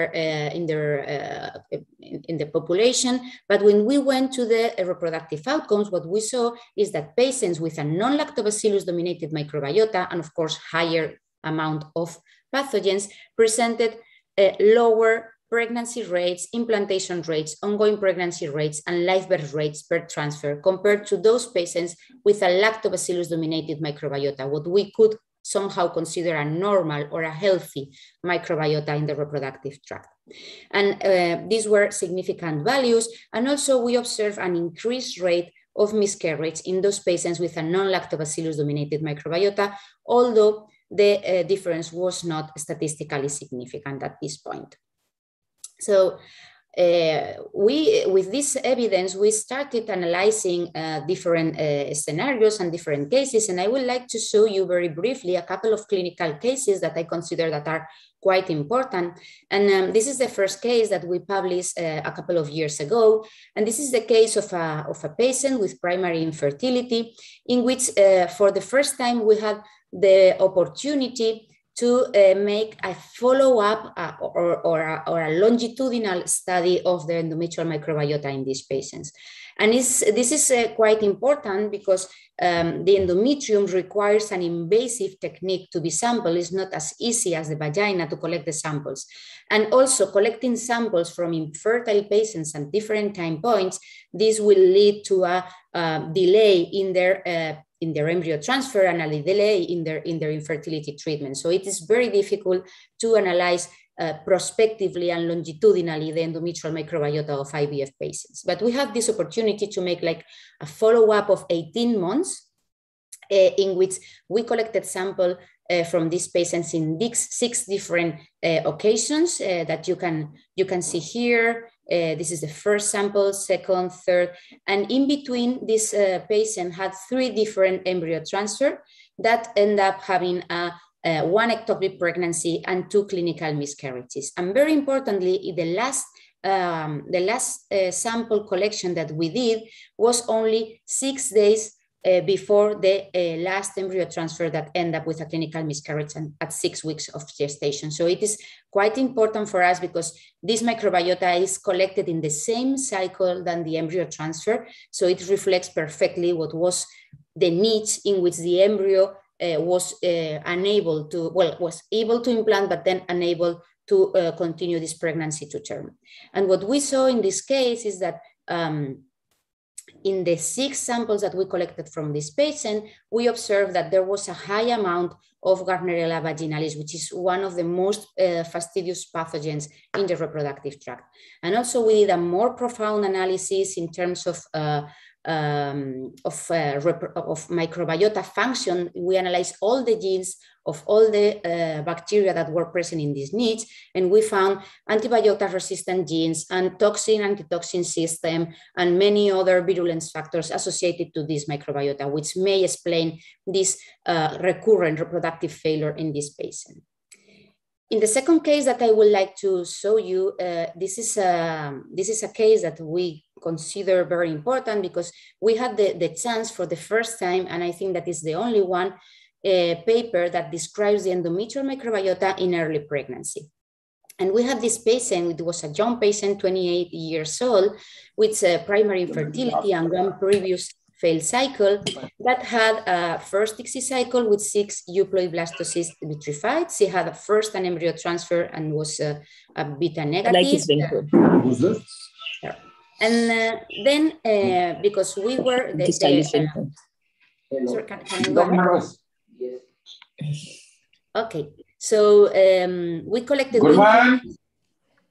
We include this patient in the analysis of the endometrial microbiota, and we collected 1 sample before the embryo transfer, the personalized embryo transfer. She had a pregnancy at this time, but she had an spontaneous abortion after 8 weeks of pregnancy. And after the curettates and confirming that the embryo was euploid, she went for a break to recover from the curettates, and sometime later she came back to the clinic and we collected a second endometrial fluid for the study of the endometrial microbiota. Our surprise was when 2 weeks later, she called us back and she told that she was pregnant. She had achieved a spontaneous pregnancy at home, and she was already pregnant when we collected that second endometrial fluid sample. So we kept the samples of this patient. We were following very closely the pregnancy until she had a healthy baby boy with no pregnancy complications and no baby complications. And then we asked her permission to analyze these 2 samples, 1 before the clinical miscarriage and 1 when she was already pregnant in 4 weeks of pregnancy, and we compared the results. And as you can see here, the percentage of lactobacillus here is much higher than in the sample previous to miscarriage, meaning that this endometrial microbiota during early pregnancy was consistent with a normal or healthy endometrial microbiota, while in the sample collected previous to miscarriage, the patient saw a very unstable and dysbiotic profile of the microbiota. So with all these results, we wanted to validate our results, our observation, and then we started planning this study that has been recently accepted for publication in Microbiome and is now in press. But in case you want to see this paper, you can look at it in medRxiv with this DOI number. So in this case, what we were doing is a prospective observational multicenter study in which we were collecting samples from 452 patients of IVF or ovum donation, in which these patients were going to have a personalized embryo transfer with blastocyst in day 5 or 6 in an HRT cycle. So in this case, we were collecting the endometrial biopsy for the ERA and doing the personalized embryo transfer, and then associating the results of the reproductive outcomes with the endometrial microbiota, not only in the endometrial fluid, but also in one small piece from the endometrial biopsy collected from the ERA test. And I'm going to show you now the results. These are the participant sites that were recruiting patients for the study. This was performed in 3 continents and 8 different countries. And I'm very glad to say that even this paper that I'm showing here by Molina and collaborators was published now in 2021 when our study was already finished and sent for publication. But I'm very proud to say that we are following all the endometrial microbiota recommendations for good practices. And so we are quite confident and quite sure of the results that we are presenting. So this is the chart of the population. We started with 452 patients, and after exclusions and loss of follow-up, we end up having 342 patients in which we were able to correlate the endometrial microbiota results with the reproductive outcomes.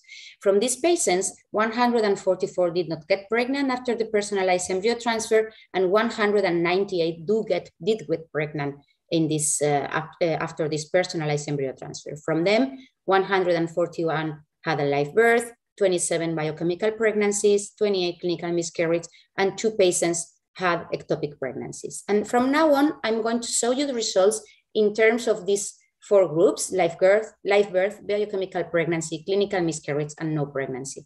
And I will not consider in this talk ectopic pregnancy because there's only a sample size of 2, and of course we cannot do any statistics with this number.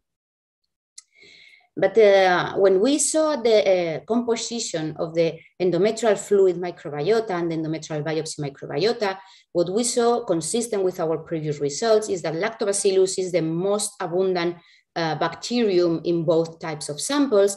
And also there were Atopobium, Gardnerella, Haemophilus, Prevotella, Streptococcus. So all those bacteria that we know that are quite easy to find in the reproductive tract.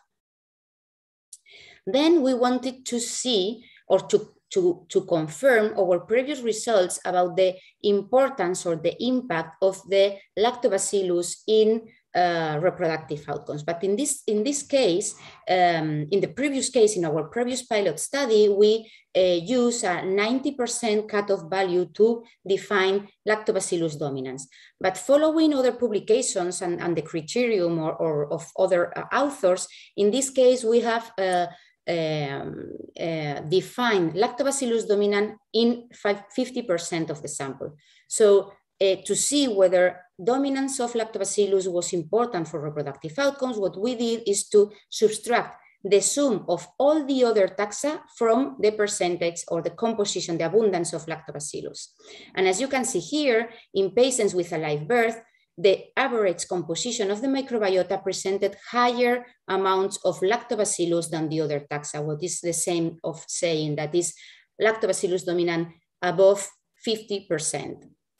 And in the case of biochemical pregnancy and clinical miscarriage, this was the other way around.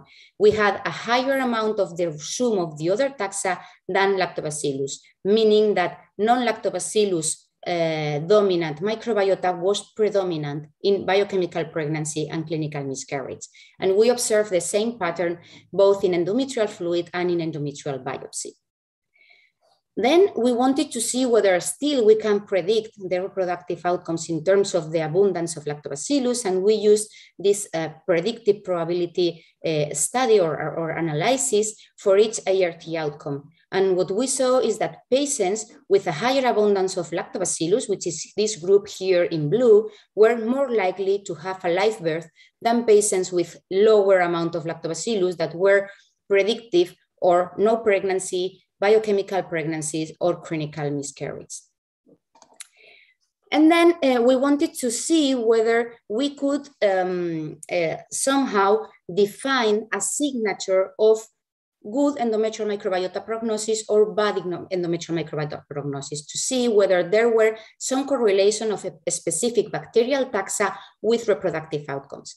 But always to be able to see which is the signature of a condition or of a disease, we need first to analyze which is the normal or the physiological situation. And there is no consensus in terms of endometrial microbiota about what is normal, what is the physiological state.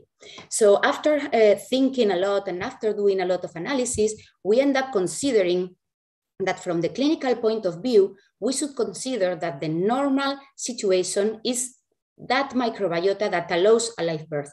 Because if whatever bacteria is in this uterine cavity allows a pregnancy and allows a live birth, then it should be considered normal because this does not impact negatively the pregnancy.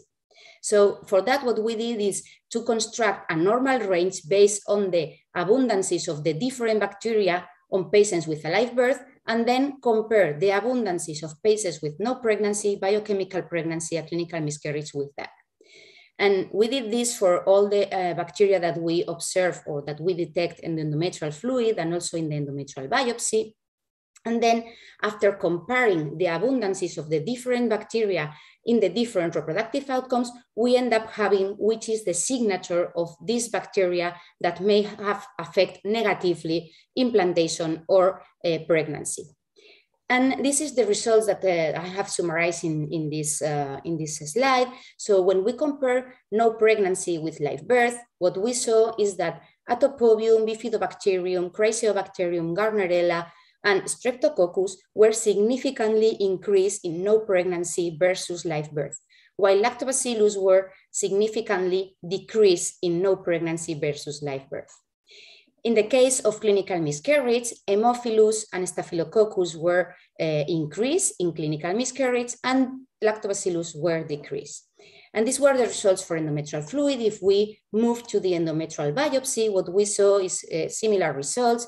Bifidobacterium, Gardnerella, and Klebsiella were increased in no pregnancy compared to live birth, while Lactobacillus again was decreased.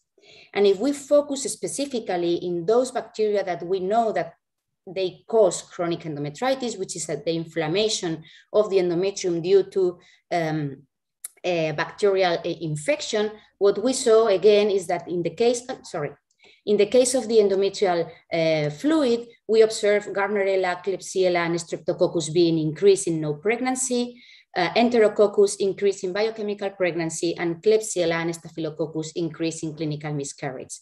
And in the case of the endometrial biopsy, we observed Gardnerella, Neisseria, and Klebsiella being increased in no pregnancy, while in all these circumstances, Lactobacillus was decreased in the poor outcomes compared to live birth. So the conclusions of this work was that the pathogenic profile associated with reproductive failure consisted of Atopobium, Bifidobacterium, Chrysobacterium, Gardnerella, Haemophilus, Klebsiella, Neisseria, Staphylococcus, and Streptococcus, that patients with a high abundance of lactobacilli are more likely to achieve reproductive success, and the endometrial microbiota composition before embryo transfer could be a useful biomarker to consider offering opportunity to further improve diagnosis and treatment strategies. And of course, the endometrial microbiota should be considered a possible emerging cause of implantation failure and or pregnancy loss, and our further studies and our upcoming research is focusing on understanding which are the mechanisms in which the endometrial microbiota interact with the host cells to produce these negative outcomes.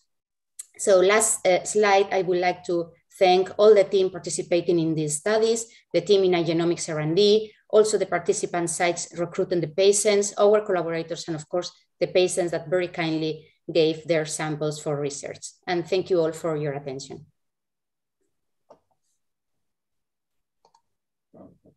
Thank you, Dr. Marino, for your wonderful presentation. Can we have the question answer session? Yeah, I have, can I ask one question?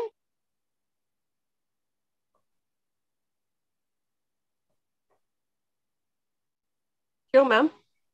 Yeah, my question is for Carmen Rubio for non-invasive PGT. Is he there? Yes, I'm here. Yeah. So my question is that have you done concordance for flash day 5 blastocyst and frozen day 5 or day 6 blastocyst? Yes, I presented like few data on that. So we have done a study with previously day 5 and day 6 frozen blastocyst. For day 5 frozen blastocyst, we need to keep in culture overnight, about 24 hours. And then we have good results. For day 6 frozen blastocyst, you can thaw and keep in culture 8 hours. And this is enough to have very good concordance rates. Yeah, and another question related to the same thing, like suppose for the sibling embryos, few we have done the day 5 freezing and few we have done the day 3 freezing. So when we compare and when we culture the embryo after warming, what will be the comparison of concordance between day 3 frozen and then cultured to day 5 and day 5? Yeah. Okay, I don't have this data. We have not done this study, but I think because we know that with completely fresh blastocysts, we have 85 concordance. The average, if we have frozen blastocysts, is 95. So I can tell you that with the day 3, frozen embryos should be something between 85, 95. Because majority in laboratory, in my laboratory also, we freeze sometimes day 3, and then patient after discussion and after having all that also, they'll change their mind and they'll say we want to go for PGT. Okay. So we have to culture and yeah. Yeah, I think it should be between 85, 95, but I will say closer to 90%, because I think that the vitrification process really affects that you get rid of the cumulus cells. So I think that when you go through a vitrification process, so many steps of moving from one solution to the other, the concordance rate is going to be higher, I think, because it decreases the presence of any external contamination. Thank you.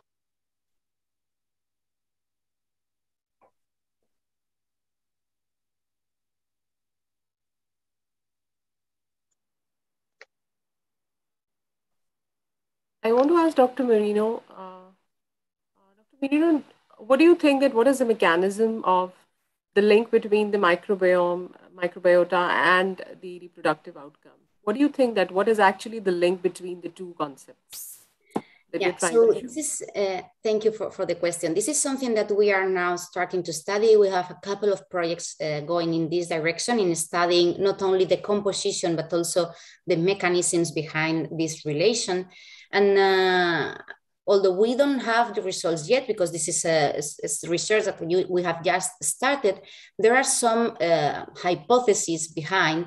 Of course, immunological processes may be behind the infection of the inflammation could be one of the main causes, but also there are looking at other systems, like for example, the gastrointestinal system. And if we learn from what is known about the microbiota in the gut, which is also a similar epithelium of what we can find in the endometrium, there are different mechanisms that may be involved.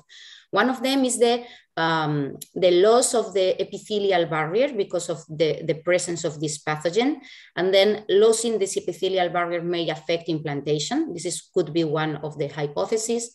The other one may be also the alteration of the physicochemical environment that is appropriate for implantation and for pregnancy because the pathogens may be secreting some byproducts that are, let's say, toxic for the embryo or toxic for the endometrium. So there are many different hypotheses. We are working on that, and hopefully we will have the results soon.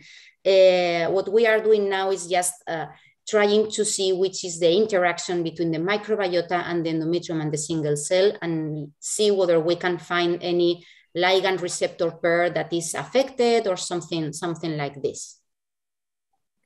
But this is for sure that the microbiotas, they are actually the cause and not the effect. Well, we never know. Okay. Yeah, this is something that we don't know, and there is a lot of comments going on in this direction, whether a bad microbiota causes defects in the endometrium, or is the endometrium that is impaired, and then this allows the growth of bacterial pathogens in there. So this is something that we really don't know. But in my humble opinion, and being practical, it doesn't matter whether it's the cause of the consequence. At the end, what we should know is that this is something that impacts reproduction, and we have to try to correct or to modify it when it's altered. But I think that we will never know whether it's a cause of or a consequence. All right. Thank you so much. Thank you. You're appreciated. Dr. Rakesh, are you there?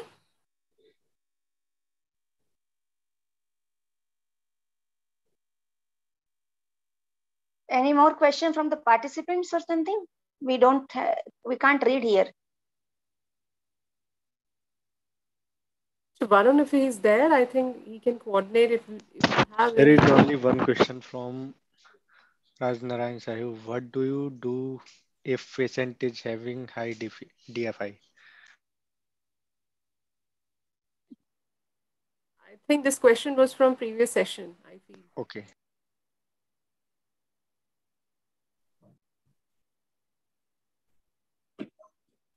I think if we don't have further questions, can we just close the session? Dr.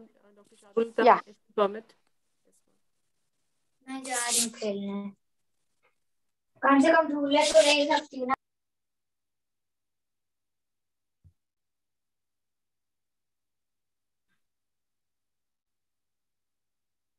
Judges, chairpersons, can we have some discussion for the further time? We have time, 10 more minutes. Yeah, definitely. Yeah. So maybe we'll ask about the commercial part of this thing, that when it is going to have this non-invasive PGT available to the Indian IVF, industry. You have already available. So we have already launched this service through our iGenomics India laboratory. So you can contact with our team in India, because we have already started. We have some centers in India that has contacted to us. We have started the validation. So this is something that is already available for you in India. Thank you.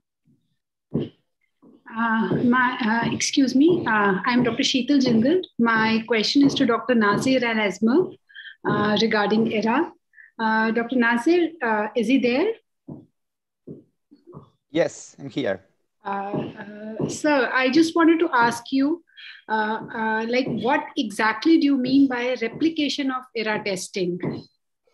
Okay, as you might know, we can perform the ERA in either natural cycle, combined cycle, and HRT cycle. So what we need to, what I mean when I said we have to replicate is that if you have a patient that is receptive in that certain day, could be progesterone +5, progesterone +6, you have to replicate for the transfer whatever you perform during the mock cycle, during the cycle of the biopsy. That means you have to give to the patient same days or hours of progesterone, same amount of progesterone, and same dosage of, same way of administration of that progesterone.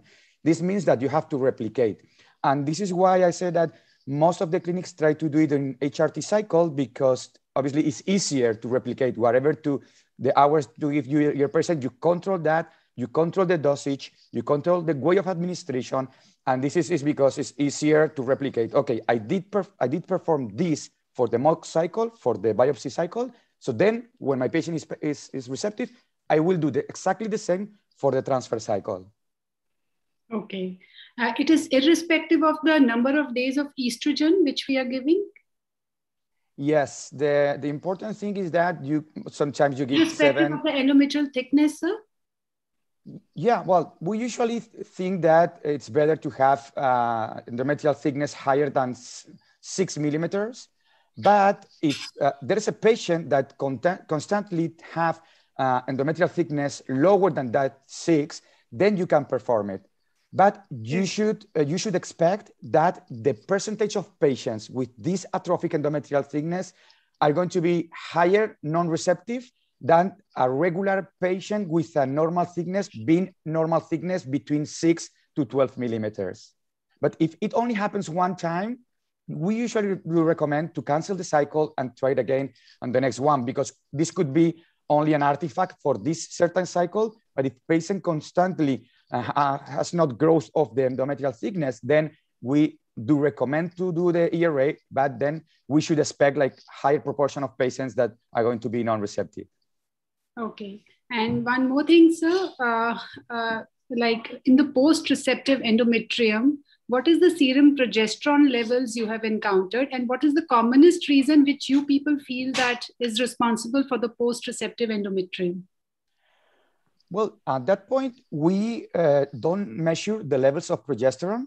So what we perform is only to measure the levels of progesterone.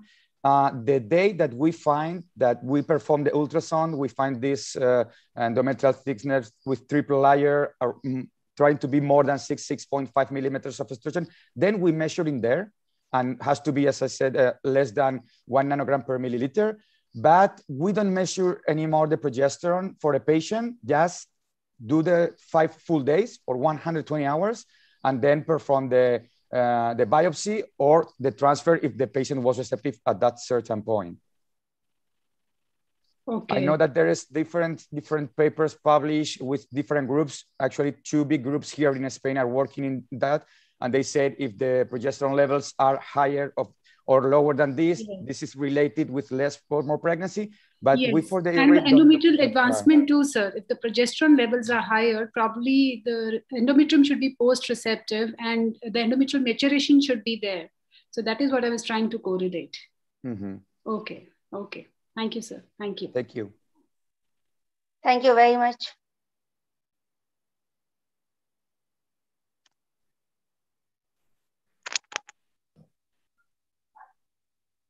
So I think we declared the session closed, ma'am. Over to you, chairpersons.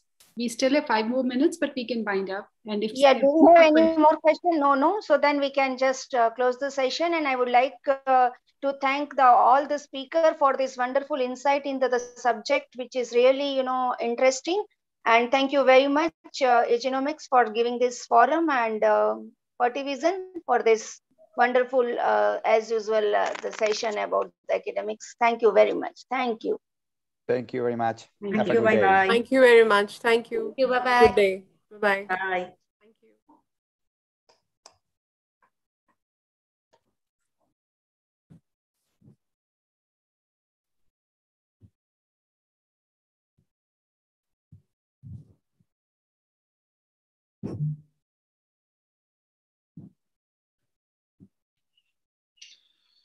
Hi, is anyone there? Yes, sir. Yes. Yeah. Yes, Dr. Gaurav. Yes. So in this next session, so we have only 2 lectures, right? In the next 1 hour. Dr. Gaurav. So we have about 30 minutes each. Is that so? 20 minutes and 20 minutes for lecture, and last 20 minutes for discussion. Okay. So, we have all 1 hour for to talk and 20-minute discussion. Okay. So we might overshoot because maybe 20 minutes will be a lot to discuss. Yeah. So just in case, I take 20 or 20, I don't know how much time it'll take. I'll try to wrap up in 20 minutes, but it may overshoot by a few minutes. Yeah, Dr. Gaurav, welcome to Fertivision. Thank you. Yeah, so I think we'll be starting with the session. You're absolutely right. I would just request Dr. Geetika to take over and invite the chairpersons because our speakers are already ready. Yeah, the thing I was going to share this. We don't have our chairperson right now, actually. Okay, So okay. we will I think start Dr. in. Geetika, you can just call up, please. Yes, Dr. so Vinesh we will and, start in yeah. few minutes. Yeah. Another 2 minutes or so. Okay, I will give you the countdown once again. Then we will start. Yeah, okay. And I was just saying, in case, because it's just 2 speakers and 30 No worries, no worries, That's sir. right, No right, worries, Dr. sir. Gaurav. Oh, Absolutely right. Yeah. Right.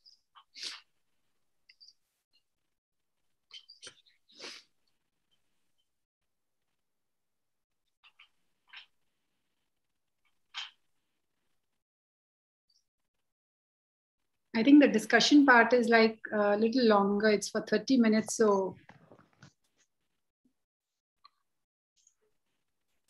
Yeah, I don't know what we'll discuss for 30 minutes. it was a good discussion. I mean, Hear me? Yes, we can hear you. Dr. Priya, welcome to Fertivision 2021. I cross-checked and they said the talk is for 30 minutes. So even I overshoot, I'm not sure, but let Gaurav. So we will quickly start. We'll quickly start. Priya, that 30 minutes talks means keynote lecture. So yeah. I asked repeatedly, in fact, I was wondering if it's 20 and 10 or 25 and 5. I didn't know.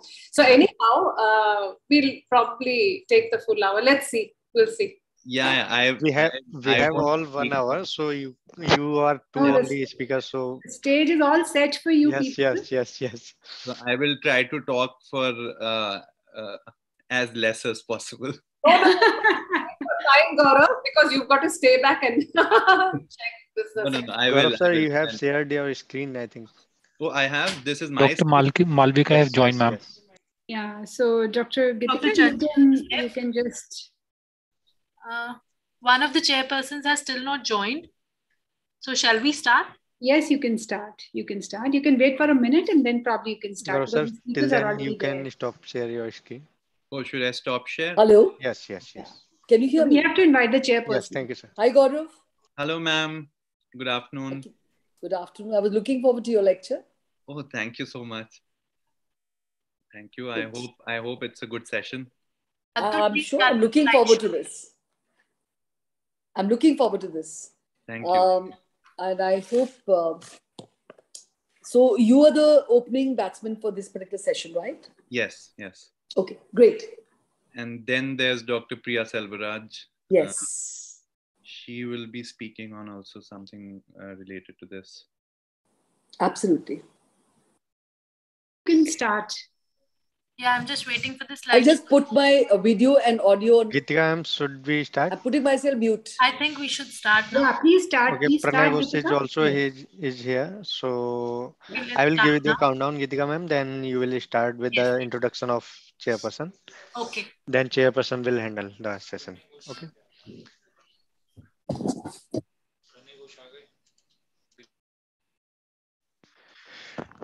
10, 9, 8, 7, 6, 5, 4, 3, 2, 1.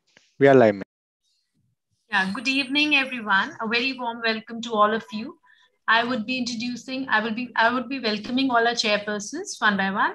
First, I would like to welcome Dr. Biren Banerjee. He's the founder and MD of NDNA Life Sciences Molecular Diagnostics, Odisha. We welcome you, sir. Then Dr. Malvika Sabharwal. She's the Chief of Department of Obs and Gynae, Jeevanmala and Apollo Spectra Hospital, New Delhi. We welcome you, ma'am. Dr. Chanchal Singh, Senior Consultant, Fetal Medicine at Madhukar Rainbow Children Hospital and Birthright, New Delhi. We welcome you, ma'am. Now over to the chairpersons.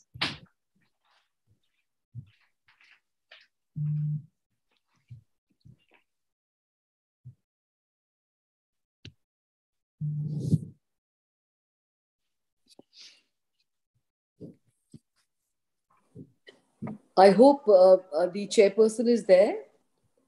Dr. Banerjee is there. He was there. I just Oh, saw. he's not here. Okay, so can we get, without wasting time, can I take over with due permission, Geetika? Yes, ma'am. Sure. Why not? Yes. Because we have to get moving, right? Yes, yes, ma'am. So we're all looking forward to Dr. Gaurav Majumdar's talk. He's a chief embryologist in Center of IVF and Human Reproduction at Sir Ganga Ram Hospital, New Delhi.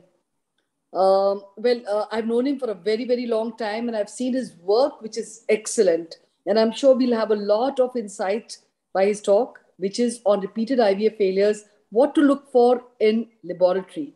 And he's the chief embryologist going to throw light and deliberate on this particular very pertinent topic. Gaurav, the stage is all yours. Thank you very much, ma'am.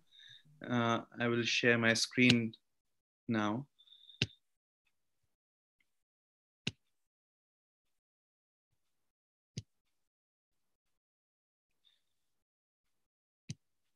Right.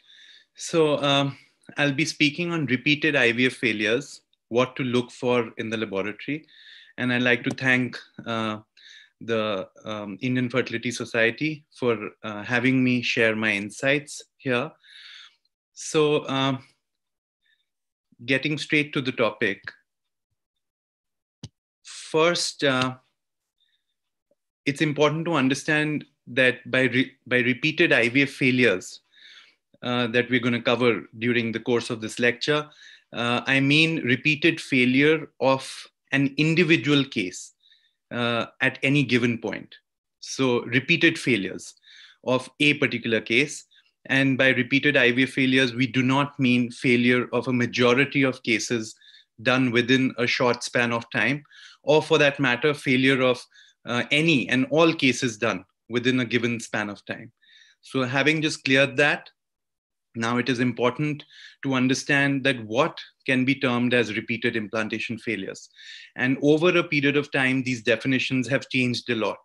So back in 2005, repeated implantation failures or IVF failures meant 3 or more unsuccessful IVF cycles, or the failure of conception after replacement of 10 or more good quality embryos. So probably at that time, it was common to transfer 3 embryos at a time, and mostly cleavage stage embryos. So that would explain replacement of a failure of 10 good quality embryos. Then over the years, after about a decade, this definition changed and the number came down to 3, right? So then RIF was defined as a failure of a woman below 40 years to achieve a pregnancy with 3 or more consecutive embryo transfer cycles in which 4 good quality embryos are transferred. So this is perhaps the time when the trend of transferring single blastocyst embryos had started. So therefore, they defined that if a patient had 3 consecutive failures with cumulatively only 4 good quality or blastocyst stage embryos, then it was termed as RIF. Now, it's become even more stringent. While an RIF can be termed as a patient who's had failure of only 2 or more embryo transfer cycles, where 2 or more good quality blastocysts have been transferred.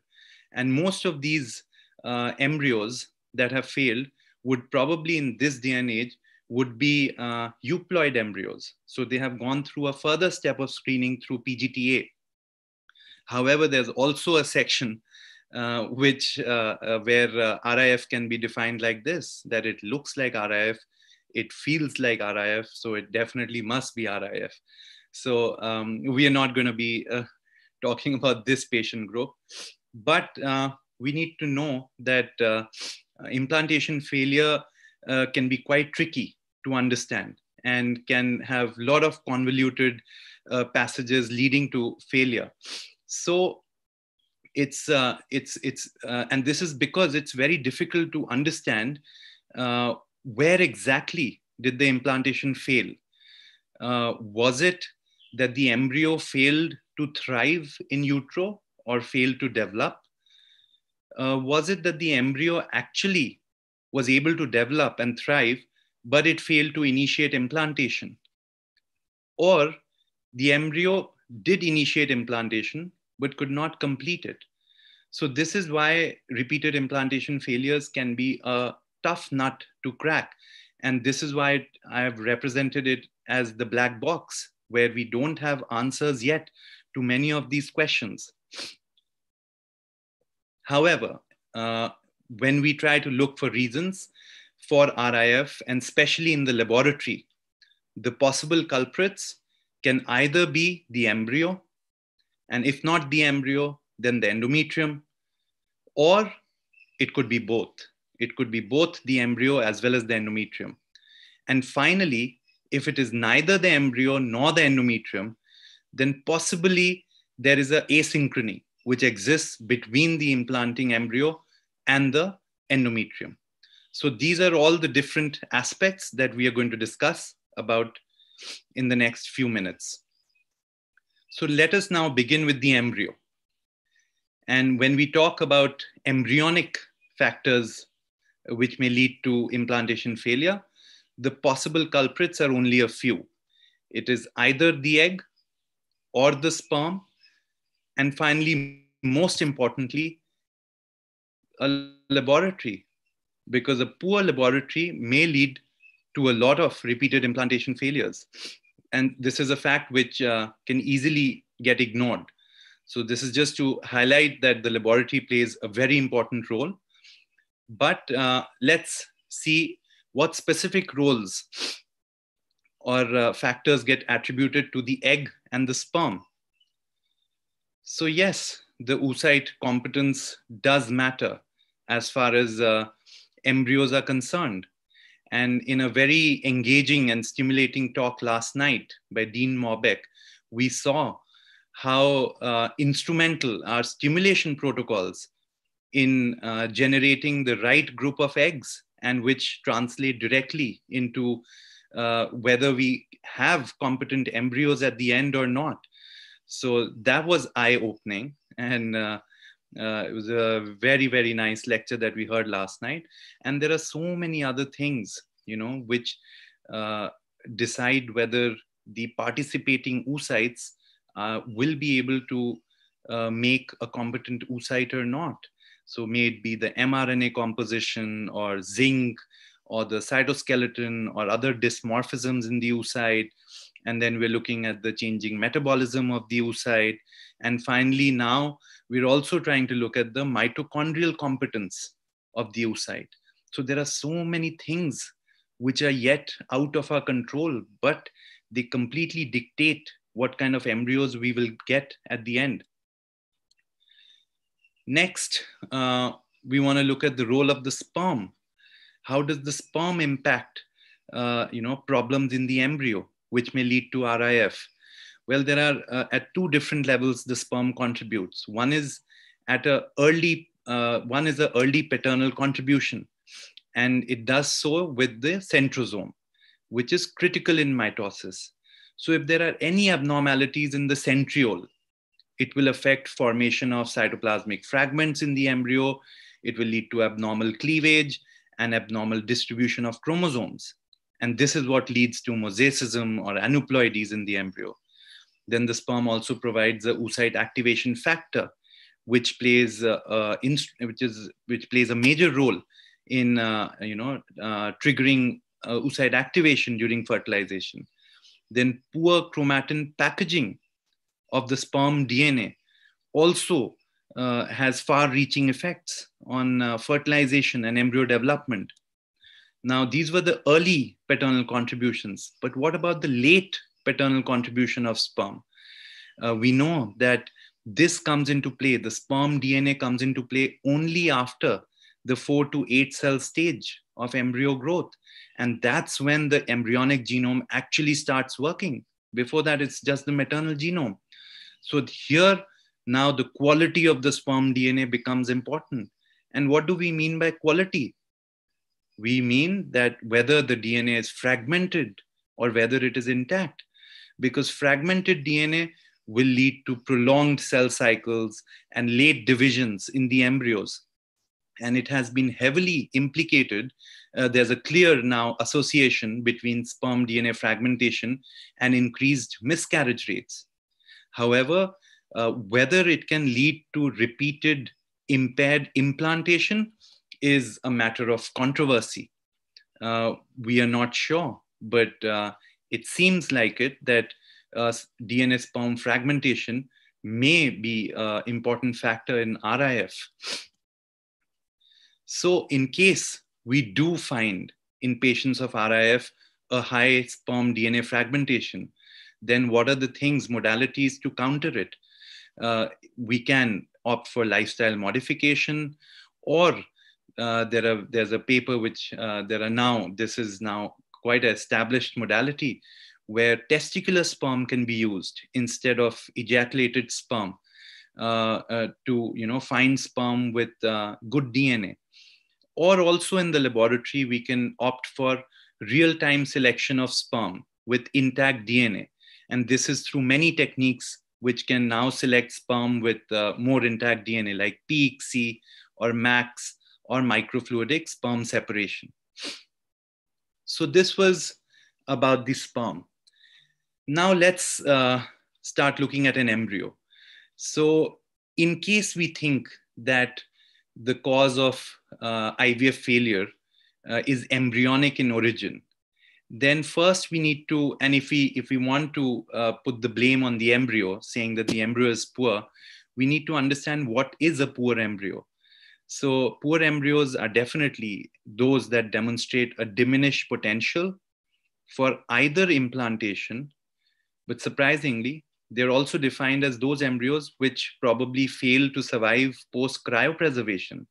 So this is another way of looking at a poor embryo. And as far as the majority laboratories in the world are concerned, the mainstay of embryo assessment still is looking at plain morphology of the embryo and its developmental rate in vitro. And then, of course, there are more advanced techniques like looking at the chromosomal complement of the embryo through PGTA, or looking at the cleavage patterns of the embryo, and which is done very effectively with time-lapse technology. Then one can also opt to look at the metabolism of the embryo. So there are so many different criteria based on which you can term an embryo to be poor, right? So what are the solutions to problems, or to looking at problems which look embryonic in origin? Because we are trying to look at laboratory solutions of how to tackle embryonic problems for RIF. So we are going to talk about blastocyst transfer as a possible solution for cases of RIF. We're going to look at assisted hatching.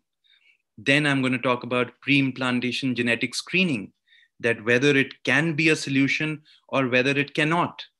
And then there are other non-invasive methods of embryo selection. And perhaps when nothing else works, we can turn to donor eggs or embryos. So let's start with blastocyst transfer. So when do we do blastocyst transfer, and how can it help us? Okay, so in all cases where all available cleavage stage embryos on day 3 are of poor grade, blastocyst transfer can be a very, very effective strategy. So it may sound strange and weird that in embryos that are looking of poor grade on day 3, why would anybody try to culture them further and extend their culture? Well, culturing them to blastocyst stage is the only way where we can assess their true potential. Then again, blastocyst transfer becomes a very effective strategy for patients where good quality day 3 embryos are also undergoing repeated failure. So here you must culture them to blastocyst stage again for the same purpose, which is to assess their true potential. Now, it has been shown in a very, very elegant paper back in the days that blastocyst stage transfer of poor quality cleavage stage embryos actually results in higher implantation rates. And this is despite fewer embryos being available for transfer on day 5, pregnancy rates are not compromised when compared with day 3 transfer. So instead of continuously and repeatedly transferring poor embryos in IVF after IVF on day 3, you should rather opt for culturing them further and seeing whether they are even fit for transfer. And in case they catch up in their growth or unexpectedly make a blastocyst, then that's an embryo that is going to give you hope. Similarly, in this cycle, it was so interesting to see that out of the poor quality embryos, actually 20% of them unexpectedly made blastocysts. And when these embryos were transferred, they were frozen and transferred, it led to a substantial pregnancy rate. So this is one very, so this was about blastocyst transfer. Now let us examine the role of assisted hatching. Does it help? So we had a Cochrane review in 2012, which was followed by the SART and the ASRM practice committee opinion on the role of assisted hatching in 2014. And there they clearly stated that there is good evidence actually that assisted hatching slightly improves the clinical pregnancy rate in patients with prior failed IVF cycles or who have a poor prognosis. However, there is insufficient evidence still that proves that assisted hatching improves the live birth rates. All right. Now let us move to the role of genetic testing. So once we think that the embryos are making blastocysts and it's still not working, then we start thinking about genetics. So where do we start thinking specifically of genetic testing? In cases where there's a repeated failure despite good quality blastocysts, okay, so I think this is time to start thinking about what's inside the blastocysts, because despite the good quality, they're not working. Then there is repeated failure with average or poor looking blastocysts. This also makes a strong case for digging deeper to see whether these blastocysts are actually viable or not. And finally is also a very important patient group where the blastocyst formation rate is very poor. So these are patients who have good ovarian responses, great yields as far as eggs are concerned, and probably a lot of good day 3 embryos, cleavage stage embryos. But the moment the embryonic genome takes over and the embryo needs to grow further, the blastocyst formation rate becomes very poor. So these patients make a very good candidate for actually checking further, doing genetic tests on these embryos to see why they're not implanting. So when we are looking for genetic factors, what are the things we need to test for? First, we need to look at the parental karyotype. And why do we do that? To screen for any hidden or unknown structural rearrangements, because there is a very, very strong link between such translocations and repeated IVF failures. Then obviously, as everyone knows, that the one important genetic factor that we need to look for is embryo aneuploidy. And finally, when we find nothing, it's probably time to look at the endometrial receptivity, which is done through the endometrial receptivity array. So here we are trying to now look for any asynchrony which exists between the embryo and the endometrium. So talking of embryonic aneuploidies, now here we know that in the advanced age group of patients above 36, we know that we are going to encounter a lot of aneuploidy in the embryos.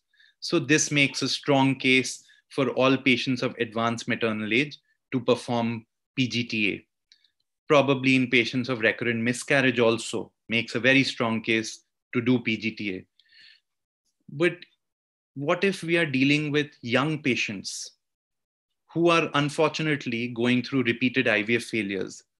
So will PGTA really help in this patient group? there is still not strong evidence regarding the use of PGTA. And this is because RIF is a very heterogeneous patient group, right? And so, as you saw, PGTA may have very little impact in being a solution for this group of patients where the underlying cause is not aneuploidy and maybe something else. And rather, PGTA will actually help in diagnosing only a very, very small subset of RIF where recurrent aneuploidy is the underlying cause, which means that there is some structural rearrangement or some problem in the chromosomes, which has been unnoticed till now. So hence, repeated implantation failure cannot be equated with embryonic aneuploidy all the time. Now let's come to blastocysts of poor quality. We spoke about blastocysts of good quality. Now, do we do PGTA for blastocysts which don't look very good? Where, for example, the blastocyst has a good inner cell mass but a very poor trophectoderm, or a very tiny inner cell mass and an average trophectoderm. Does it help here? Well, yes, the answer to this is that it definitely helps. So all these embryos you can see, these are all 4CBs and 4BC, and here you can see a great amount of fragmentation. So these are all poor quality blastocysts, and they would never be our first choice to transfer and try for a pregnancy with. But PGTA on these embryos has shown that these embryos are normal, and each of these embryos has resulted in a live birth. So there you go. Performing PGTA for poor embryos actually can be a very effective strategy. So what will be our counseling for a patient of repeated IVF failures as far as PGTA is concerned? So the patient will ask that whether PGS is going to help me. And our answer should be that, well, it won't really increase your chances of having a live birth, but it will definitely help us in at least diagnosing and prognosticating your problem. It is very important to find out whether the problem is embryonic in origin or not. And if it is, in case it is, then it will help us achieve a higher implantation, and it will reduce our time to pregnancy and perhaps lower pregnancy loss rates as well. So finally, when we move away from the endometrium and nothing else seems to work, then probably is the time to look at the endometrial receptivity, right? Where it has been stated that RIF in part is our failure in diagnosis and synchronization of the euploid blastocyst with the window of implantation. So just a little bit of data from our center, where in patients of RIF who were, very strict criteria were set for a patient to qualify as having repeated IVF failures, we did ERA test. And interestingly, 50% of these patients came back with absolutely normal endometriums, receptive endometriums after 5 days of progesterone. And only 7% out of these patients actually came back with post-receptive endometrium reports, which means that after 5 days of progesterone, it was observed that these 7% of patients, the window of implantation was actually closed. So in these patients, the embryo, despite a euploid blastocyst, implantation was probably theoretically is not possible. And in about 43% of the cases, the endometrium is pre-receptive, which means that there's still time for the window to open. So it is still conceivable to go about and have an implantation. So these are the patients where we actually, tailored the progesterone exposure before transferring embryos. And these personalized progesterone exposures of 4 days in cases of, post the implantation windows being post-receptive.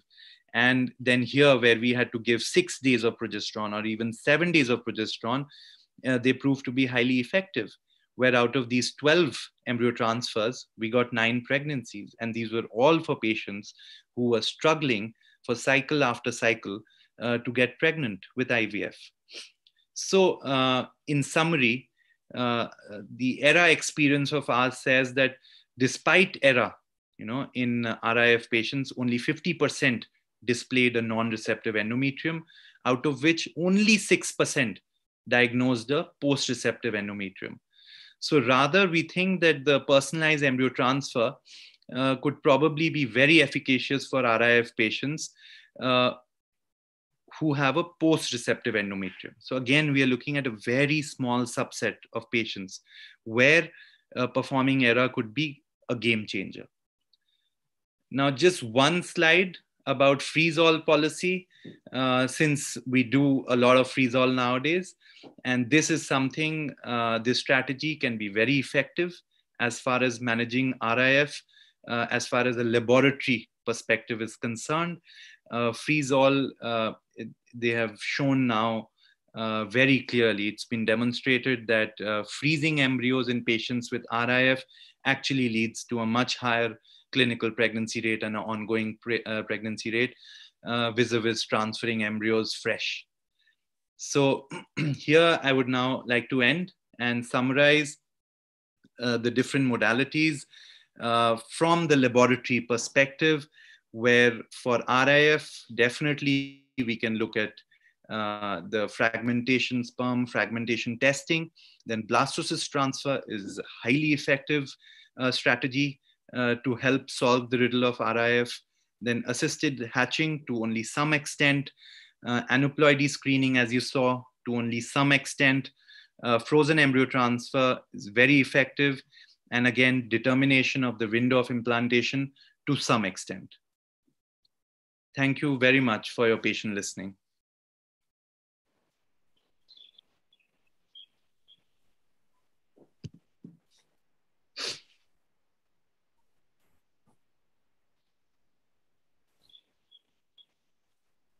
So thank you very much, Gaurav, for the... Can you hear me? Yes. Yeah. That was excellent. Very, very good. I think that you have covered the subject so beautifully. I would like to know if there are any questions. Geetika, can you just bring it to light? Because I could not see much in the chat box. Geetika, can you just answer that? Yes, ma'am. We don't have any questions as of now. So we should move to the next talk. Actually, we don't have time, ma'am. No time for discussion, actually.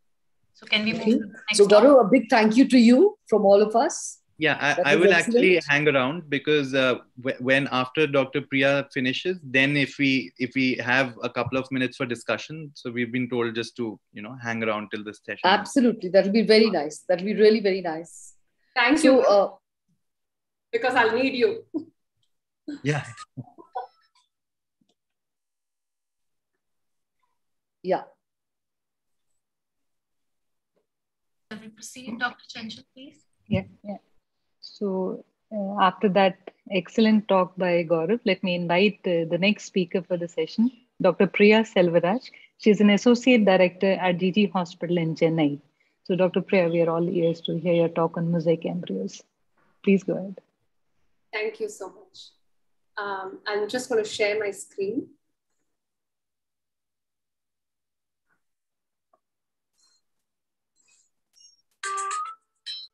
Please let me know if you can see it and if I'm audible. Yes, we can see it very well. You're quite, yeah, we can hear you as well, yes. So a very good afternoon to everyone. And I'd first like to express my gratitude to the organizing team of Fertivision for giving me this wonderful opportunity year after year. And it's always a pleasure to speak at Fertivision. So as you can see, my topic is mosaic embryos, whether we should transfer it or not. So the aim of my talk will be to discuss a little bit about application of PGTA and concept of mosaicism, and also the limitations of the procedure. And hopefully by the end of the talk, as a clinician and an embryologist, we should be able to make an informed and consented decision for the couples who are entering into this procedure. So moving on, let me just go over the basic procedural terms. What is pre-implantation genetic testing for aneuploidy? It is nothing but screening or testing for chromosomal aneuploidy on 24 chromosomes in order to select a euploid embryo. Already a lot of elaboration has been given by Gaurav on PGTA process. And so I just wanted to go through the terms. PGTM is again, pre-implantation genetic testing for Mendelian genetic disorders in which the embryo is at increased risk of a genetic disorder because of the parents being at such risk, either as sufferers or carriers. And everything is NGS based, which is next generation sequencing. And that allows for whole genome sequencing for concurrent haplotyping, single nucleotide variations or copy number variation examination, enabling aneuploidy assessment. So what are its current applications? 90% of the cases are performed for aneuploidies, especially in cases as already discussed in advanced maternal age, recurrent miscarriages due to aneuploidy, and definitely there is a place in recurrent implantation failure. It can be debated if there is time at the end of the presentation. But yes, there is a definite place because as the description goes, as already reiterated by Dr. Gaurav, we really don't have a cause. And if there are poor quality blastocysts, that already gives you an answer as to why it is not implanting. And further, we'll need to explain to the patient that we will be performing this on poor quality blastocysts without guarantees on its survival post-thawing or whether it will really implant. But it definitely gives the patient an answer as to why they are suffering from RIF. So what are the pertinent questions we have to ask when we are having mosaic embryos? So of course, we all know now, we have debated this over and over in several lectures. PGTA is not indicated in all patients and that there is a specific group. So that is out of the equation. But even in this specific group, what is mosaicism? We have to know. What is its relevance? How many embryos are we losing in that process by diagnosing them as mosaic? Is it really an entity that we have to pay close attention to? And how should we prioritize these mosaic embryos? And what does literature give you or personal experience give you on results of these mosaic embryo transfers? Because that is all that these patients are going to have if they have no euploid embryos for transfer. So this is a very important paper, which everyone should go through, which is the Pre-Implantation Genetic Diagnosis International Society's position statement from 2019. So very quickly to summarize, you have loss of falsely positive embryos, especially in cases of poor prognosis patients with small numbers of embryos. It's always a debate.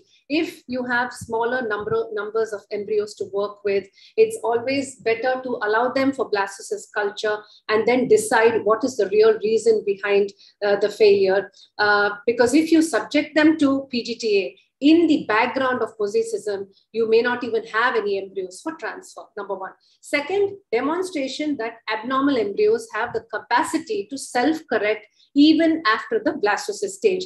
We know that there is already self-correction happening before that, but there is more to it even after the blastocyst stage. So that is something else we need to pay attention. And the self-correction also occurs more in the inner cell mass rather than the trophectoderm. So we are biopsying the trophectoderm, but we cannot reflect the integrity of the inner cell mass because of this, that the self-correction occurs more in the ICM. And the current practice or the technique of doing 5 to 6 cells is really not going to be representative of the whole embryo, which we will see in a couple of slides down. And yes, literature has reported a lot of at least 100 live births following the transfer of so-called abnormal and mosaic embryos, but we will soon see why, because there is a paper actually challenging this concept.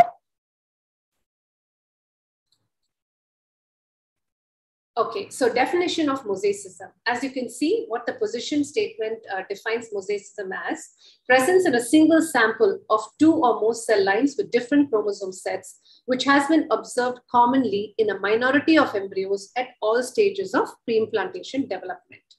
And it is nothing but that mosaic embryos contain 2 or more populations of cells with differing chromosome content where we say some cells are euploid and others are aneuploid, which is why we have this thing whether we should transfer them or not, because there is a potential for these mosaic embryos with two differing cell lines based on proportions to even end in healthy live births. So what is the incidence? Clinical incidence of mosaicism is around 14%. And you can see in this pie diagram that mostly the embryos, 47%. Actually, if you see, almost 50% of embryos are aneuploid. In that, 47% are euploid, and about 13% to have the entity of mosaicism. So many current studies, I mean, differing studies have differing incidences, and it may be even high at 20 to 30%.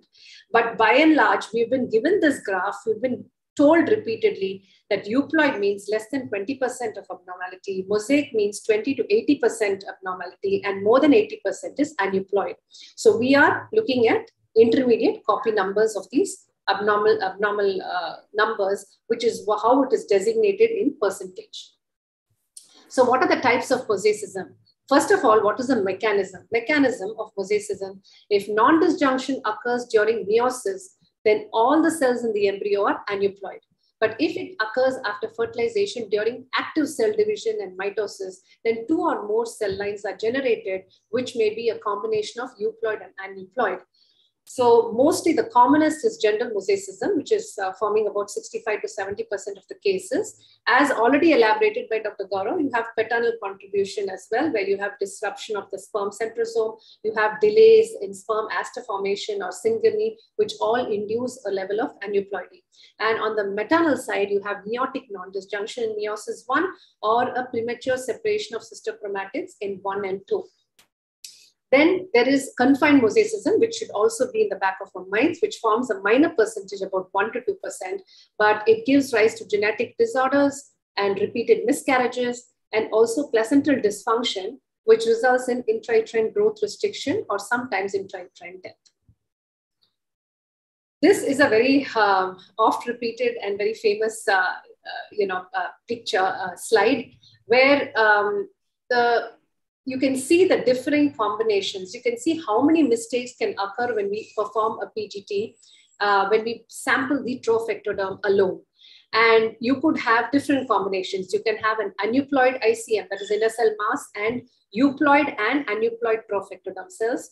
You could have an aneuploid inner cell mass with euploid trophectoderm cells. So which means whenever you're biopsying the trophectoderm, you're never sure of the integrity of the inner cell mass. The other combination could be a euploid ICM with aneuploid trophectoderm. Again, you'll be throwing out a very, very viable embryo. Or you could have a euploid ICM and both euploid and aneuploid trophectoderm cells, which results in your mosaic embryos, again leading to confusion. So let's go back to the position statement. What they conclude is what represents 100% DNA in a single biopsy is impossible to determine since it depends on the number of cells in any given biopsy.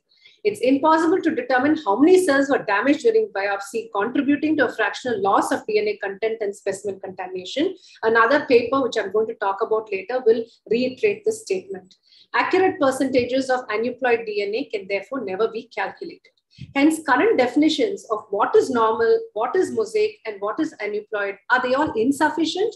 Do we have to, work further on the technical ways or the methodologies that we're using to label or make these definitions or diagnose it? So approaching these results, you can see there are three categories: low-level mosaics, high-level mosaics, and complex mosaics. So in low-level mosaics, you can have even as high as 50% ongoing pregnancy, where you have only 20 to 40% of abnormal cells that are detected. High-level mosaics are those which are more than 40 to 80% of abnormal cells, and they are shown to result in a 30% ongoing pregnancy rate. And complex mosaics, where you have mosaicism in 3 or more chromosomes, and that has resulted only in 6% ongoing pregnancy rates. So our dilemma will lie in the 40 to 80%, whether we should transfer or not, because the other two are clearly excluded from the race. So ultimately, what should we do with mosaic embryos? And what are patients? So this is a very interesting study by Andrea et al. From NYU. What are patients doing with their mosaic embryos? What is the decision making that is done after genetic counseling?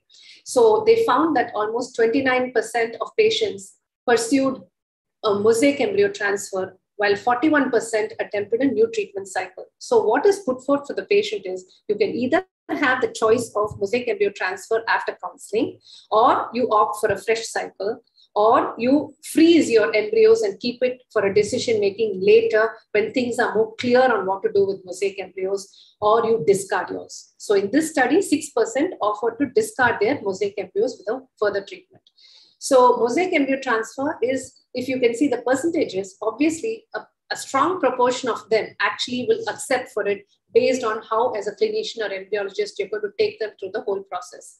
And it was also seen, as you can see in the bottom, the percentages, those who opted for an additional treatment cycle, that is going for a fresh cycle again and doing the biopsy again, they had, you can either do the biopsy, or you can just have a unbiopsied embryo transfer, or you go through IUI cycles, whatever it is, that had a better chance of achieving an ongoing pregnancy rate in comparison to those who pursued the mosaic embryo transfer. So this also shows that the choice of transferring and accepting a lower pregnancy rate lies in you as a clinician counseling the patient, and the patient accepting that lowered implantation result. And so we do know that the reproductive potential is lying somewhere between that aneuploid and euploid embryos, but the decision-making lies entirely in the strong dialogue or bond which is formed between the clinician and the patient. So all the babies are born from mosaic embryo transfer are known to be healthy, and everything, there are live births reported. Long-term outcomes have not yet been studied because it's a very recent phenomenon. And yes, uniparental disomy is a risk. What is uniparental disomy? When the percentage of it occurring is actually very, very less, it's up to 0.06%. It is a trisomy or monosomy rescue event. And so again, in some subset of patients depending on which parent has contributed to this UPD, you could have imprinting disorders if certain genes are involved on chromosomes. They've given certain chromosome numbers, 6, 15, 11, 7, from what I remember. And there's a paper that I'll be putting up, which will highlight that. And you can also have a persisting placental mosaicism, where you go for IUGR and IUD, as I already described. So you have to accept that there's an adverse, although the adverse outcome is low with MET, you really don't know the long-term consequences. So genetic counseling becomes very important in this situation. Here is another study in 2018 where 100 mosaic embryos were transferred, and then what happened? Okay, so let's see. 100 cases of mosaic embryo transfers. Of course, they were FETs. 50 numbers of embryos were transferred as a single embryo transfer, 26 numbers were transferred as double transfer, and 6 were transferred as triple embryo transfer. And out of 18 transfers, they transferred 1 mosaic with 1 euploid of poor quality. This also happens in practice. This is usually explained to the patient also, that you have a poor quality euploid, but you also have a mosaic, which is probably you can have it as a additional transfer just to enhance your chances if you're willing to take the risk of having a mosaic embryo transfer.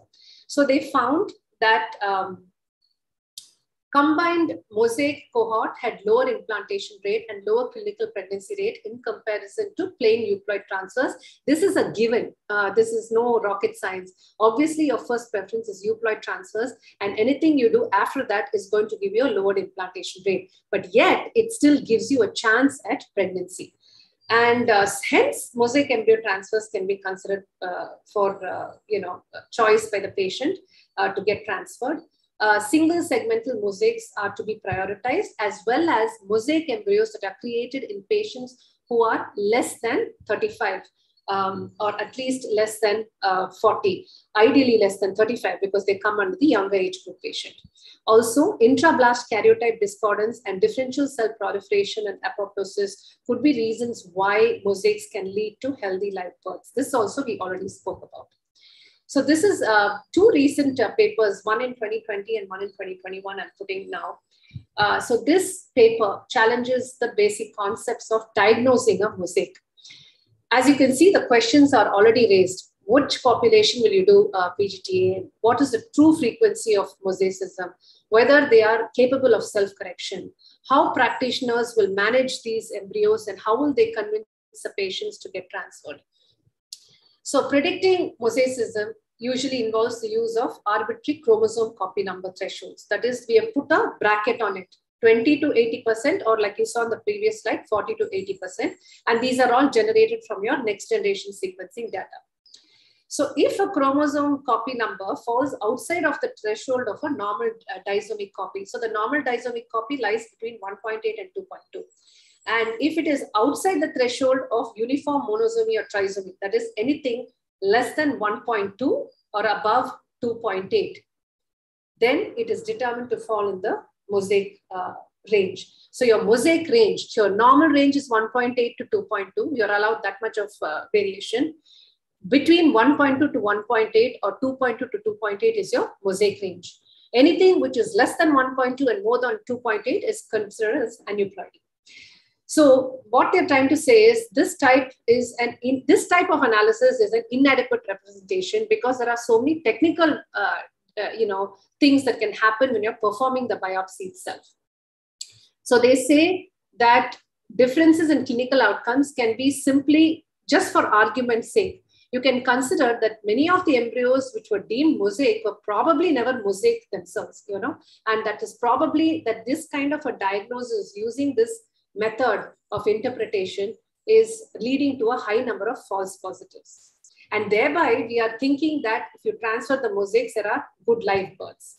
So systematic review of studies that perform rebiopsy. So how can you be very sure that your embryo is definitely mosaic? The only other thing you can do is keep rebiopsying at different locations on the trophectoderm. Obviously, it is not going to be viable, and this is just going to be like a post-mortem. So they found that when you rebiopsy these, and if you put it through the same intermediate copy numbers, 57% were not actually mosaic, which means when you try to use these methodologies to diagnose mosaicism, you're actually creating a high number of false positives. Of course, there's another study. This is like a cross-reference. 29% systematic review by Marine et al. Demonstrated that 29% of embryos deemed mosaic were actually uniform euploid on rebiopsy. And so karyomapping analysis demonstrated that 36%, this is another study by Alan Handyside, 36% of embryos with chromosome copy numbers, the intermediate mosaic range, were actually euploid. So could a technical error in procuring a trophectoderm cells when you're doing the biopsy itself lead to increased diagnosis of mosaicism, which is based on intermediate copy numbers? Are we analyzing a suboptimal number of cells? Is there some contamination? Are we looking at fragmented cells which are attaching themselves along with the intact cells? It could lead to, you may take too many cells for biopsy, or you may give too little DNA for them to amplify. All of these things could contribute to an increased diagnosis of mosaicism. And probably you'll be losing a lot of genuinely aneuploid or genuinely euploid embryos in that process. So these are all things to ponder about. So the conclusion of the paper was they are challenging the current concept of predicting mosaicism based on intermediate copy number thresholds, which they say is thereby leading to high false positive rates of mosaicism, high embryo wastage, and they want methods that determine, probably you have to go back, maybe, because we know what generates the mosaicism, it's mitosis. And you go back to the cell division of origin of aneuploidy, and then there are a lot of technicalities, maybe Gaurav can throw light on it, but they want to refine the current system of diagnosing mosaicism. So the other paper that I wanted to put forth is the committee opinion by ASRM. Like, from a clinician's point of view, what all are you supposed to have? What kind of a dialogue are you supposed to have with the patient? So first of all, pre-test counseling. You first explain to them what the process is about PGTA. And you have to tell them that there is a concept called mosaicism. What does mosaicism entail? What are the different types? I'll put in the next slide and show.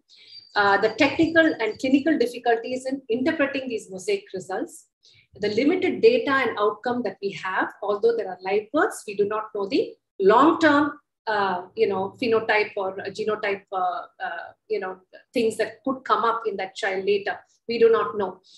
And the potential outcomes, including congenital anomalies, fetal growth restriction because of a confined placental mosaicism, any other perinatal outcomes which could be adverse, like an IUD or growth restriction.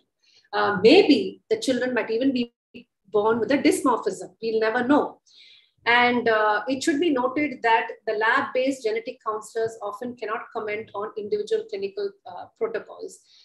Usually we are attached to, whoever does the biopsy, like if you're sending the biopsy results outside, they will have their own genetic counselor, a geneticist who can correspond with the patient and also help the clinician aid in making an informed decision with the patient. The option to decline PGTA to avoid uncertain results and the burden of decision-making regarding transfer or storage of embryos diagnosed as mosaic. Yes. So once you say all of these things to the patient, if they have the option to even decline the whole process itself. So this has to come out in the open with the patient. The next thing is post-test counseling. So once they receive the diagnosis, what is the interpretation of results? What are the uncertainties that we face? Everything should be provided for the patient once the result is generated. And we do it from the clinical side, and we also involve the geneticist in case the patient is still unable to make decisions based on the clinician's front or knowledge to provide the outcomes for the patient.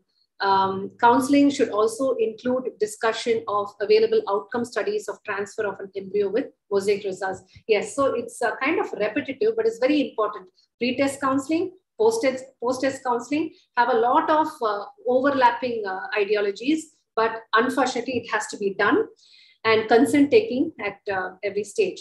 So everyone knows that PGTA, whether it's about mosaicism or transfer of euploid or whatever it is, or a mixed transfer, everyone knows that the completion, it never goes without a prenatal screening. You're always going to do your first trimester, or you're going to, sometimes the results might come where it is positive and you might convince them for an NIPT, or in a more advanced situation, you might have to tell them that amniocentesis will give you the most accurate outcome.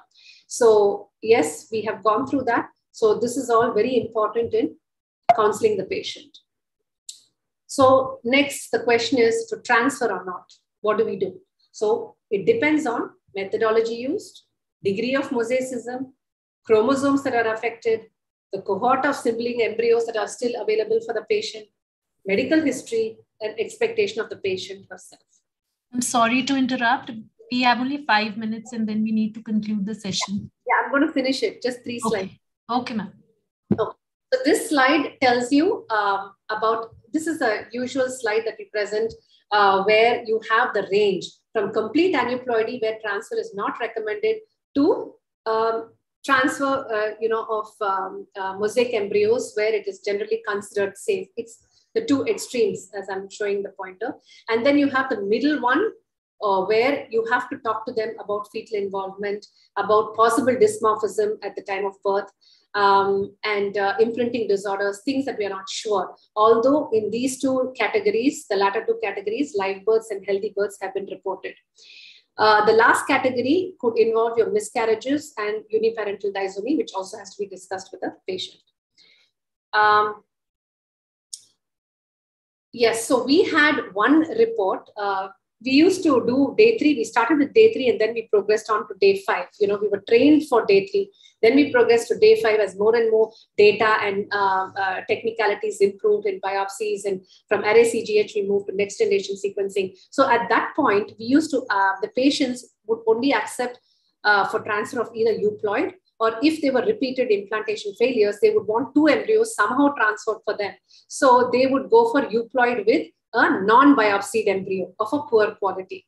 So I'm not going to show those results, but definitely performing PGTA in these individuals improved pregnancy rates by at least 16% or higher, and definitely improved your live birth rates. So this is one case that we had where the patient had these two abnormalities, a trisomy of chromosome 15 and sex chromosome abnormalities. This is all that she had. So we had to explain to her that you have only abnormal embryos. What do you want to do? But the blastocysts are looking very good. So the patient accepted for blastocyst transfer along with all the risks that go with it, that she could probably end in a miscarriage, or she could have some anomalies in mid-trimester or maybe postnatal complications. But she delivered a healthy life child who is now studying in class 1. So the question is, will I transfer a mosaic embryo? Yes, but only if there are no euploid embryos available. The couple requests for supernumerary transfers where they want, somehow a pregnancy because they've failed repeatedly. Oh yes, even if I have a euploid, they still do ask us. They will say, yes, I have a euploid, but is there anything else you can transfer along with it? Because I do not have faith in just one. Then poor responder with fewer embryos. And then you have a mosaic embryo. Yes, you can still consider, because that's the only chance she'll have. And everything is done only when she is adequately informed and she has consented for mosaic embryo transfers. And they also are aware that post-pregnancy confirmation, they have to go through the routine screening process, which is not compromised.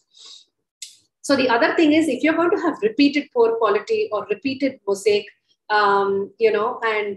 things like that, you have to give them an option of donor, because obviously the reason is stark and clear that they are failing because of a compromised embryo quality. And always transfer only low-risk mosaics. So thank you very much. Sorry if I overshot the time, but thank you very much. That's the end of my presentation. And I'm going to stop the screen sharing. Yeah.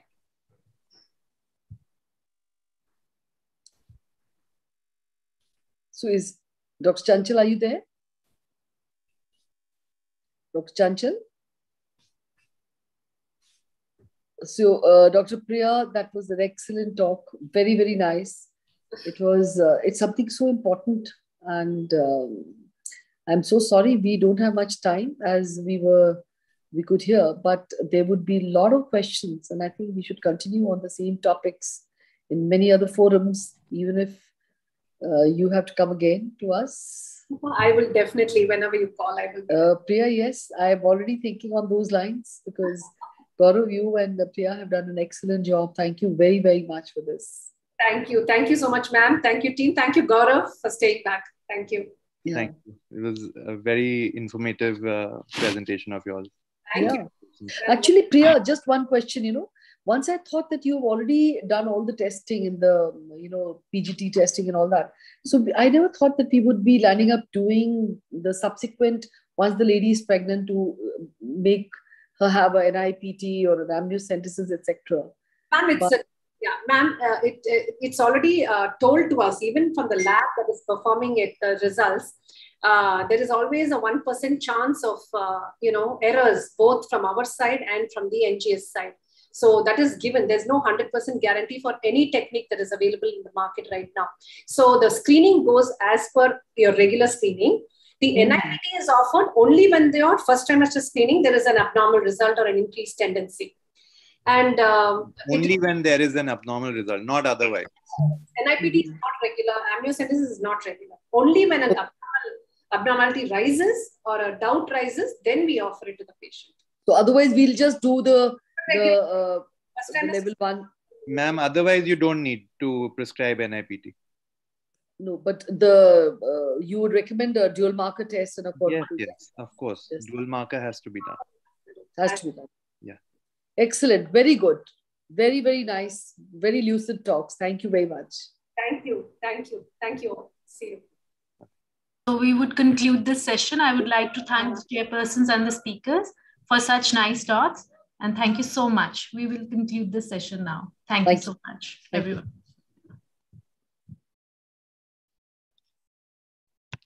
Shall we start the next session, Atul?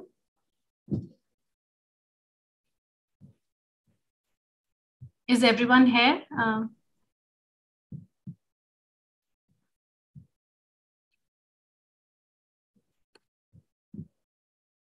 Yes, ma'am. Okay. Good evening, everyone. So we would be starting this session. I would like to welcome our chairpersons for today. I would like to welcome Dr. Pranay Ghosh. He's a fertility specialist at Elixir Fertility Center, New Delhi. We welcome you. Next chairperson is Dr. Bindu Chimote. She's IVF scientist and senior embryologist, Vamshtara Fertility Center Private Limited, Maharashtra. We welcome you, ma'am. Next chairperson is Dr. Monica Soni. She's a leading gynecologist and infertility specialist at Bikaner, Rajasthan. We welcome you, ma'am. Now over to the chairpersons. Thank you for the introduction. This is Dr. Pranay, and I'd like to thank Fertivision for having me here. It is my pleasure to introduce Dr. Mark Vandenberg for the first talk of the next session. Dr. Mark Vandenberg would be talking about keeping the lab optimized for optimal embryo development. And we know Dr. Vandenberg. He's the technical auditor for Swiss Federal Accreditation Office and the founder and CEO of Quartec GmbH. He has been having a lot of online lectures during these tough times of lockdown and Corona, and we have had a series of lectures that I've been at least fortunate to attend the past year. He's also the founder and course director of International Training Center in ART at the University of Zurich.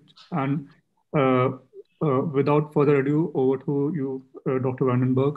It's my pleasure and honor to have you here. So.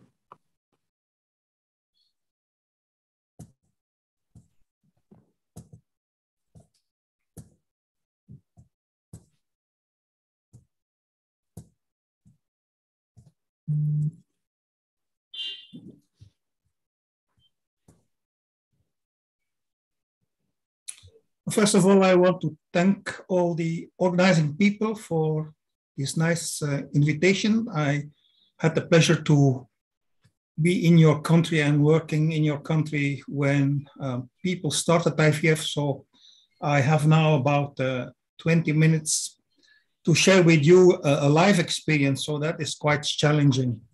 And I think that I have found a way to do it. And it's just by putting that Venn diagram in front of you. And there you see in the center the embryo and all the possible parameters that you encounter in your lab that might influence the successful culture of your embryo, leading to the birth of a healthy baby. And I'm going to try to go through them one by one. And I think no one can work in his lab when the lights are turned off. So the main factor that is going to influence your work is the type of light that you will expose your embryos to. There have been many publications about that, and the oldest one is from 1964. I was then still walking in short trousers at that time, but the paper was probably 10 lines, and it showed that embryos that were cultured in blue light were developing less well than embryos cultured in red light. Just to show you that if you are buying microscopes, that you have an enormous variation in the wavelengths that are produced by the lamps in your microscopes. And definitely, if you are looking to the literature, you will be disappointed because in the literature, most people have been using the wrong units to express the energy that embryos are receiving from the light. We talk about candela, lumen, or lux.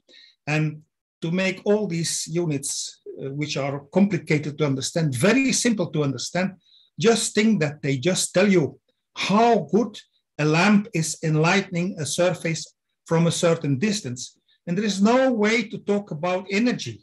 So we have to use other units. We have to try to see what kind of energy is produced by these different wavelengths. And there we have to talk about photons. And if you look to that table, you will see that we have wavelengths that are going from 470 to 730. When we look to the shorter wavelengths, then we definitely see, if we look to the energy per proton, that the energy per proton is twice as high as the energy received from wavelengths that are around 700. So we have there the first indication that T wavelength is playing an important role in our culture. So that means we should actually look for microscopes that are working with red light, but no one is doing that. You can put yellow filters, that would be interesting. Some teams have tried that, but red light is not very pleasant to work at. But do we have nice papers that are showing definitely that embryos are affected by the wavelengths that we're using in our microscope? It's very difficult. The only good ones that I found is one that was used at University of Seoul in Korea, which definitely shows you that if we are talking in terms of energy, and if we are talking in terms of wavelengths, that we see that the apoptotic indices of the cells that we found in inner cell mass and in the trophectoderm are definitely affected by the type of wavelength. So there was a concern at the time that when we started with using the time-lapse systems or the embryoscopes, that we would work in light or we would expose the embryos to too much light. And this paper definitely shows that the developers of these systems have taken in consideration that we should work in wavelengths that are in the blue area and not in the red. Oh, sorry, in the red, but not in the blue. That is about light. So take home message, well, reduce the light in your lab. You can work with reduced light, and if possible, you can put in lamps that are producing red light or yellow light. Definitely you should avoid blue light. Many questions have been posted on different sites, and papers have been published about the influence of smartphones and iPhones or magnetic fields. And they're also, the literature is disappointing because people are not always telling what they are talking about. If it's a static magnetic field, which is the field around the world, or a field that is introduced by an electric current in a wire. And you see that the electric fields and the magnetic fields that are surrounding us are very different. And while I don't suffer from that anymore, I don't need a hairdryer anymore, but you see that you are having a much higher magnetic field with your hairdryer than you would receive from living close to high tension or transmission lines. Do we have, should we be aware that our embryos are exposed to magnetic field? Yes. And if you look to this paper, then you see that if you are taking a series of incubators that were produced in the same factory, in the same line of production, that there is a big differences in the amount of magnetic fields or the amplitude of magnetic fields in these incubators. And there's definitely a difference between the upper and the lower part of the incubators. The electronics are in the upper part, so that is where you will have the highest magnetic fields. I tried to find out if people looked for influences of magnetic fields on gametes, and again, it is disappointing how bad people have presented these results. And even if they pretend here in this poster that the reproductive cells were much more sensitive, I do not have any information of the type of electromagnetic field that was used. It's difficult to evaluate. So that is something that is an open question, but we embryologists are very paranoid, and so we always try to avoid exposure. There are many stories about people who installed solar panels against the wall. They had their X station standing on, and that their results dropped suddenly. And then when they took out the panels, that they had again good results. The next big problem in labs is due to air quality, and your air quality is depending on the amount of volatile organic compounds that you have. And we tend today to put diffusers of perfume diffusers and diffusers that are producing molecules that are interact with light and with the results that we are producing free radicals that are destroying the bad smells, but are also producing formalin. So you should avoid these. So they are very common here in hospitals in Europe. So you should take them away. Another example of problems that I encountered here in the lab in Zurich is that the people were using in their room where they were cleaning the instruments and had hand disinfections, that disinfectants were so sticky to the hands and were producing a terrible amount of VOCs. Then there's that story of this lab in China, where if you look to the results, and I have underlined here that they had a lot of alcohol in the lab. I don't know if they were drinking all the time beer or sake or whatever, but I think they were using alcohol to disinfect, and you should not do that. You should use quaternary ammonium compounds. They are much safer in relation to the production of VOCs. But they had halon, and I did not know what was halon. And when I figured out what was halon, it was one of the components that was in their fire extinguishers. So I suppose that these fire extinguishers were old and were leaking. This is an example of troubleshooting that I'm doing and that you are doing. Must be aware that you can have very, very unexpected sources of VOCs. Therefore, you could then think of buying devices that are absorbing these VOCs, and you have many, many types. You have smaller ones that are motile. You have ones that have many components that not only filter and take out the small particles, but also are binding in a chemical way the VOCs, or absorbing just at an active carbon cartridge. The oldest version is that CODA-TOR, and CODA is standing for the people who developed that. It's Jack Cohen and Brian Dale, two very famous embryologists. It's clear that if you are thinking of air quality, that there are publications that are providing sufficient evidence that air quality is playing a very important role in the outcome of your IVF. And as a reference, I would say, look to what is published in that Cairo consensus. In the Cairo consensus, you will definitely see that you have two groups, labs that have installed and labs that didn't have installed these complex systems. Generally, when I go for troubleshooting, I look for the following components. It's the total VOCs, and chlorine presence, because people are still using chlorine to disinfect or clean the floors. Ethylene oxide, which is something that is used to sterilize your plastics. And ammonia is still often used to clean windows. Based on the Cairo consensus, I calculate the mean amount of total volatile organic compounds in the lab, and I found that it was a value around 90. So I consider if you are below 90, that you have very pure air. And I'm living here close to a forest, and I have about 60 to 80 ppb of total volatile organic compounds. And when you are between or above 90 and the upper limit, I think that then you are in a medium quality air environment. The next is osmolality. Well, I'm going to talk about osmolality because osmolality is expressed per kilogram of solvent, while osmolarity is expressed per liter of volume, and an osmolarity is influenced by the temperature and the pressure.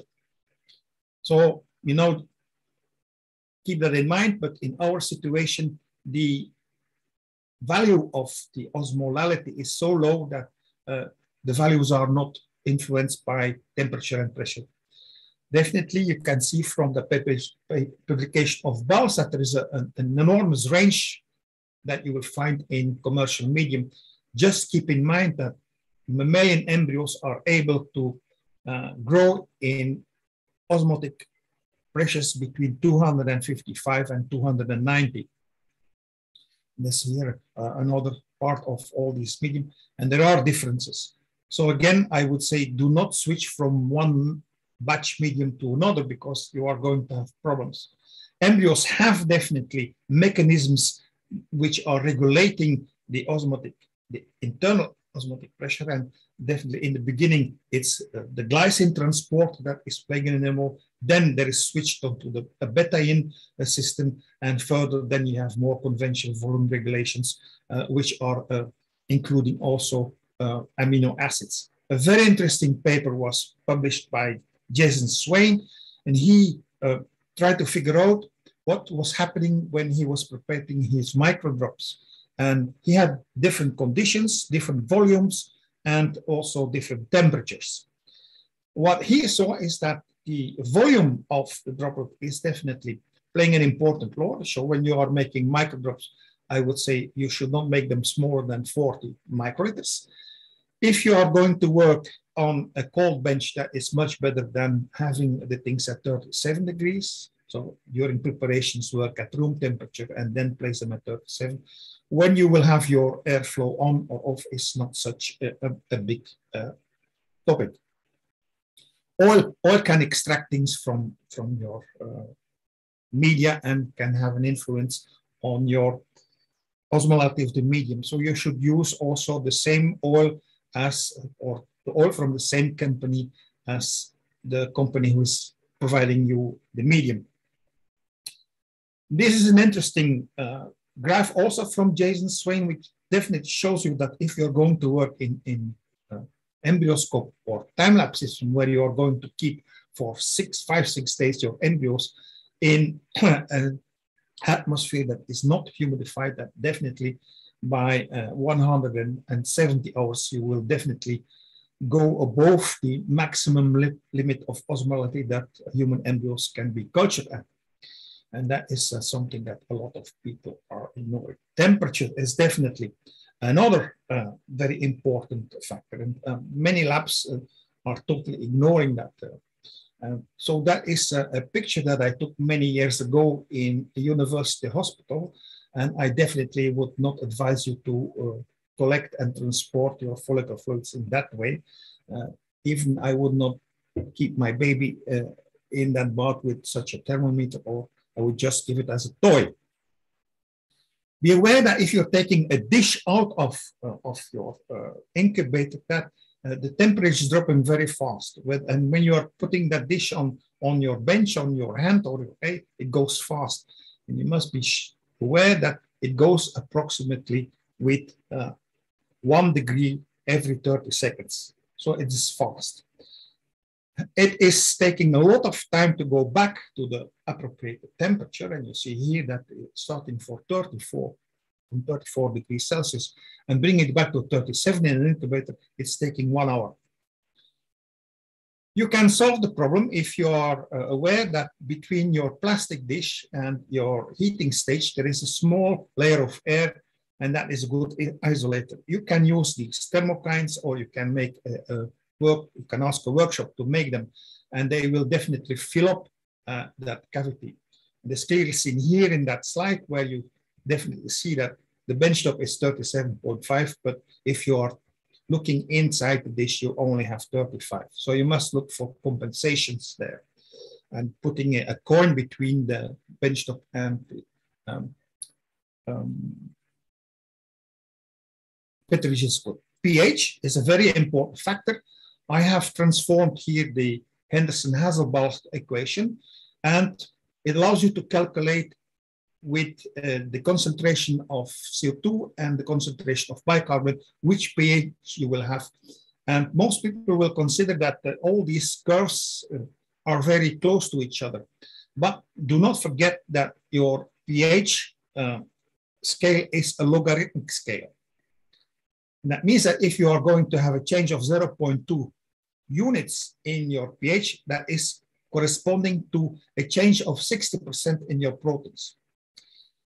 If you are working in a lab that is in altitude, you must be aware that once you are at above 2,000 meters of altitude, that you will have to increase your percentage of CO2 to obtain the same pH. That's again an adaptation of the Henderson-Hasselbalch equation.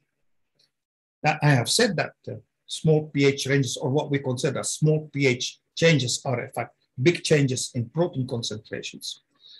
Companies have made a lot of different pH, and in the beginning that we were working in sequential medium, these changes in pH that you see in different correspondence were based on the fact that there is a change in the internal pH of the cytoplasma between an oocyte and a blastocyst. First it's a bit alkaline, then it's becoming more acid, and then again after DAY-3 it's becoming more alkaline again. If you work without CO2 and in the room temperature, you must select a buffer that is having acidity constant close to the pH that you will have. And you see here, that's taken from the book from Patrick Quinn, that not all buffers have been tested for sperms, oocytes, or embryos. That is why you see SOE. Be aware that small changes can even affect gene expressions and have an influence on the cell number of your blastocysts, as mentioned by the paper of Xander Fox, that very important mechanisms are affected, like the rising of the pH is going to decrease your glycolysis, and it will lower also your oxidative metabolisms, and it will also influence the distribution of the perinuclear mitochondria. Now, just a few last words about microorganisms. Microorganisms, they love your medium, and you see we can have quite an enormous amount of different types. They definitely are a problem in the labs, and if you look to the results of the inquiry that has been sent out by Kimball or Pomeroy, there were a lot of lab directors that admitted that they had infections, that most of the time it was because people were not working in appropriate conditions of sterility, and that in 50% of the cases it was bacterial contamination coming from the semen. That is how bacteria are looking like. That is how yeast would look like. That is how an aspergillus would look like, and that's a naughty one because go from one drop to another. That is mycoplasma, which is also a problem, mainly in animals. And then there are some very particle situations. Sorry to interrupt, sir, but time is over. I will go through that. You can have many differences. There's one last thing that I wanted to see is humans. And humans are a problem in your lab. They can cause the drama triangle, and they definitely will also affect the quality of your work. You must put up an antithesis. You must deprive the actors of their payoff because they all feel very healthy in these discussions. And you must start your mediation as soon as possible because persistent conflicts will destroy your team. That was my talk. I said it was quite a challenge to resume in 20 minutes what I have learned over more than 40 years, but I hope you have taken home some messages. Thank you. Thank you so much, Dr. Vandenberg. It indeed is an impossible and gargantuan task to succinctly enumerate all the factors. I think indeed each and every factor is a talk in itself. And I thank you again for touching upon all the aspects that go into optimization of embryo culture system and to have an optimal environment for embryo development. We'll wait for the questions, and I would request you to stay back till the end of the session if you can. I would want my fellow co-chairpersons to introduce the speaker for the next talk. The next talk is time-lapse imaging. Does it affect or predict blastocyst normality?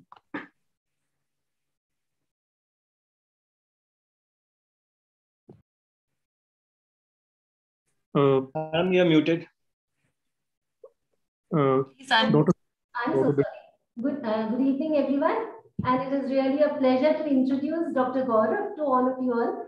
It's like introducing a family member for me. And Dr. Gaurav is among the most enthusiastic and bubbling of embryologists. He is a senior embryologist at Akanksha IVF Center, and he is among the few who is at the forefront in research as well. So Dr. Gaurav will be talking today on time-lapse imaging. Does it predict blastocyst normality? Over to you, Gaurav. Thank you so much, Madam, for the kind introduction.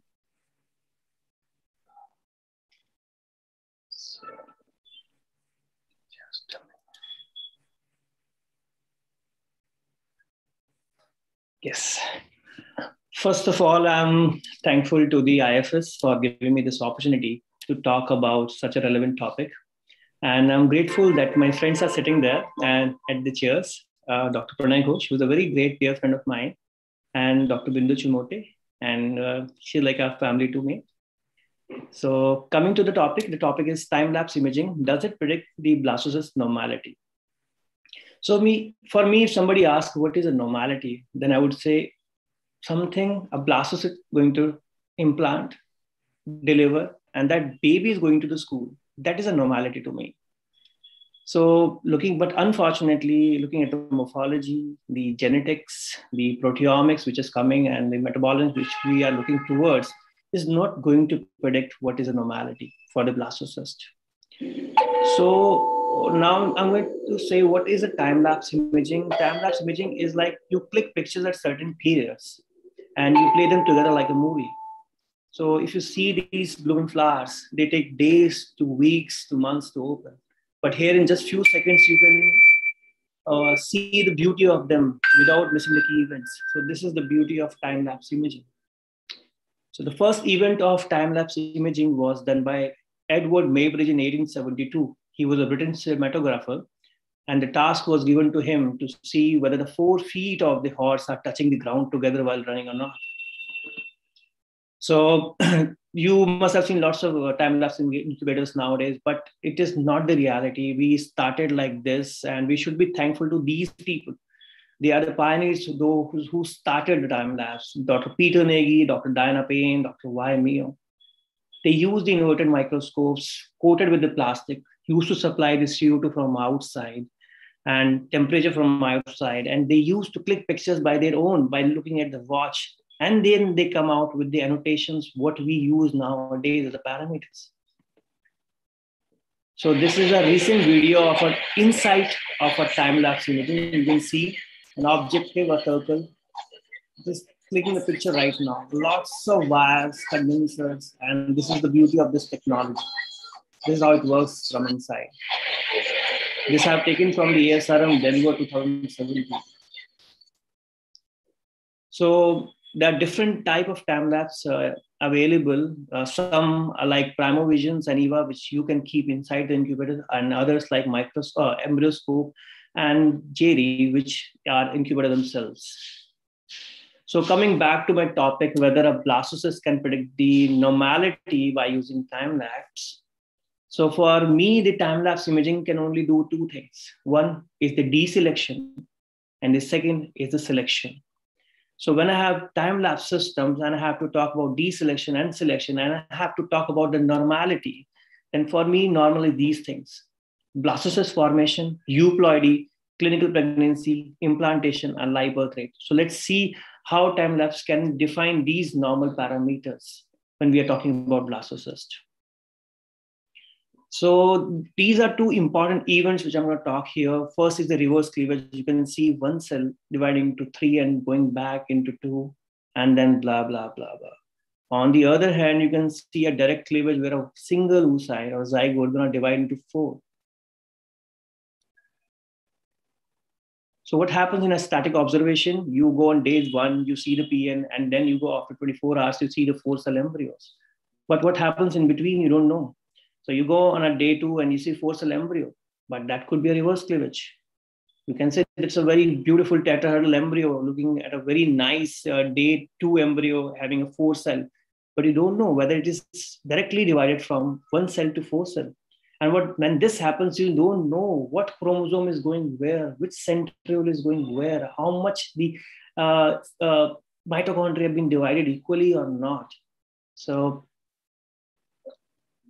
the incidence of reverse cleavages is around 27.4%. And these are associated with the lower 6-cell formation rate. That means you have a lower blastulation rate and lower outcome definitely. Now this, the direct cleavages, which is another issues while we are using or seeing under the time-lapse imaging.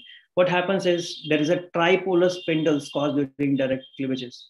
So which can increase the number of centriole, can increase the higher number of aneuploidy, and can lead to poor outcome. So when we go for the KIDS score of these direct cleavages of 2 to 3 cells, the KIDS ratio, that is the known implantation data, says that it is just 1.2%. while the KIT score for non-direct cleavages from 2 cell to 3 cell, the known implantation data is around 20.2%. This study by Nina Desai is a very beautiful study where they compare all these abnormalities. They biopsied 767 blastocysts, and the euploidy rate was around 41.6. So they found that when you have a single abnormality, like you have multinucleation, reverse cleavages, uneven cleavages, there was no difference in the aneuploidy or the euploidy. But once you have more than one abnormality, like you have multinucleation with the reverse cleavages or reverse cleavage with uneven cleavages, there is a lower euploidy, that is just around 27.6%, means the higher aneuploidy is there. Another aspect they have touched upon is the progress of the embryo. So when the embryo, that is a TSB, is the time of starting of the blastulation, if it is less than 96 hours, there is a higher euploidy.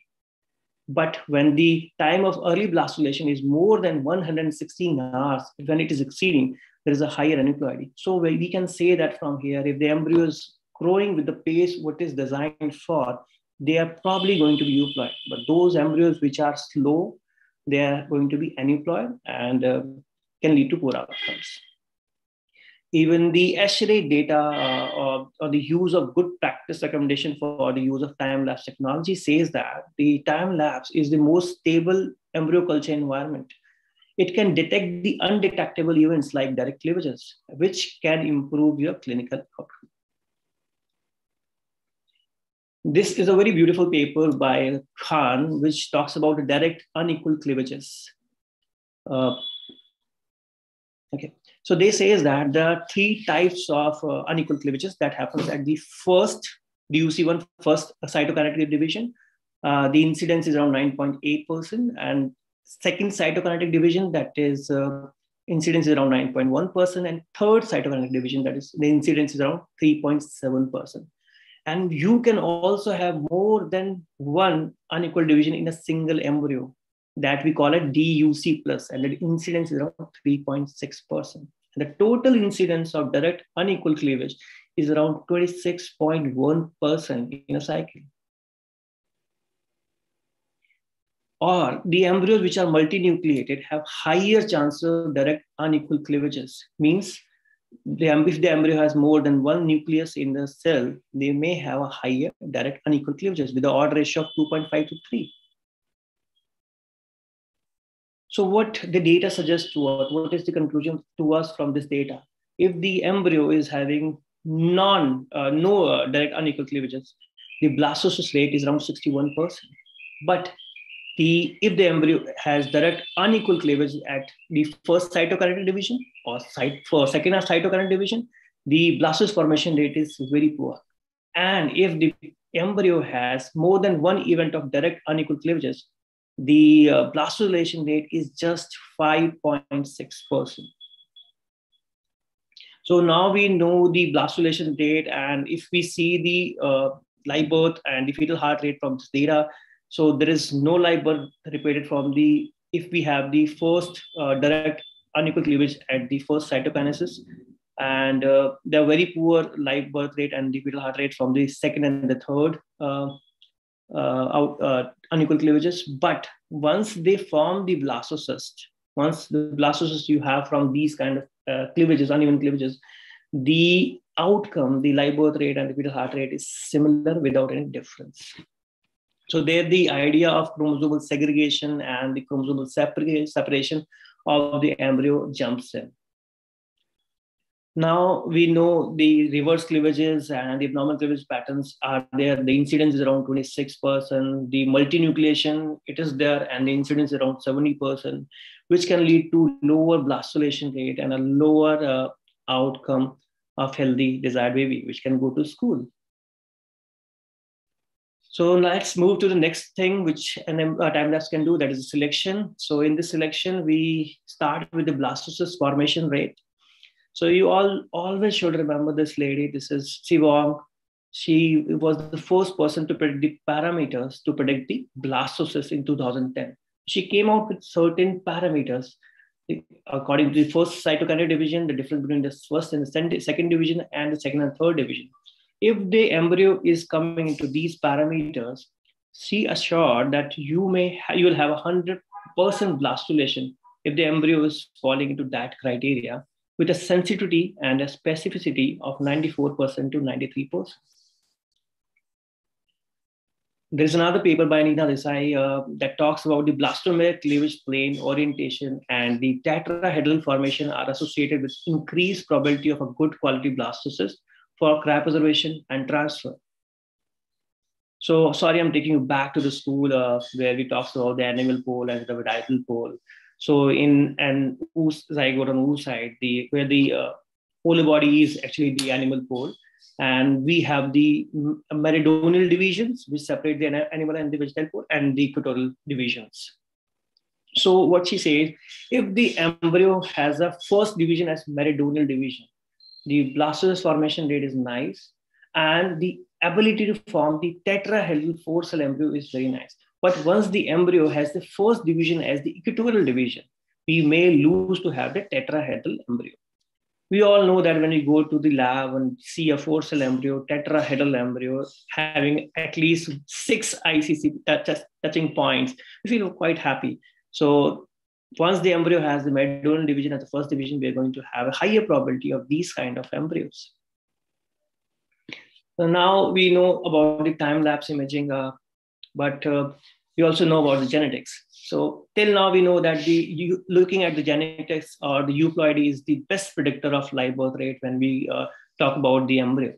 But can the time-lapse also do this? So this is a very beautiful study done by Rocafort, where they tried to compare basically the PGT, looking at the genetics of the embryo, and the time-lapse. They try to compare whether the time-lapse is superior and can predict the euploidy, or it cannot. So the data suggests that the time-lapse doesn't predict the euploidy rate, because you see at the data where they have on one arm they compared the PGS only, on the other arm they tried to have the time-lapse with the PGS, the euploidy rate is same. So whether you select the embryo morphologically by static observation or you select by time-lapse, the euploidy rate is same. So the time-lapse imaging cannot predict the euploidy of the embryo or the blastocyst.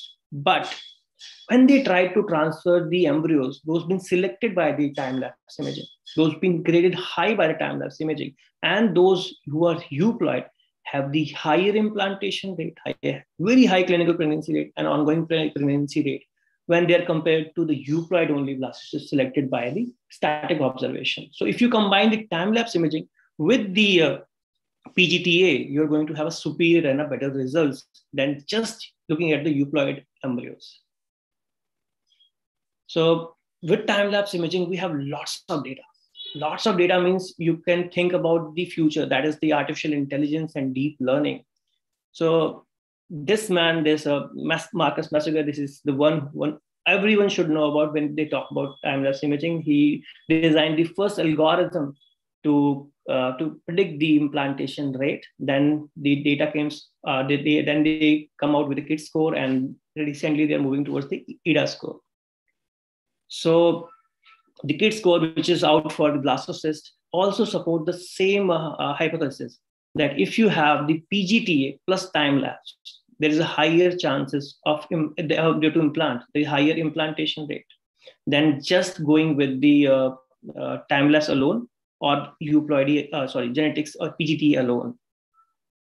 So KIT score of 6, that is the higher, being graded the highest according to the known implantation data, has the higher implantation rate compared to the lower KIT scores that's been proven by the study. So this is the new thing which is coming up, that is the IDA score, where in just 1.3 minutes, you can have the whole annotations without touching it and pointing the annotation by yourself. The whole software will do everything and let you know this is the best blastocyst and having the higher probability of implanting. It is yet to be validated, but yes, the future is coming like this. The last but the very different role of time-lapse imaging is there. We all do vitrification and warming of blastocyst, and we always look at the re-expansion. That is one of the best criteria to predict the implantation and the live birth rate from the associated thawed, warmed blastocyst. So we can actually see, look at the re-expansion and the cell numbers when we use the time-lapse system.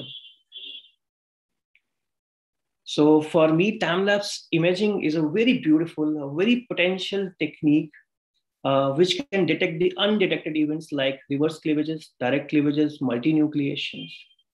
If we combine the time-lapse imaging with the PGTA, we can achieve wonders. We can have higher implantation and give the birth as early as possible. There's a very different role of a time-lapse in the cryopreservation, in the re-expansion we can see. And the last but not the least, the future. The IDA score, we can in the coming time include proteomics, metabolomics, or NIPGT to have better results. At Akanksha, we have also doing a thesis. Samisha is doing it. So we are calculating and having her own annotations to predict the blastocysts in population. We will try to come out as early as possible. We are just about to finish it up. And thank you so much. This is the time-lapse imaging from conception to delivery. Thank you, Pranay Ghosh, for giving me this video. Yeah, thank you so much. Thank you, Gaurav, for talking on time-lapse and normality of embryos, blastocysts. I presume there would be a lot of questions, and we have time if the organizers would give me time to take up any questions from the audience. So actually, questions would be taken up in the last part, in the discussion part. Sure, we'll just move on to the next speaker. Yes. Again, a dear friend, Nishad Chimote. And I'd ask my co-chairpersons to introduce Nishad for his talk, please. Dr. Monica, please. Yeah, I'm Dr. Monica Soni. It's an honor and privilege for me to share this session with all of you. I thank Team Fertivision for giving me this opportunity. It's a pleasure for me to introduce our eminent speaker and visionary, Dr. Nishad Chimote. Dr. Nishad is the scientific director and chief embryologist of Vanshadhara Fertility Center, Nagpur. He is going to talk to us about proactive risk management in ART lab. This is a subject we all are surely deeply interested in because by avoiding mistakes, we can ensure better outcomes. I request you to join me in welcoming Dr. Nishad Chimote. Right. Thank you very much for that wonderful introduction. It's a pleasure to be here. I thank IFS and the organizers for giving me this opportunity, and let us begin. So it's an interesting topic for us. I hope you're able to see my slides. Yes, sir. Yeah, yes. All right. Fine.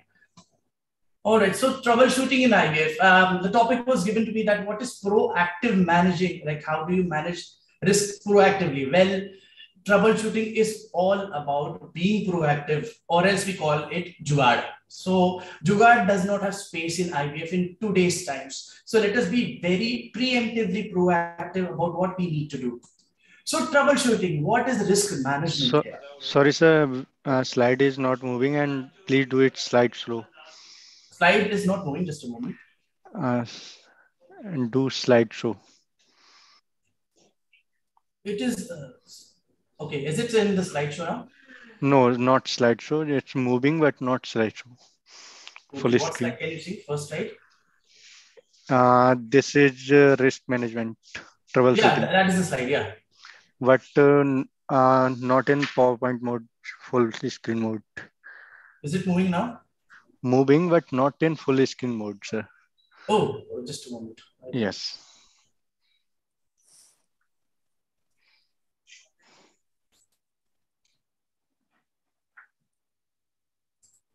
So you will have to stop screen share and redo. Yeah, I'll reshare just a moment. Yeah.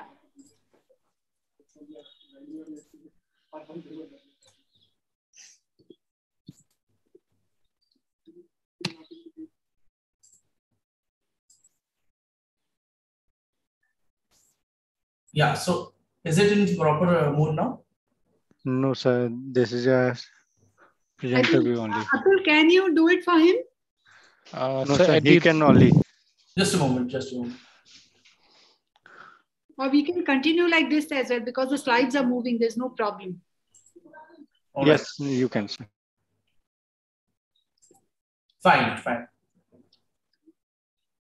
All right. So, yeah, so troubleshooting basically is all about risk management. So it has got lots of innuendos, got lots of different kinds of levels. So you have to have facilities if they are okay or not, if the equipments are okay or not, how are the personnel, what is the training, what is the qualification, how is your team, whether you are having a very good relationship with your teammates, with your juniors, with your seniors, with your boss. So all these factors are very important. Also with that, how are the samples? How are the gametes? How is the sperm? How is the oocyte? These are the other factors that are also involved in troubleshooting.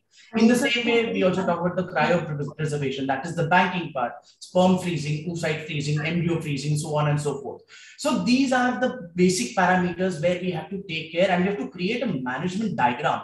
So here you can see a diagram in the picture, and that is how you have to write your SOPs. So the ultimate goal is basically having proper SOPs. I heard from many labs that they say that you should have involved huge catalogs of potential risks and cascades. So catastrophes can be prevented only by having risk management systems and SOPs in place. So if you say that my lab is the best lab, I have the best results and any problem, well, I'm sorry to say you are in delusion, my friend, because there is no lab where troubleshooting has never taken place. It is there always. So be careful about it. So slide is still not moving, sir.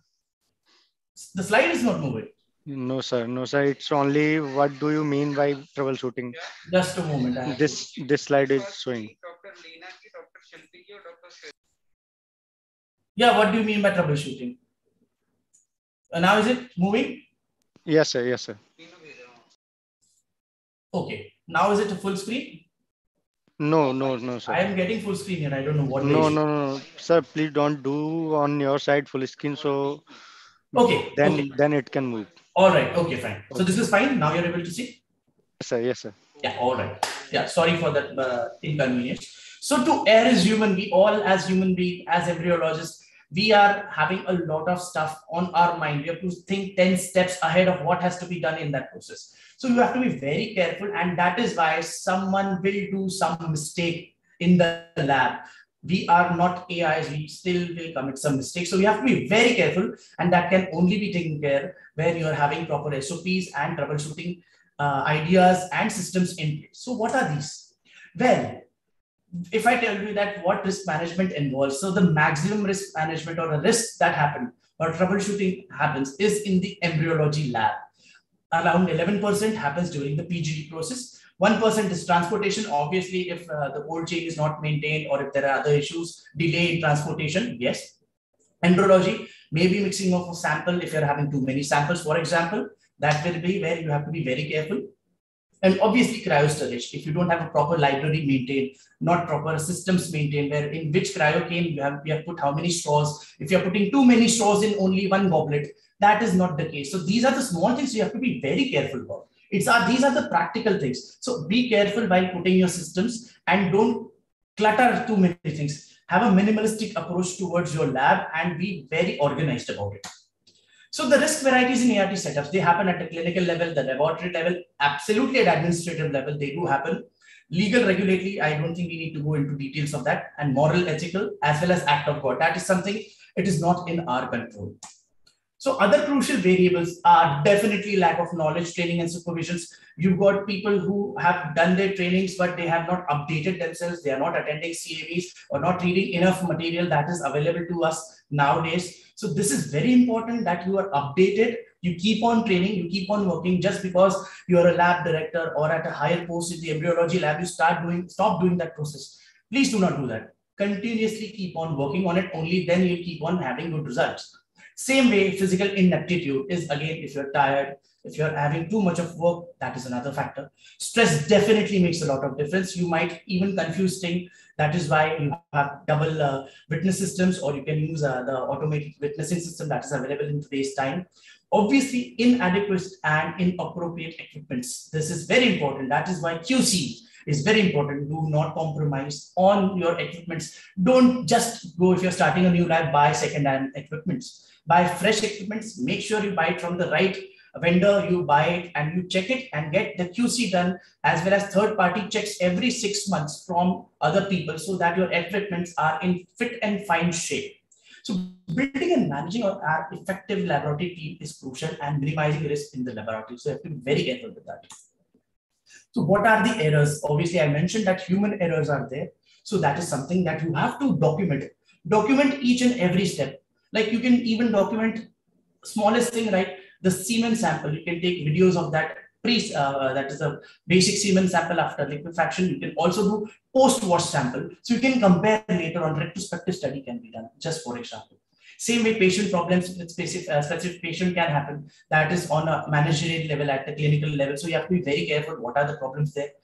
QA, QC, or total quality management. That is the base of all your basic troubleshooting that is happening. So I think Magister Vanderberg actually explained it very nicely. I do remember one of his talks in 2007, and I myself learned a lot of things from him. So I thank him for that. And these are very quintessential things. The way you have to manage your pH, the osmolality, or the temperature, or the air quality, all these factors, your media, your stock, your cold chain, these have to be documented. Everything has to be written. Everything, the stickers that you get, the codes that you get, or if you have a witnessing system, use that. Most important, and the most important thing, is the communication that you're having with your teammates, with your boss, with your clinician, with the juniors, with the other nursing staff. Because if there is a lapse, there will be a confusion, and that will lead to catastrophes and legal issues. So you have to be very careful with that. As I mentioned earlier, document everything. I would also suggest and go ahead and say that you should also record everything. I know not everybody has a time lapse, but you can at least take pictures of your fertilization day 2, day 3, day 4, day 5 pictures. That will definitely help you to determine at a certain level to make sure that the embryo is right, the blastocyst formed is proper, as well as while you're doing ICSI, you can record the ICSIs. So if there is any problem, you can actually tell the clinician that the cytoplasm was not nice, or the oocyte quality was not nice, or whether it was a good ICSI or a bad ICSI. You can also test your juniors or yourself in this process by actually documenting, video documenting all these processes. Obviously, external problems are there. So definitely that I'll leave that, as well as the facility should have proper infrastructure. I've seen many labs that they do not actually have proper systems, and try to save money, and because of that you expect better results, and that is not the case. So Cairo consensus, you got Vienna consensus, you got so many other things. We've got our IFS as well as the HR embryology consensus. You can read that, you can follow that. I think that will give you all the answers to how to manage your facilities. So what can be done in this troubleshooting time? So obviously you have to encompass training, you have to have proper SOPs, and please consider when you are writing the SOPs, they also have to be followed. Just writing down the SOP and keeping it at some rack is not going to help you. Follow it to the rim. Proper communication feedback as well as witnessing is very important. If you're a freelance embryologist, still have some person in your lab who is doing the double witnessing, because if you're doing a batch, there is a higher chance of confusing samples, changing dishes, something or somewhere will go wrong. Keep that in mind. So that is very important. And a good backup system always helps. Always, if your machines are, if you have a problem with your suction machine, have a good relationship with another IVF lab. If you don't have 2 suction machines. So in case everything goes bad, you can actually ask them and they will provide you with a different machine. Or if there is some problem with the incubator, you can at least freeze them or do something about it. So there are multiple factors where you have to be very careful. So this is by HFEA of UK, that they have given a risk tool, that what you have to do, that to prevent risk, basically they are very critical things. And while you're doing this documentation, I have been mentioning this 10 times and I'll keep on doing that, because that is the basic thing that will save you from everything. And SOP is all about it. So you put SOPs everywhere. For the smallest to the biggest process, have your SOPs. Obviously, the various aspects that we have to cover here are identification of gametes, consent failures. Make sure that all your consents are checked. The embryologist should and always check, even if it is in another lab. It will safeguard you. It will make sure that things are happening properly. Damage or loss of gametes has to be recorded or at least reported properly. You should have transparency, because that is the only way you're going to make sure that you're going to have good results. Cross-infection of gametes can happen, so you have to also report that, make sure how to take care of that. Obviously, use quaternary ammonium salts, wash your hands properly, do not use anything that has VOC. So these are other factors that may make sure that things happen properly. Multiple pregnancies, obviously, not putting too many embryos, that is another factor. And incorrect and incomplete information about donors. That has been an issue in our country, so you have to be very careful with that.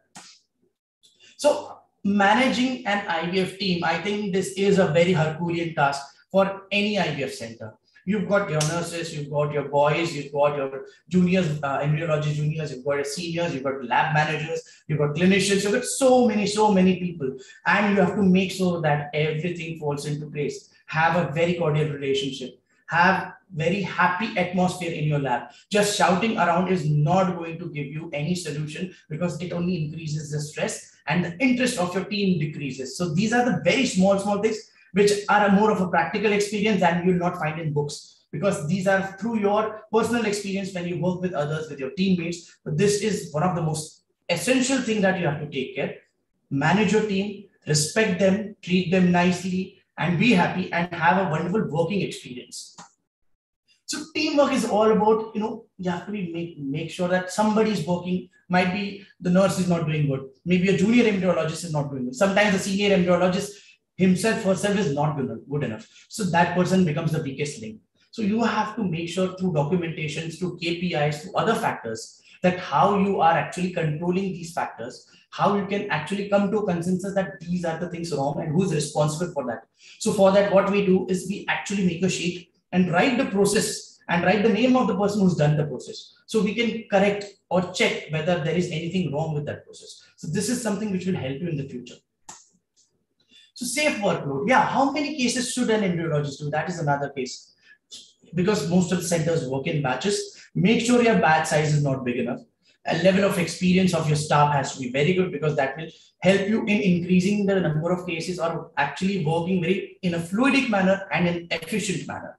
So range and complexity of the treatment offered is also important in this case. That is, you have to be very careful. What are you doing? Only ICSI, oocyte tracing, PGT. So these are also other factors that you have to consider.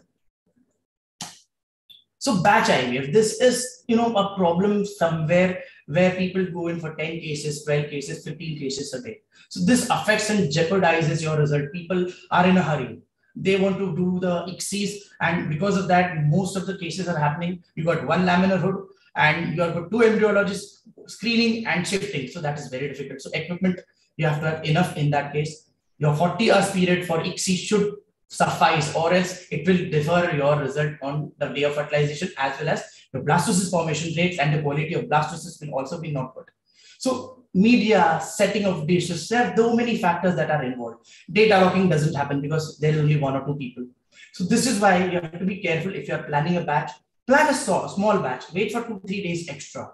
That is how you can manage all these stuff and actually document and follow all the norms and yet get good results. So culture of telling the truth, the transparency is all about being straightforward only then, because there is a chance that sometimes you just might lose the embryo while actually you are cleaning or denuding in high days. Sometimes it might get disintegrated, or if it is for a longer time. That is why you have to be careful. You should document.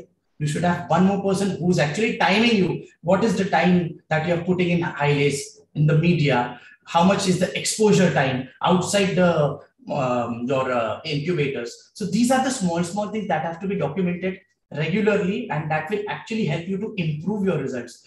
If you go wrong, it's fine. To err is human. Not all cases will be 100% perfect.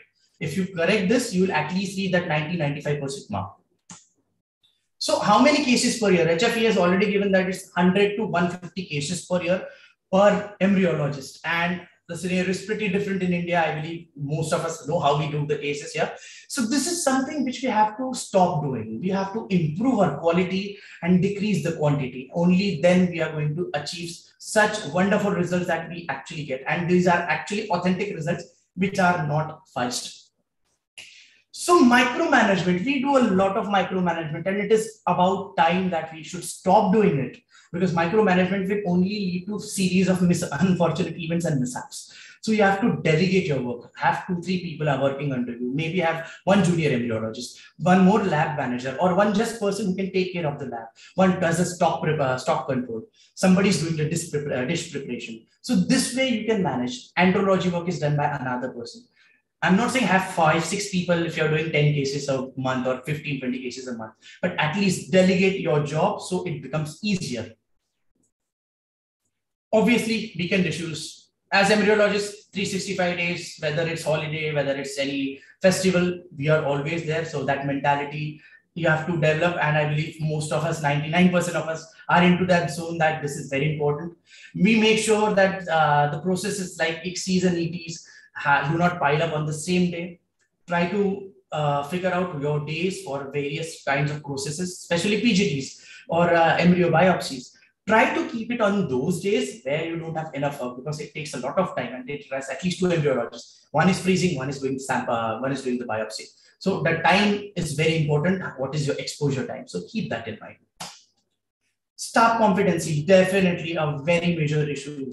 People do not improve themselves and believe, yes, we are fine, we know everything. The more we learn, the more we realize that we know nothing. This is something which Einstein had said. So that is what we have to be careful about. We have to keep on learning. We have to keep on besting ourselves. If you are getting 60% blastocyst formation rate, let's go towards 70%. If your implantation is 50%, let's go to 60%. Or go on and go, improve your way, improve what you learn from people, attend more CMEs, more conferences, do workshops, go for trainings. These are the things which will actually help you. Second is minimizing the number of cases per day, not opening your incubators, because one incubator, you open it after 8 minutes, 10 minutes, it's like keeping it open for half an hour. So these are the small things that make a lot of difference. Your quality management should be followed. Maybe you can have an ISO certification that is all dependent on you, because they have certain norms. Maybe that will help you. So after sufficient training, and training must completely perform the task at hand under the supervision of senior. So senior should be there who can take care of what things are happening. Same way, continuous I mentioned CMEs are there. So basically, there's a lot of stress. There's a lot of nervousness. You've got juniors working, your seniors standing just behind you. So you've got a lot of pressure.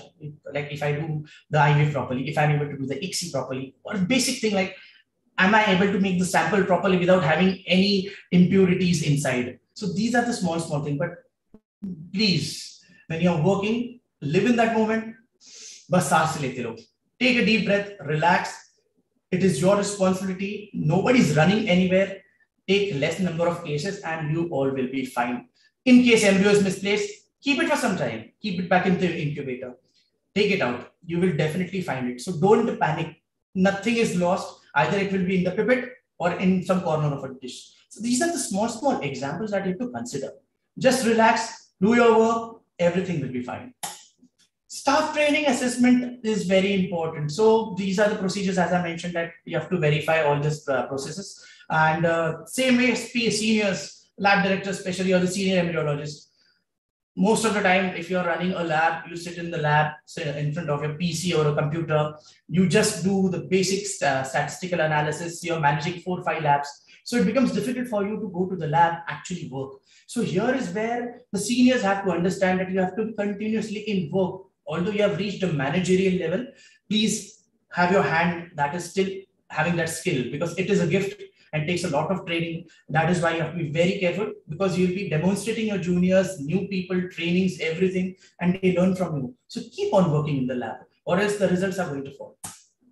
So let me give you a case report where managing on a management level also has a defect. So if there is a problem at a management level, maybe the person is saying that it's not my mistake. If the senior embryologist is not saying, so it is your mistake. So if you have actually mentioned all your documentation, if you've taken the videos of your ICSIs, if you've taken videos or photos of your embryos, you can actually track everything. If you write what was the exposure time, how much time did it take to do one ICSI, what was the exposure time of your dish on the micro manipulator. These are the small things. This will tell you whether anything has got wrong or not, and you can catch the person where they have committed the mistake at whatever seniority that person is.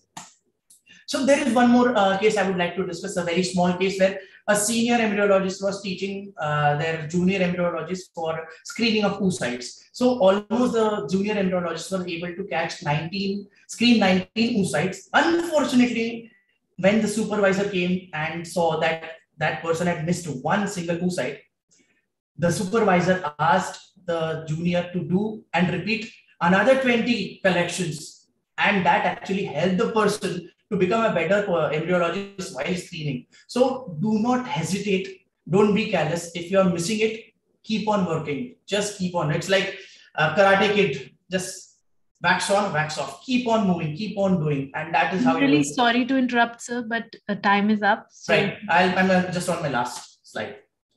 Yeah, so these are the very important factors. You should have emergency numbers set with your plumbers, electricians, and everything. Also, nowadays, you've got all systems, Wi-Fi systems. Make sure you've got all your systems, your incubators, your benchtop incubators, your liquid nitrogen containers have these systems involved, uplinked, so that if anything goes wrong at 2 o'clock in the morning, or maybe at 6 o'clock after you leave work, there will be a beep, there will be a number, there will be a message. So you can immediately run and take care of these situations.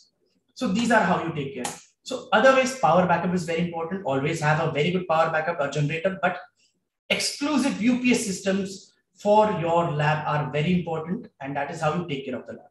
So power backup, very important. And that is why once we truly know that ART is difficult, that is the art is difficult, once we truly understand and accept it, then art is not so difficult, because once the principle is accepted here, the fact that it is difficult no longer exists. So by this, I would like to thank you all for this opportunity, and I end my talk here. Thank you very much.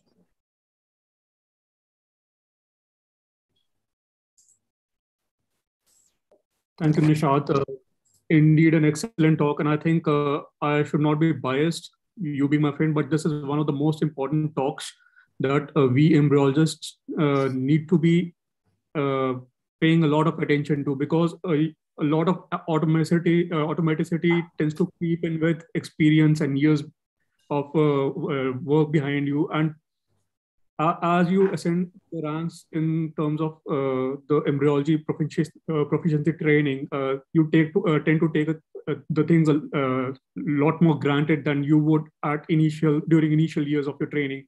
So I think your talk reiterates the importance of paying attention to witnessing and how to be proactive rather than being reactive, and be prepared for a lot of troubleshooting and catastrophic failures by just being proactive. So if I may have the speakers here, and we have some questions from the audience, but I think a lot of them are for the previous speakers of the previous session. But there's one question asking about the importance of PHI, the internal pH of the oocytes and embryos. And I believe this question is meant for Dr. Mark Vandenberg.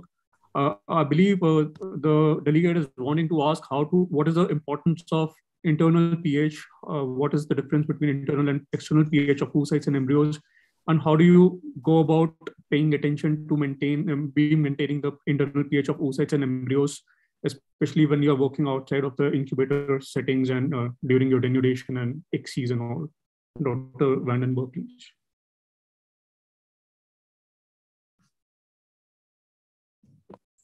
Dr. Mark has left. Okay. So any of the other speakers, I believe everybody is master here, master of the craft. Nishad? Yeah, so see, internal pH is very important. See, it's difficult. We can actually check the internal pH. It's not that easy to check. The point is you have to be preemptively prepared while you're making the dish. As mentioned that when you're, I think the paper was by Jason Swain, that you have to be very careful while making your dishes that do not have the airflow on if the temperature is at 37 degrees. So and have thick oil, heavy oils you can use. So this way you can actually maintain your internal pH. Second factor is if you're having a dry humidifier or a humidified incubator, that is another factor where you have to be very careful. If you have got a humidified incubator, things will be taken care by the internal pH will be taken care. But if it is dry, make sure you make the dishes fast. You don't make many dishes at a time so that your internal pH will be supported by external pH. So that is where you have to be very careful. Gaurav, if you would want to add something before I wrap. I think he's right. You cannot actually measure the internal pH. The main thing what we want to do is maintain the pH of the culture media. That is our responsibility. The oocyte are quite susceptible than compared to the 4-cell or 8-cell or the blastocyst. So you need, when you're working with the oocyte, you have to be very careful, gentle, and try to maintain the pH of the media as much as possible.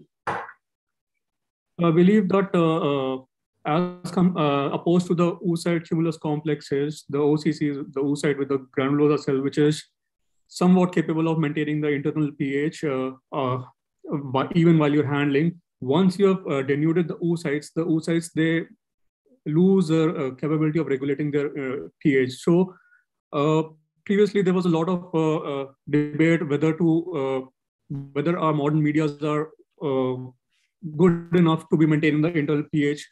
And the idea was to immediately go on to do the ICSIs on the denuded oocytes. But now, I think with the advent of the modern buffering systems, we have that much flexibility, and we can rest assured that the internal pH, maintenance of the internal pH is not that much of an issue. So if there's any other question regarding the internal pH, we are awaiting. We have ample time. I believe the technical team may correct me if not. We have about 15 to 20 minutes. Sir, sir, we have only 5 minutes actually. We have preponed the next session, the panel discussion. We would be starting it a little early. So we have 5 more minutes now. Dr. Monica, any questions from your side before I go on to some questions that I have? Gaurav, I wanted to ask if outside of a time-lapse setting, you have blastocysts, you have good quality blastocysts. Is it not enough as a pacifier for you to feel that the 4AAs would, for a good proportion, be euploid for a good percentage, 70 to 80%, especially for women who are young, women which are less than 32, 34 years of age. My question is, if the embryo has undergone those abnormal cleavages and despite those, as mentioned in your studies, gone on to become a good quality blastocyst, what is the likelihood of it being aneuploid as compared to an embryo that has gone on to, that has checked on all those boxes, 4-cell, 8-cell, morula, startoblastulation? Right. So if you have seen my slides, so I said this thing.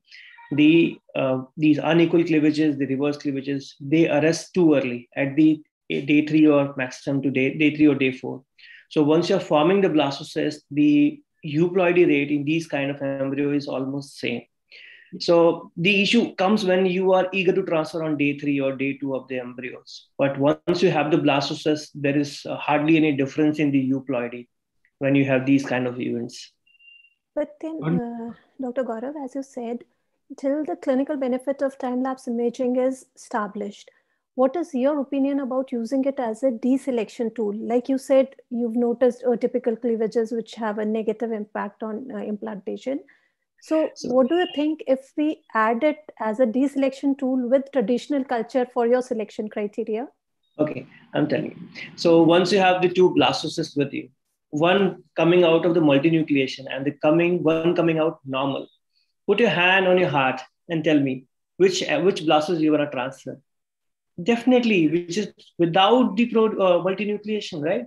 So this is a deselection tool. Once you have seen a blastocyst coming from reverse cleavage, and you have a blastocyst which is coming direct with a normal pattern of cleavage, what you will do? That would be deselected by the time-lapse technique, no? Yeah, that is a time-lapse technique. That's what I'm saying. Can we use it more of as a deselection tool compared to using it for the selection of the embryo? So sorry, I'm not getting you. So this is the deselection basically. You want to ask about selection? Yeah, that's what I'm asking. For selection, you are opting for traditional methods, and for deselection, you are preferring the time-lapse technology when you're using it as a combined technique. I have taken both. The time-lapse can be used as deselection as a selection both. So but for deselection, you look at the unequal cleavages, reverse cleavage, direct cleavages. But when you have looking at the selection, you look at the morphokinetics. That's what I'm saying. You are opting traditional for selection criteria. No? You are more of stressing on selection by traditional methods even if when you are using There the are time different lapse annotation. algorithms being established. People are working on algorithms, deep learning. There are different annotations. So the recent data which is there on EDA score, they look at the number of cells of the reflectodome, the size of the Are you reflectodome. using deep machine technology also right now? Yes, the data is coming. The new technology is coming. That is EDA score. That is not validated yet, but yes, Yeah. it is the future. You started using it in India? No, nobody's using here in That's India, but I have done my study on Primovision. That's a very conventional time lapse incubator. So it's deep quite machine helpful. learning definitely has the future to come as yet. Yes, it is coming. It is coming. You wait for a few time. It is gonna be here. You must have listened to Dean Maubach yesterday. He has lots of plethoric data to say that the future is coming. Just be prepared for it. Don't just stick to the crab observation and static observation. There's a new thing coming into the lab. Be ready for it. That is the artificial intelligence. Thank you. And one small question to Dr. Nishad. We know everything about it, but when we are talking about the juniors and we are teaching our students also, I like you to differentiate between proactive risk management and reactive risk management for our students so that they are prepared for a particular number of complications which are supposed to occur, and then we'll be managing them as reactive management. And there are a number of complications which can be totally avoided from ever occurring as a concept of proactive risk management. Right. So with respect to ART, could you set a few examples for our students for the Right, sure. So as I mentioned earlier that there is nothing called reactive management. It's all jugaad. So that is basically like, for example, while you're screening, your stereo microscope doesn't have the light goes off and you don't have a backup bulb. This would have been better if you had already kept 3-4 bulbs in spare. That is your proactive management. So if it is reactive, you can keep a stool, you can keep your phone and use a torch, and that is how you do it. I have had experience where the stage warmer did not work. So I had to do freezing on the micro manipulator. That is jugaad. That again is reactive. Agreed, but that jugaad needs a lot of patience, which is Yes, not there in the upcoming people who are emerging as embryologists and exactly. That is why the proactive things are the things that you have to have all the stocks, extra things. You should know how the equipment works. So while we are training our students, we teach them microscopy, how the microscope works, what is the Hoffman effect, what are different parts, how the micro manipulator can be, different kinds of systems are there. If anything goes wrong, these are the things. You should have very good relations with your engineers and your plumbers and your electricians so that if anything goes wrong, or your vendors also, they will immediately within hours send stuff. And make sure, first of all, while you are doing a case, at least 3 to 4 days before, check everything if you're going for a batch. If you're a working center, everything is checked practically every day. So that is what you have to make sure. But then anything gets wrong, learn to take those 2 deep breaths and exactly. That is the most important thing, because if you panic, everything is lost. That's the most important, which is not there in today's generation. Yes. So that is what we also learned through our experience. Just everything is haywire, sit down. Chalo, let's now work. That is the only thing that is going to save you. Exactly. Thank you.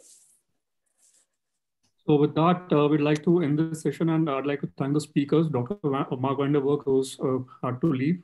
Dr. Gaurav, that was an excellent talk. I think we know that time lapse is here to stay despite all the pros and cons and all the talk on it not being selecting euploid embryos. And Dr. Nishad, I again feel this is one of the most important talks of the session, that we need to be ready for troubleshooting all scenarios. And as everybody who knows me, I tend to say that if you can't buy it twice, you have no business doing ART. So have 2 of everything. If you don't have 2 of everything, you're not doing justice to the patient. 2 incubators, 2 X-ray rigs, 2 site aspiration pumps, because there is hardly any time for people who are not doing site vitrification warmings. They would not be knowing that the time span in which these embryos are to be manipulated is as less as 30 seconds to 60 seconds. So if you don't have 2 of everything, I think you're not ready for at least proactive risk management. With that, I'd like to end the session and hand over the stage to the technical team. for the forthcoming session. Thank you. Thank you, chairpersons and speakers, for such wonderful interactive session. Thank you so much. We conclude this session now. Thank you.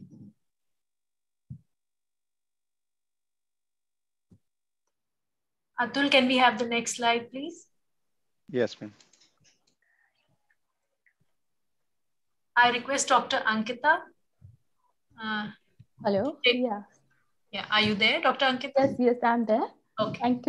Thank you, Dr. Gitika. Now it's time for panel discussion. So I would like to invite our moderator, Dr. K.U. Kunjimuddin. He is consultant IVF specialist at ARMC AG's Hospital, Kerala. We are welcome to you, sir. And Dr. Fasina Sethi, she is embryologist ARMC IVF Infertility Center, Kozhikode, India. Welcome, ma'am. And yes, next slide, please. And I would like to invite our panelist. Just a minute. Our first panelist is Mr. Ram Prakash. He is laboratory director at Omnia Fertility Center, New Delhi. Welcome, sir. Our second panelist is Dr. Parag Nandi. He is scientific director and chief embryologist at Cradle Fertility Center, Kolkata. Next panelist is Dr. Gaurav Khan. He is senior embryologist at Akanksha IVF Center, New Delhi. Our next panelist is Ms. Manika Saxena. She is senior embryologist at Ridge IVF, New Delhi. And Dr. Monica Gupta. She is consultant OBS and Gynae MRI Hospital, Bhubaneswar, Odisha. Welcome to you all, sir and ma'am. Now over to our moderators. Yeah, can I share the screen? Sure. Please.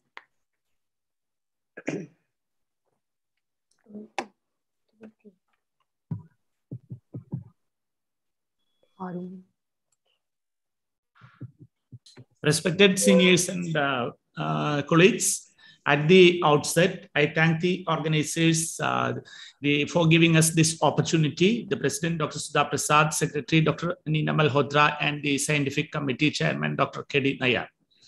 Of course, this is a topic, IVF versus ICSI in non-male factor infertility. It's a dilemma which is going to continue, which is there at present, and it will be there in the future as well. But we would like to go through certain case scenarios on the background of some evidences in the literature, so that we will have some discussion on these case scenarios. And the plan of discussion is that we will be giving a case scenario.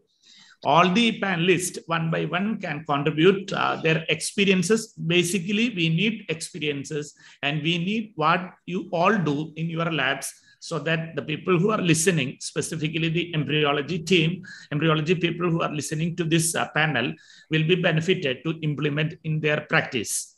So I'm a clinician. I'll be a passive moderator, and Dr. Fasina, who is the embryologist, will be the active moderator. So with this few words, I would like to go to the session.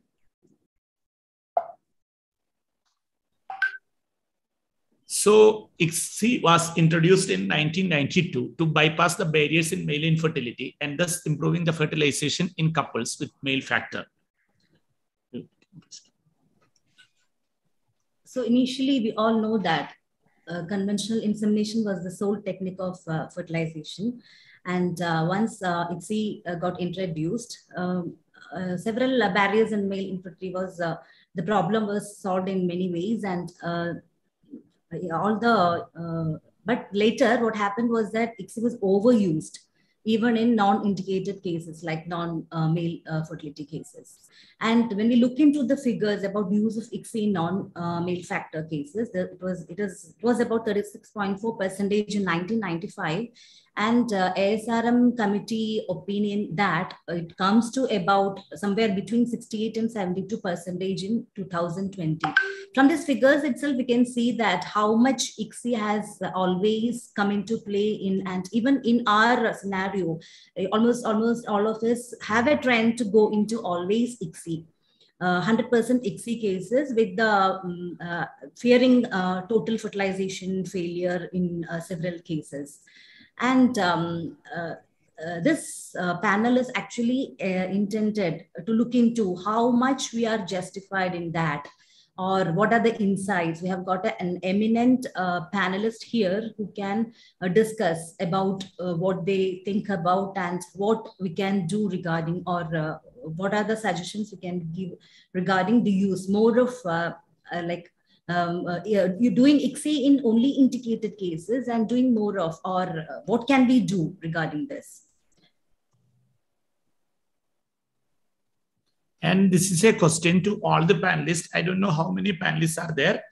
Dr. Sapna, Dr. Gaurav, Parag, Monica Saxena, Ram Prakash, and Monica Gupta. So these are the panelists. I think I could see only a few of them. But each panelist can tell in few words, not to describe in paragraphs, because we are having the case scenarios to discuss. Just to tell, do you do ICSI for all cases in your lab? Dr. Sabna is there? No, she will not join. Otherwise, 5 panelists are here. Yeah, Gaurav, Dr. Gaurav. Yes, I'm here. Thank you so much. It's quite nice to see both of you together, Dr. Kunje, Dr. Vasina. So if you ask me, I'm a man of IVF. I don't do ICSI until and unless it is indicated. Yeah. I don't do ICSI, and our data suggests that, the international data suggests that, don't push ICSI too much. On one side, we say that be sensible, don't touch the oocyte, don't touch the embryos. On the other side, you're putting into hyaluronics, acidic media, you're poking the needle inside, you're putting the extra oocyte in the outside environment for more time. On the other side, you're saying be sensible. So I do ICSI when it is indicated only. Yeah, thank you. And Dr. Parag, Parag is there? Yes. Yeah, please. Yes, I didn't get your question. Yeah, do you do ICSI for all cases in your lab? Just be brief. Okay. No, as Dr. Gaurav said, I follow the same. Like, unless it is indicated, I do not do ICSI to any patient. If it is male factor or non-male factor, also, like in some indicated cases, I do ICSI. Dr. Saxena? So in our labs, we are generally splitting the oocytes. Especially we get a lot of advanced aged patients. So for them, we generally split the oocytes, looking at the oocyte condition, like just judging the complex. So we generally split the oocytes. Dr. Ram? I differ from other panelists. Basically, I do a lot of ICSI. As I travel for 2 different places for batch IVF and all. So probably I say I do almost 95% ICSI in almost all the cases.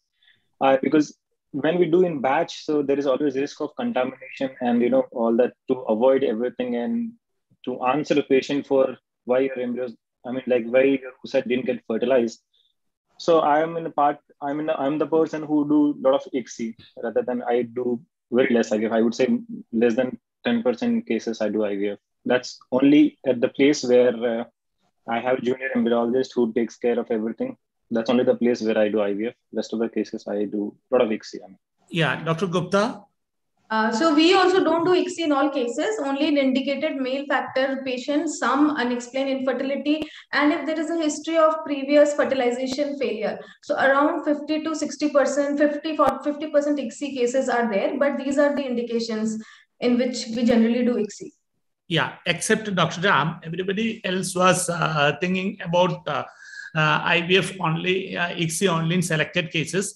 But Ram wants to do ICSI in most of the cases, especially because of the practical scenarios he is practicing, especially the batch situations. And to all other than Ram, I would like to ask, have you any time thought that your decision for going ahead with IVF in certain cases were wrong just because of the fertilization or the embryo cleavage data?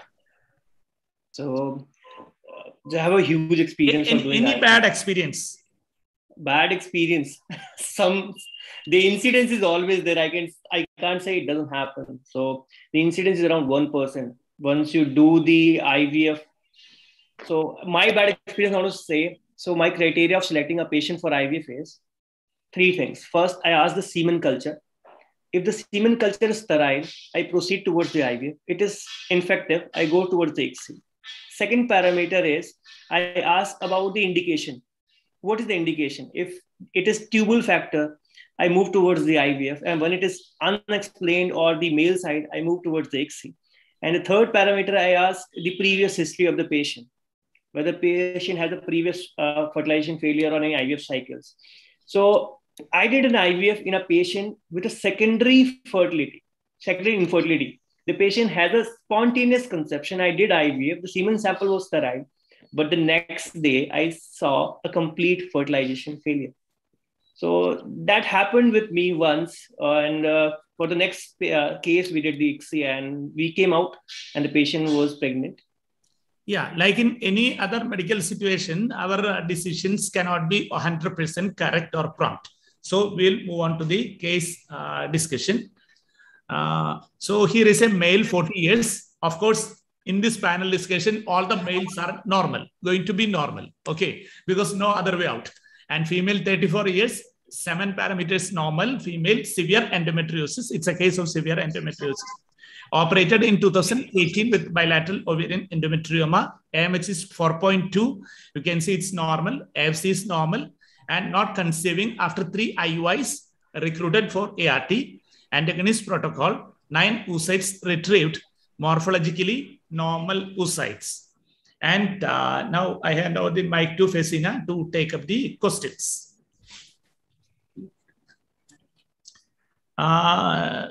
Then we'll start from the reverse. Monica Gupta, so you can just answer effect of endometriosis on oocyte quality, fertilization, cleavage rate, blastocyst formation, and implantation in just 1 or 2 sentences.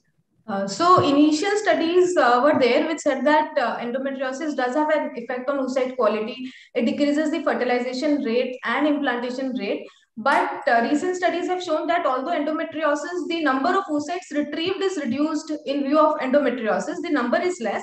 But now the latest systematic review has come in 2021, which says that the number may be low, but the high quality oocyte rate is same in the control group versus the endometriosis group, and the cleavage rate is same. And there is some thought that in stage 1 and 2 endometriosis, they found that the fertilization rate was low, which could be a reason of subfertility in these cases. They did not conclusively said why it was so, but the stage 3 and 4 endometriosis, that is severe endometriosis, there is high cancellation rate in these cases and number of oocytes may be reduced. But overall, the quality of oocytes, fertilization rate, cleavage rate, there is no difference. And since the number is less, it may not progress to the blastocyst stage. And do you do ICSI in all cases of severe endometriosis? Okay. No, there is no indication for ICSI. Yeah, okay. Ram, you want to add something? I think I agree with Dr. Monica, whatever she said. When it comes to oocyte quality, if everything is stimulation protocol and everything went on well, then I don't think so there will be any challenges of having bad quality of oocytes. And when it comes to fertilization, if you visit, so endometriosis will not somewhere affect our laboratory part when it comes to fertilization and cleavage rate. But of course, in case of implantation, it can vary. We may have less implantation rate in cases where endometriosis is very prevalent. And when it comes to blastocyst formation, as we can see, the number of oocytes are less. So again, if we are at a very good number in embryos when it comes to cleavage stage, then we can definitely go for blastocyst transfer or blastocyst formation. Yeah, now let us see what is there in the literature. Over to Dr. Fassi. We can see what literature says, like an HM Harp in 2013 paper says, RT results were dependent on the severity of the disease. The presence of severe endometriosis was associated with reduced implantation and clinical pregnancy rates, although the reduction in live birth was not statistically significant. Women with mild endometriosis showed comparable results in terms of implantation and clinical pregnancy. And the inferior outcomes of endometriosis may be the result from, as we all said, the decreased number of oocytes, the poor quality of the oocytes, and the negative effect on the embryogenesis and implantation and impaired uterine receptivity. This is a paper from Fertility Sterility 2002. Another paper from Gonzalez in 2017 says the reproductive outcomes among women undergoing IVF and diagnosed with endometriosis associated do not differ significantly from women without the disease. Although the women with endometriosis generate fewer oocytes, fertilization rate is not impaired, and the likelihood of achieving a live birth is also not affected. Another paper published in 2012 where the sibling oocytes were the comparison was done in sibling oocytes. It was 35 patients. The fertilization rate was in that study significantly higher in the ICSI group compared with the IVF group. And the total fertilization failure occurred in a significantly higher rate of inseminated eggs as compared with the ICSI. And from the results of the study, we may conclude that ICSI appears to be a better treatment option than conventional IVF. That was the study telling that in endometriosis associated infertility, since it offers the advantages of higher fertilization rate, lower rate of total fertilization failure, lower rate of 3PNs, and higher mean number of embryos.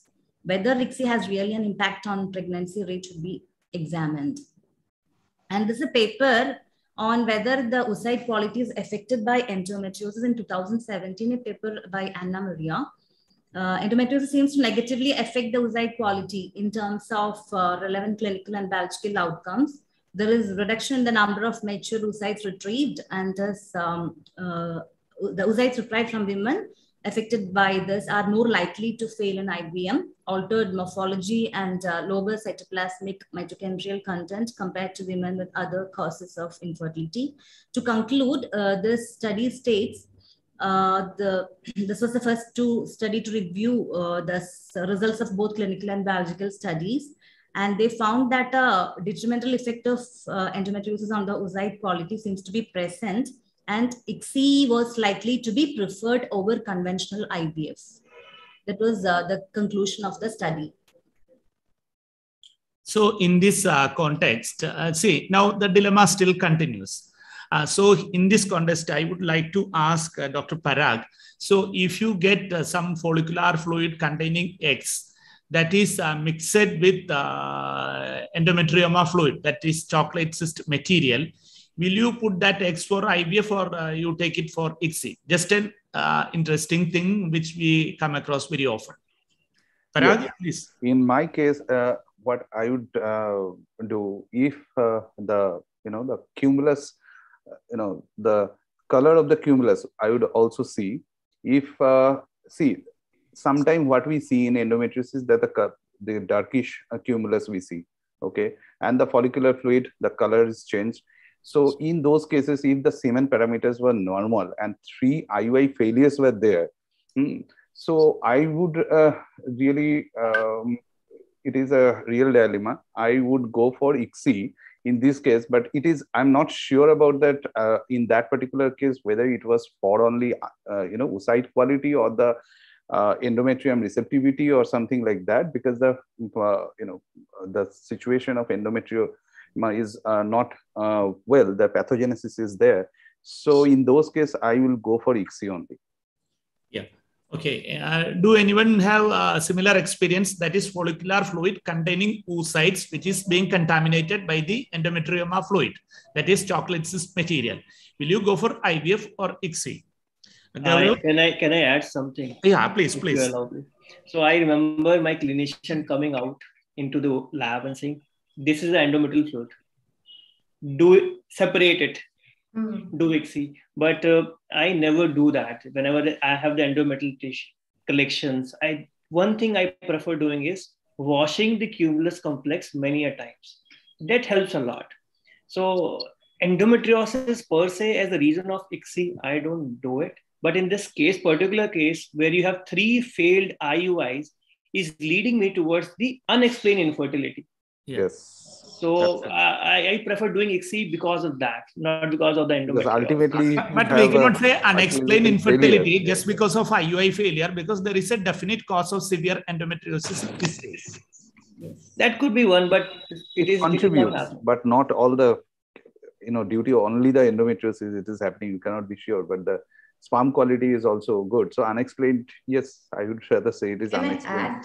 Can I add something? Yeah, please. So what we generally do, we do not mix these oocytes with other oocytes. So we generally keep them separate and we inseminate them separate. The tubes which contains the chocolate colored fluid. And in endometriosis, there are other reasons for not having a natural pregnancy. Once the oocytes are retrieved, it is coming out of that inflammatory milieu in which it was, if it were to be fertilized naturally. So there are many other reasons for a patient not getting pregnant naturally or by IUI cycle in endometriosis. Exactly. Yes, so I that want can to be go to the sorry, I just want to jump in. I would want to go to physiology. The fertilization happens near to the uterus, around the fallopian tube, and we are talking about the endometriosis at the ovary. So yes, so it is out. So once the it is out, peritoneal fluid, actually the peritoneal fluid has got inflammatory markers which actually prevents the fertilization of the embryo, the oocyte. That is what is said in a case of IUI cycles. Yeah, referee comes in. So we will continue the dilemma, and I would like to add one thing. Ram Prakash will do ICSI, and others may do IVF or ICSI. No, half IVF, half ICSI can be another solution. Yeah, please. That's right. That we can. Yeah, please. Yeah, then we'll go to the next case. Yes. That is another case. Of course, here also the male is normal. Has had 2 children sterilized 6 years back. One child died from drowning. Wants to conceive again. AMH and FC were normal. Do not want to opt for laparoscopic reversal. Anyway, it's not possible because sterilized 6 years back. Opted for ART and recruited. Antagonist protocol, 12 oocytes retrieved. 6 oocytes were with apparently good morphology. 6 oocytes were with dark and dense cumulus. And here the questions again. One by one can answer. We'll start from Monica Saxena. The tubectomy will as such not affect the oocyte quality per se. So since there were 6 morphologically looking normal oocytes and 6 of them were dark. So what we would do as a lab, we would first, go in for the ones that are morphologically abnormal. We'll probably try and do an ICSI because the number of oocytes comparatively not on the lower side, but still, so to give them a good FERT rate, we would go in for first figuring out with what to do with the ones that are abnormal. Once the oocytes, either if in case there's degeneration or the oocyte quality is pretty poor, what we are going to do is do the ICSI with around 7 or 8 of them and keep the rest in for IVF being of normal. Yeah, be specific. The effect of tubectomy on fertilization, cleavage rate, blastocyst. Be specific, brief, so that everyone can add. The fertilization rate. Will it affect? They're not going to be affected as much. Yeah. What about cleavage rate? Cleavage rate would also not get affected unless and until the gamete quality is poor, which seems unlikely in a tubectomy case. And say, have you seen the tubectomized patients come with lesser pregnancy rate than patients with the tubal factor due to other causes? Not as such, but yes, if it's just the tubal factor, generally patients are easier to manage. And hydrosalpinx is one which is known to have poor implantation, but rather will it affect oocyte quality or embryo parameters? That would, because that is indicative of an infection. So that would affect the quality. And we'll get the opinion from everybody else. Dr. Parag? Yeah, in my case also, if I see that those kind of dark cumulus and all these things are there, so in those oocytes, I would go for half ICSI, half IVF, particularly on those oocytes which is not showing good quality cumulus, because cumulus color is very important in this case. I would go for ICSI. I would rather like to see the egg exactly after denudation. This is what. And another thing is tubectomy. I don't feel like for tubectomy there is any effect on oocyte quality or fertilization or cleavage rate. Yeah. But in hydrosalpinx, yes, the pathology is there, so it may affect the oocyte, ovary. So in those cases, yes, I would rather go for ICSI. Yes. Yeah, we'll see what is there in the literature. Or to Dr. Sin. There's a paper in 2016 by Grimstad where this was compared in ligation cases. The use of ICSI showed no significant improvement in fertilization rate and resulted in lower pregnancy and live birth rates for tubal factor and no male factor case. And it was a total of 8,102 patients studied and compared in the tubal factor case. And the main outcome measures were odds of fertilization, 2 PN per total oocytes, clinical uterine gestation and live birth. Fertilization rate was higher in the ICSI versus IVF group. However, after adjustment, this trend was no longer significant.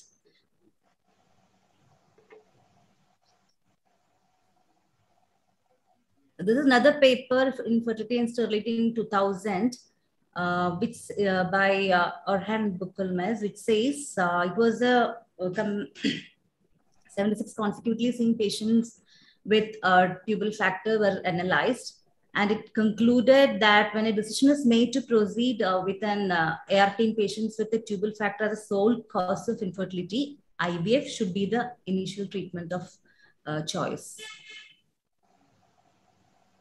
Yeah, do anyone would like to add something to the current scenario? I think there is not much of a dilemma in this case, except that when the hydrosalpinx is there or some other additional factor is there, and IVF should be the natural choice. Do anyone would like to add anything? Gaurav and Ram Prakash and Dr. Gupta can add something.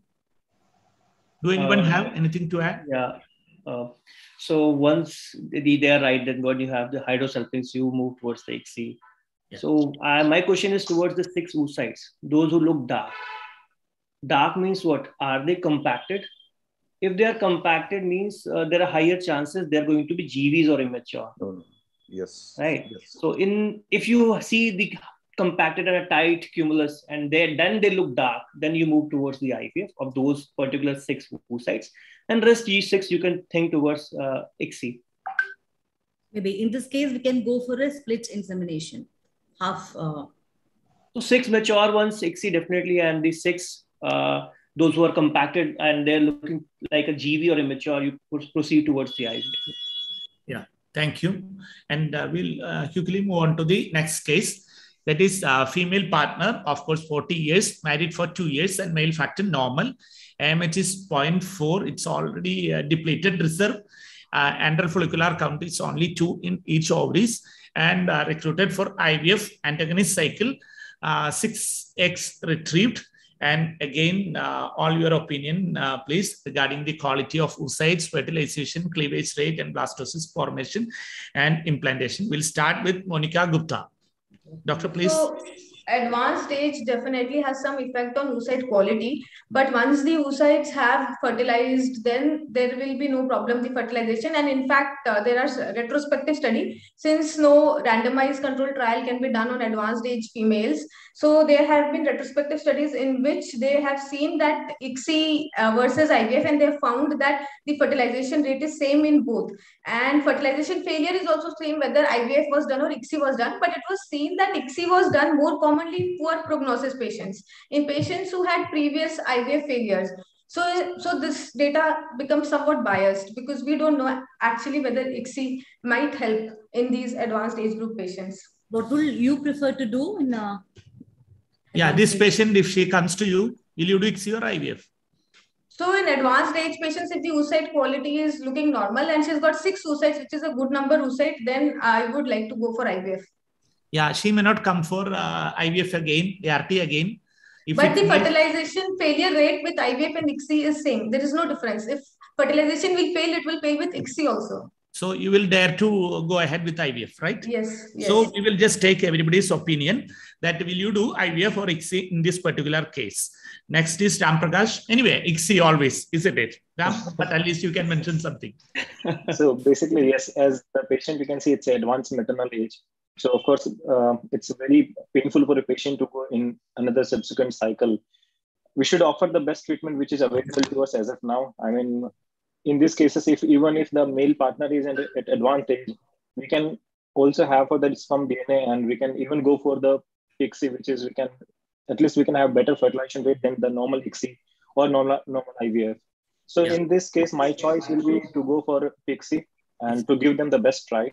Yeah. Of course, it will help us to improve the fertilization rate and cleavage rate. Of course, it is as proven in many literature. They have given that ICSI improves the cleavage rate and blastocyst formation.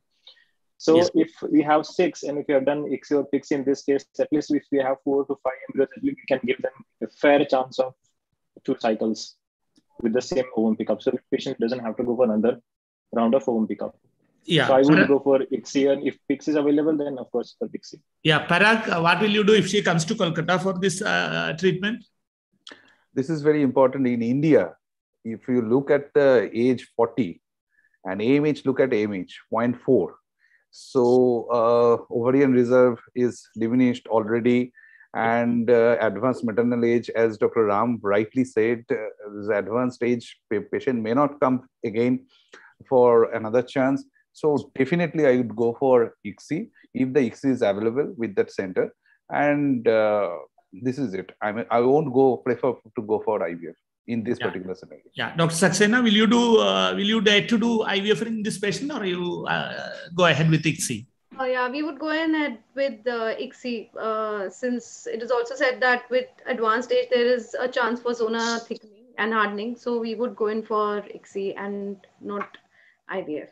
Yeah. Yes, IVF man. Gaurav, what will you do? You said dare. I'm a very daring man then. So on the temptation of doing ICSI and looking towards the higher fertilization, there are higher chances as well of having the immature oocytes while denuding the oocytes. So you have to have a balance, right? The most important thing which comes here is how confident you are with your IVF technique. If you do IVF routinely, you will do it. But if you do ICSI routinely without IVF, man, you cannot dare to do it. In our IVF lab, we do IVF routinely. We are confident that next day it's going to fertilize. Dr. Nair sometimes give me 2 sites and he look at me, what are you going to do?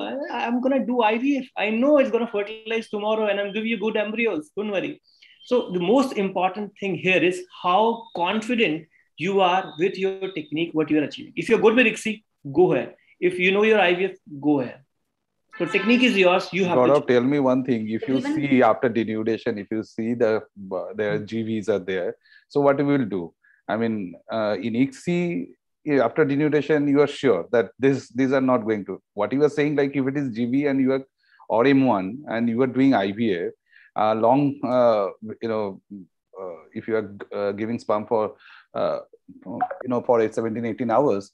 Then you are saying like those will be going to M2 and it will fertilize in this case. My point is not the GVs, but the M1s, Dr. Yes, M1. Yes, M1. So if you see if you denude the oocyte after 2 hours and you have the M1s, okay, and what you will do, you will wait for 2 hours. If you are confident about your clinician, if you are confident about your clinician that this, the eggs are going to be good, and if you are seeing good radiata, so I don't think that we are confident about our clinicians, but the body response is very atypical. We don't know how a different patient behave on a different stimulation. So we don't know. So everybody is correct. I'm not saying it's bad. It is your own opinion. Now we look at the literature, one or two selected literatures we look at so that we can move on to the next case. And still the dilemma continues. Gaurav will be doing the IVF, others will do ICSI, right? Okay. So what the paper says is, yeah, advanced maternal age. This is a paper in 2020, which is a retrospective analysis of a single center. Maternal age is taken as, advanced age is taken as more than 35, about 35 year age ladies. And in couples with this, standard IVF insemination appears to increase the chance of live birth compared with ICSI. So they say IVF is, has got an upper hand over. This is another paper in 2019, which was also a study, 504 oocytes were collected from 52 patients, and it concluded The study favors the use of ICSI in the older IVF population in order to increase both the fertilization rate and the number of top quality embryos. But this was the only paper which we found which was in favorable of ICSI. Well, all the other papers we found all was in favorable of IVF. You can directly go ahead with the IVF. That's what literature says. How do we be sure about the zona condition in 40 years old? Yeah, but the zona hardening, it's not in. If the zona is hard, how do you overcome with it with the IVF? That patient is going to do in 40 years old. The patient has come, may not come again. If at least you can do half IVF, half ICSI if you have 6 or 7 like that, you can go at first. But yeah, that is a practical situation. Yes, this of course. Then patient will ask, why didn't you do ICSI? Fertilization failure. Yeah, that is what it can happen, and they may not come back again. Yeah, so in Indian scenario, at least. Yeah, it's difficult. And these are the literature which has been shown, and ICSI does not improve the reproductive outcomes of advanced stage patients undergoing conventional insemination for male factor infertility. We'll move on to the next case again, more or less similar, but the age is less. 24 years lady, married for 3 years with the oligocycles, mostly PCO. But here the AMH is 1.8, AFC is very less. Male factor is normal. One IUI failed. Couple wants to have IVF, counseled and recruited for the same. And antagonist cycle, 3 dominant follicles were seen, 1 oocyte retrieved, and counseled for repeat OPU and oocyte accumulation. They were not willing for the same and don't want donor program as well. So we had to proceed with the available oocyte. What will be your procedure of choice? We'll start with Dr. Gupta. Dr. Gupta, please. Again, she's a young patient and her oocyte quality must be good. So again, I know the house will be divided. But as I said, the ICSI will also result, if it has to result in fertilization failure, one oocyte ICSI will also result in fertilization failure. That will be an emotional trauma to the patient if fertilization failure has occurred with ICSI as well. So I would not like to go for ICSI for this patient. You would like to go for ICSI? Yes, conventional IVF. Conventional IVF, you want to proceed? Yes, yes. Okay, for IVF. Okay. Yeah. Then Ramprakash. 1, 2, 3. Ramprakash said you are ICSI only, right? I don't want to compromise on everything when I do ICSI for all. Of course, for this patient, especially it's definitely. Yeah. Dr. Gupta. Yeah, success. I said. Manika Saxena, please. We would also go in for an ICSI. We would not want the patient to ask us, why haven't you done an ICSI for us when everything was a bit compromised. So yeah, we'll go in for an ICSI. Yeah, Parag. Yeah, in this case, this is a clear case of DOR. So diminished ovarian reserve, I would definitely go for ICSI because this particular patient is having only 1 oocyte retrieved. So this is a VIP oocyte, I would say. So I would not give any chance to you don't want to take fertilization failure. Yes. Yeah, Gaurav. I want to correlate the situation with the scenario. Have you ever seen Sachin Tendulkar playing at 99? Yeah. This is the same kind of scenario. Once you have the single oocyte, you're playing with 99, you have to score 100 and you are gone. You do IVF, you do ICSI. You are gone. You will try whatever you can, but you try to do ICSI, you may have fertilization failure, you may have degeneration, you may have immature oocyte. On the other hand, you have IVF. You put it, next day you find no fertilization. Although the data suggests in the lower number of follicle retrieve 1 or 2 is not the indication for ICSI. Data suggests go for IVF. But whatever you do, you're not gonna have a simple night. You will be under pressure. Till next morning, you're gonna see the fertilization, whether you do IVF. You'll be doing IVF only. Yeah. That is so. Now 2 versus 3. We'll see what the literature says. Yeah, Christina, please. There's a paper in 2019 which says ICSI does not offer any benefit over conventional IVF in different ovarian response categories. 4,891 patients were analyzed, and it concluded that there is no advantage of ICSI over IVF as insemination method. The number of oocytes retrieved has no value for the selection of the insemination procedure. So I want to add one thing. Fertilization is not the ultimate goal. The ultimate goal is live birth. And we have ample of data which says that IVF insemination gives more live birth, better live birth rates than ICSI. So why not go for conventional insemination when they're like... That's what the data suggests. The data also suggests the same thing. Same thing. The fresh and live birth rate according to the insemination rate in poor and suboptimal responders.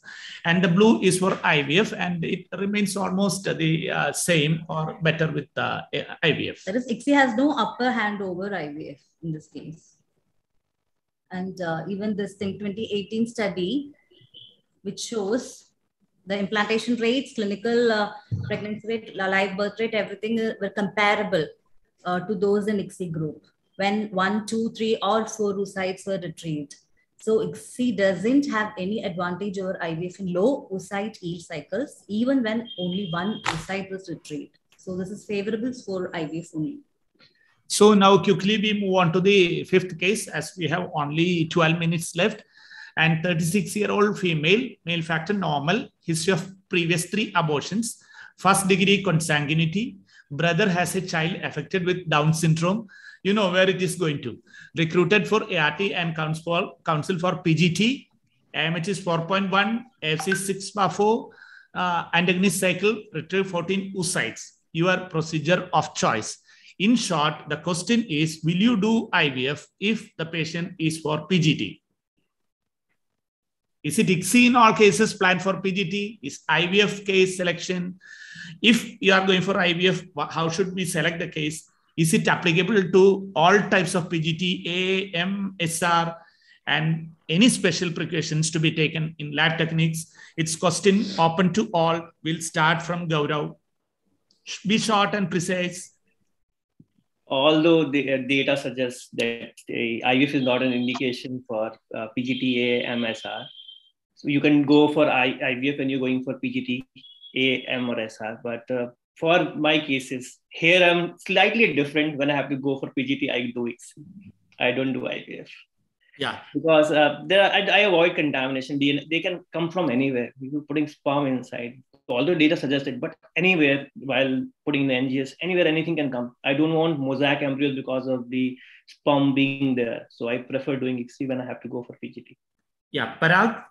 Yes, I would go for ICSI. If it is PGT, A, AM, whatever, HR, whatever, I will go for ICSI only in these cases because, I don't want as, in this case, I agree with, this kind of cases, I would go for ICSI because contamination may happen and processism will come in the report, so I won't take chance. Yeah, Saxena, Dr. Saxena? We would go in for an ICSI too. Unless there is, the oocytes are fragile and they're going in for degeneration, we may put them in IVF. But then most of the cases we do ICSI. Yeah, Ram Prakash, for a change, will you do IVF in this case? Of course, I think Gaurav, my friend Gaurav will do IVF in these cases. Because Gaurav told he will do ICSI, so I thought you may change. Ram, I'll do ICSI. No, it actually happened with me. I went to some other state for PGT program. The moment I saw there, it was IVF embryos, and of course, it was an indicated picture. Yeah. We can't ask patient to go for another round of IVF just to do ICSI in these cases. So we had to do PGT for enough that there was no Okay, what about Dr. Monica Gupta?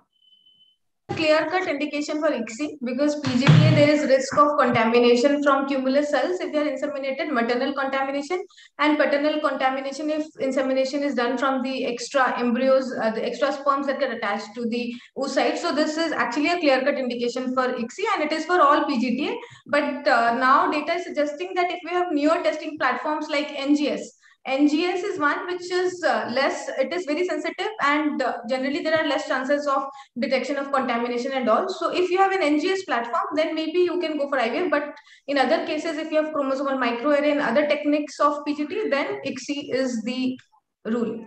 Yeah, we'll quickly move on to the literature and conclude. Yeah, because as you said earlier, it was earlier believed that PGT, ICSI should only be done, but there are papers and recent papers which shows that even the use of conventional ICSI, IVF even this can be done. Contamination is not a problem in NGS platform, and if it is a clear indication, like it's a non-male factor case, even you can go for IVF if you don't, if you don't fear contamination. Endoblastosis created with conventional IVF and ICSI using sibling oocytes at similar rates of aneuploidy and mosaicism as examined using 24 chromosome screen. So now the trend is changing that IVF also can be considered in these cases. And due to short of time, we will just move on to some literature suggesting regarding the timing of insemination, culture, and outcomes in IVF.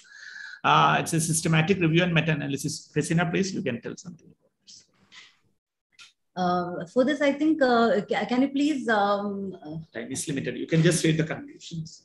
There are several papers which tells about like different insemination timings are given, but this meta-analysis has demonstrated reduced gamete exposure time to be beneficial to clinical outcome. That is, short insemination is always to be better than the long insemination timings. But there is no standardization of the procedure so far in all the studies done. So anyway, we don't have a conclusion regarding what should be done regarding this. In general, short insemination is going to be advantageous.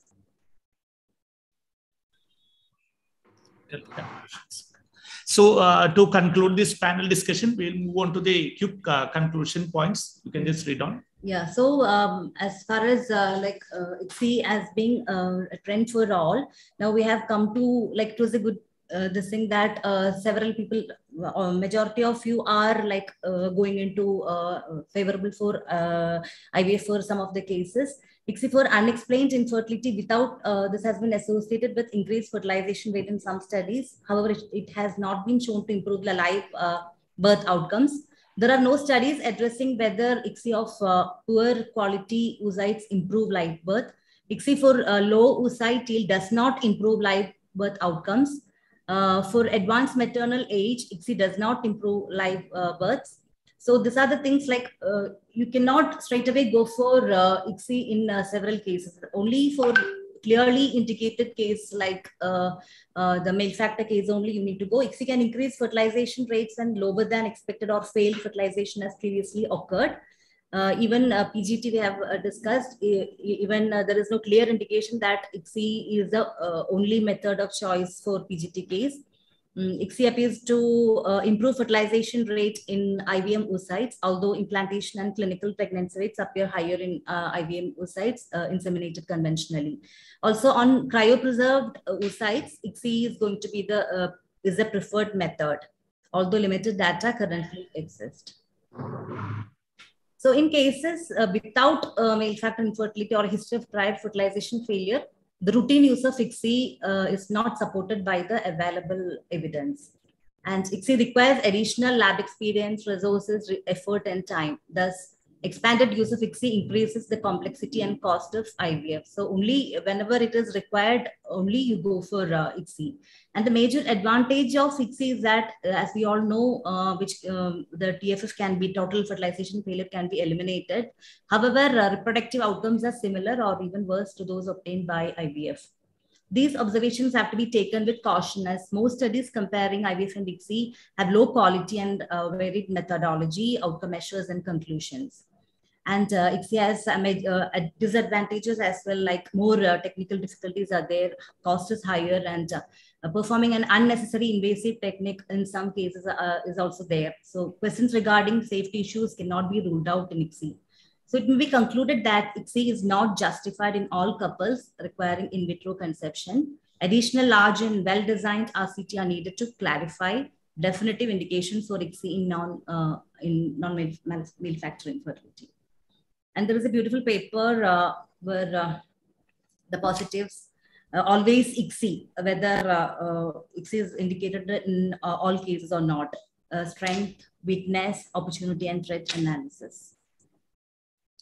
And these are the strength positives. It increases the fertilization rate and decreases fertilization failure, and minimize the risk of cycle cancellation couples with prior failed fertilization. I think almost all the panelists have thrown out these ideas. Sorry to interrupt, but only 3 minutes are left. We have to this is the conclude last this slide. session. Okay. This is the last one. Indiscriminate application of the technique. These are the threats. External factors with possible negative impact. ICSI overuse during pre-implantation genetic diagnosis, and improvement of IVF, possible long-term effects of ICSI on children, infants, and adults. I think it has been long-term studied a lot. And I think we could bring out some of the interesting things, case scenarios. And at the outset, I thank all on behalf with me and Dr. Fesina, we thank all the panelists, Dr. Gaurav, Dr. Parag, Manika Saxena, Ram Prakash, and Monica Gupta. All the panelists were excellent, and the opinions were really interesting, and it was really hot. Thank you. Thank you all. Thank you so much. Thank you so much, Dr. Kunju, Thank you. Dr. Fasina. It was a very nice. Thank you. Bye. Thank you so much. It was all so nice together. Yeah, Nice. it was a very wonderful session, and I would like to thank to our moderators and panelists. Now, shall we start our next session, please?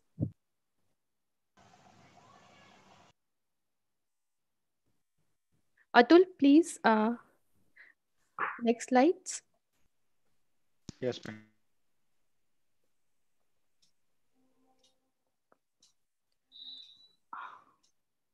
So our next session is on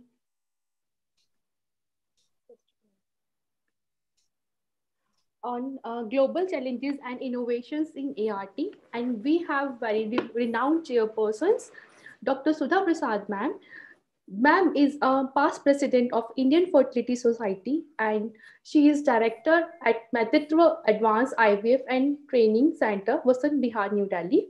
We are welcoming to you, ma'am. She is still the president of IFS. Let it be very clear. Okay, ma'am. Okay. It's okay. It's okay.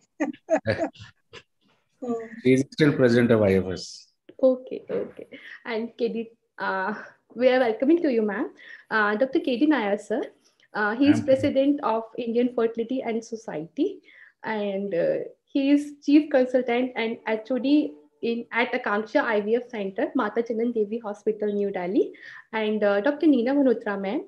Ma'am is General Secretary at Indian Fertility and Society, and ma'am is a professor in ART Center, Department of Obstetric and Gynecology, AIMS, New Delhi. We are welcome to you, ma'am.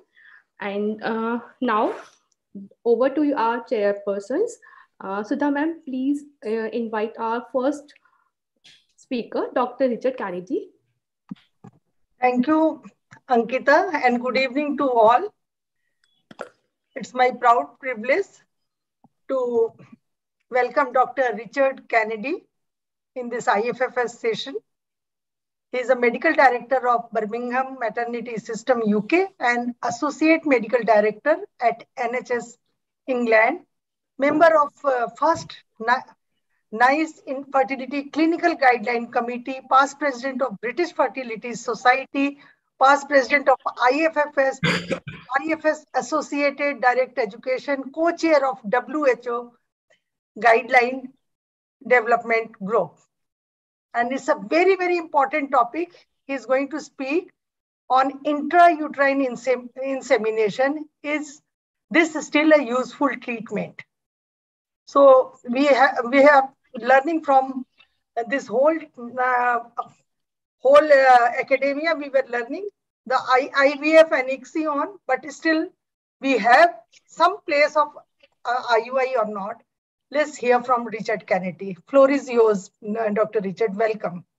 Yes, thanks all. And it's a privilege and a pleasure to be with you today. I'm sorry we're not there in person. We're living in strange times, and hopefully there'll be another opportunity when we are finally through the worst of this global pandemic.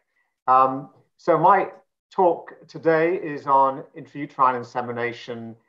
Is this still a relevant treatment in 2021, given all the technology that is currently available? Please, can you confirm that you can see my slides? Hello? No. You can't see my slides.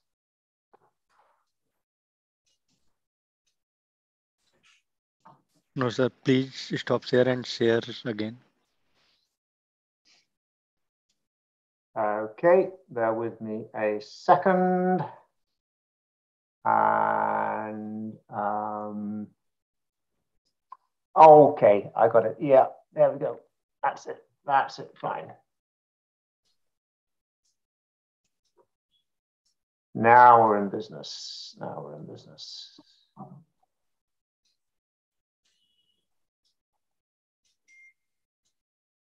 Okay, I think I just need to swap around. What can you see now? Can you see? A presenter view. Okay, let me just change that around.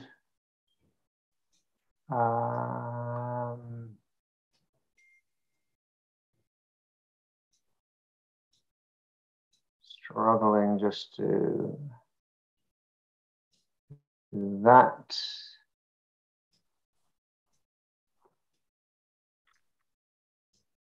Get that right.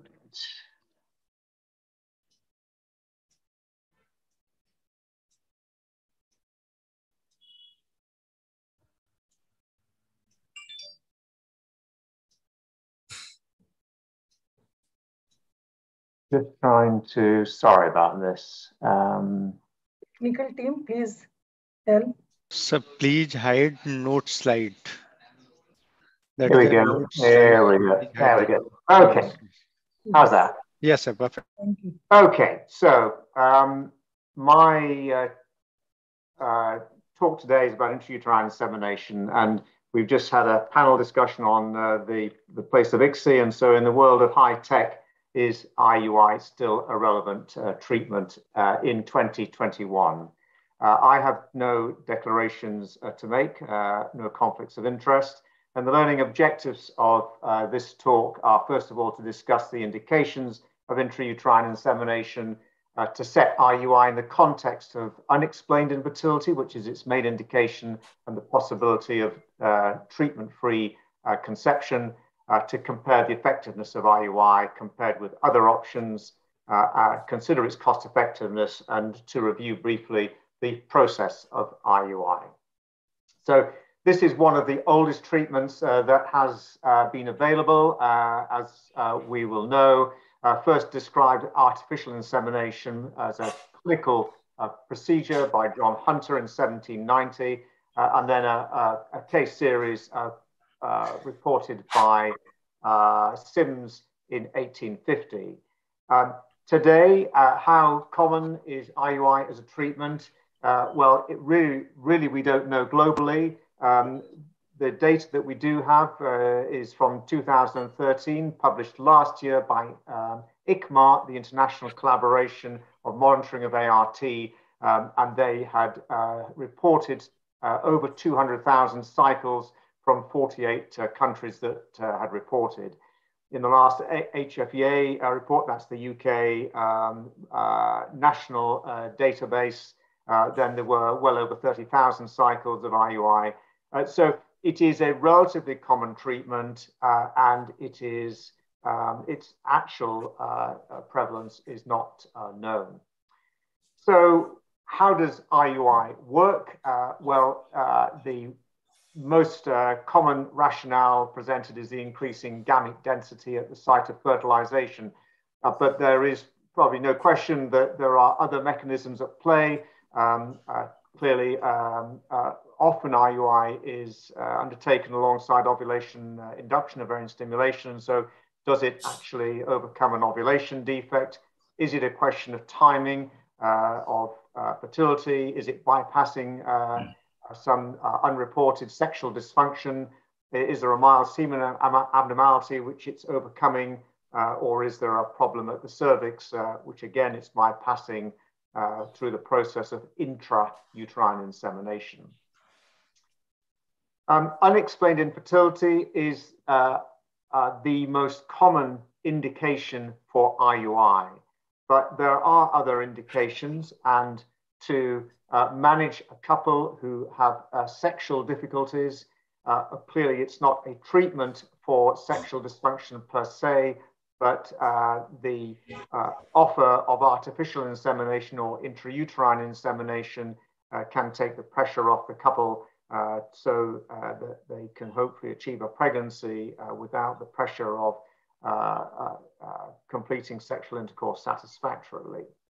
Donor insemination is another treatment process which commonly deploys intrauterine insemination as part of its treatment.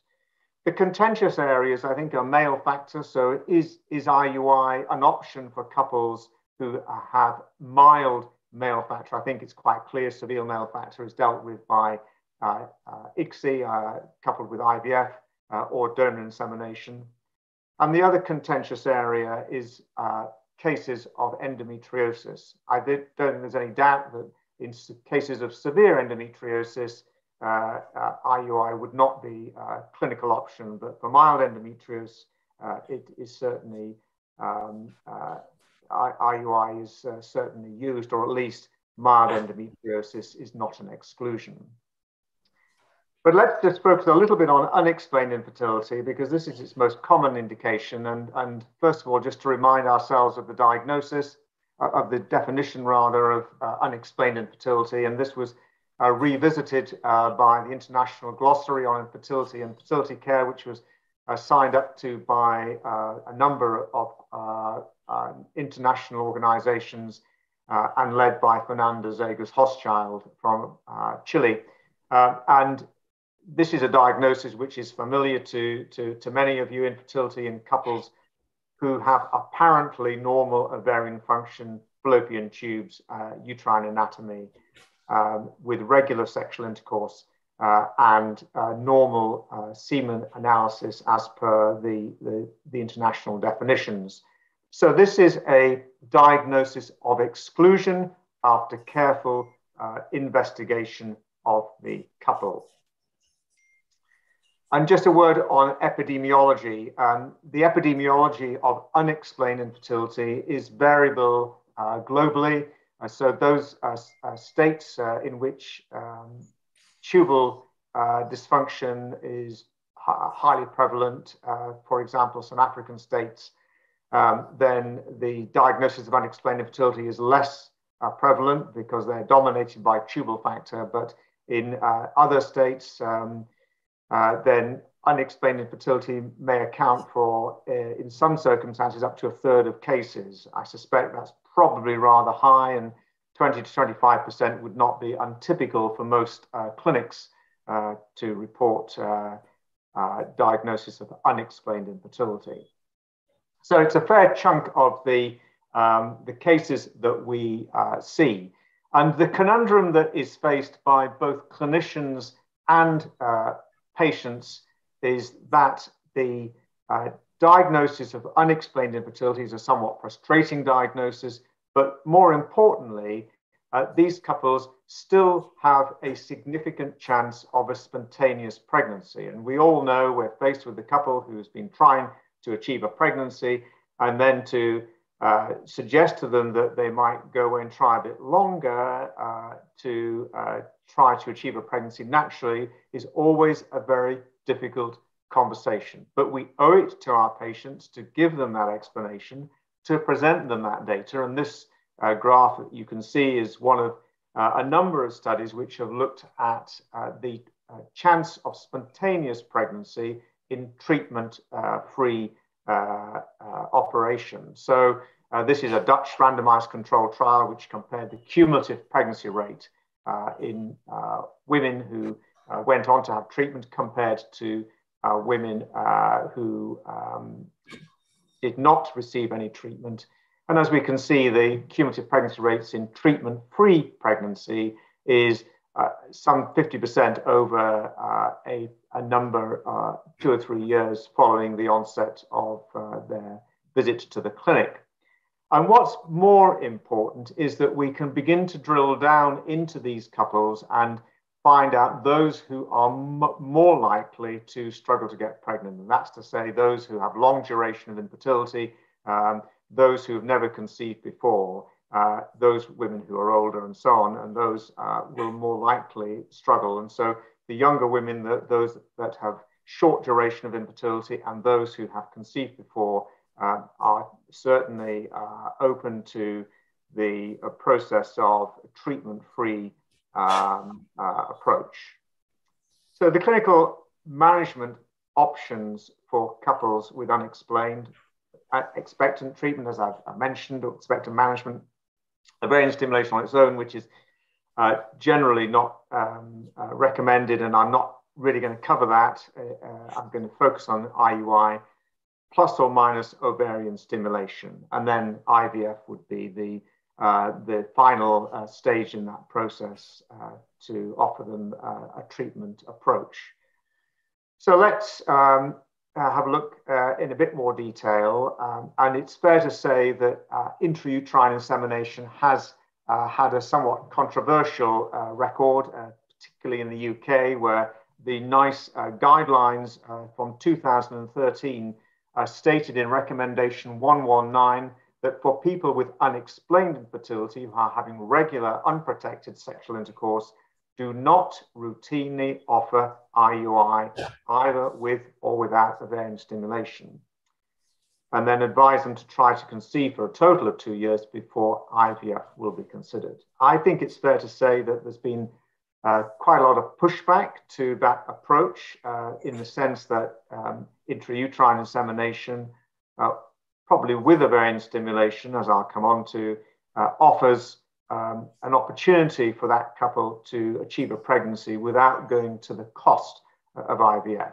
But let's have a look at some data.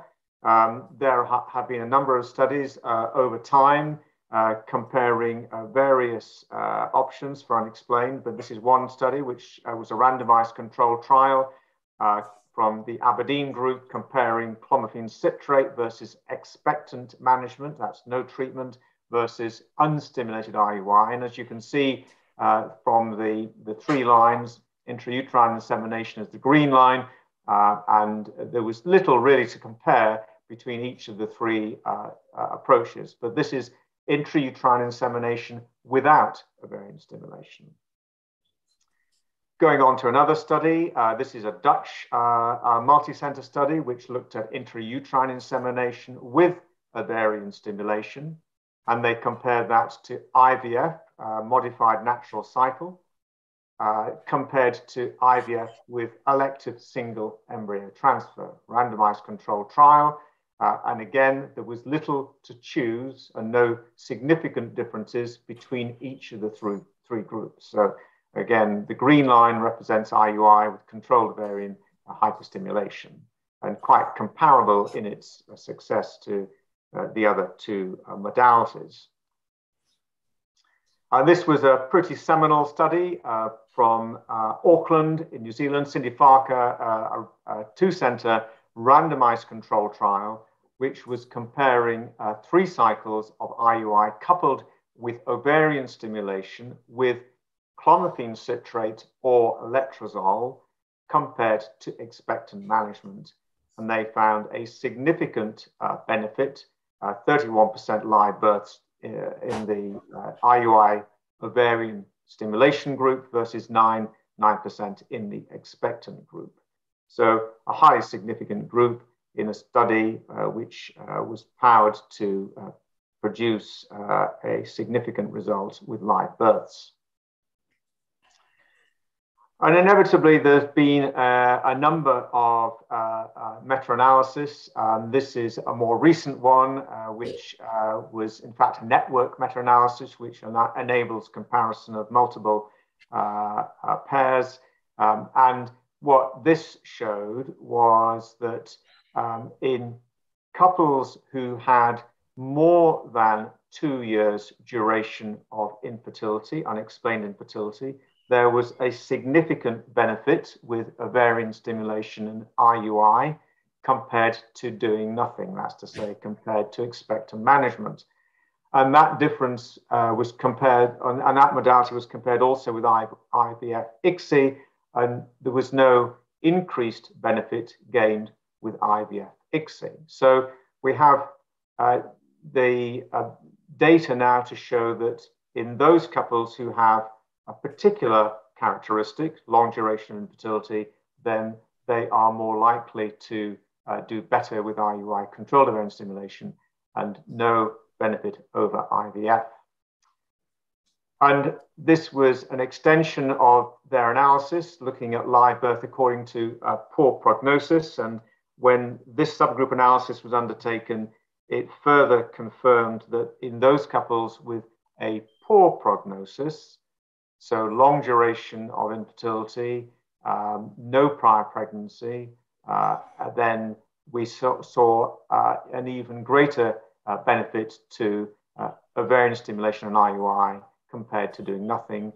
Also with IVF and ICSI, but when the comparison was made between IVF ICSI and IUI with ovarian stimulation, there was no benefit to be gained by doing IVF.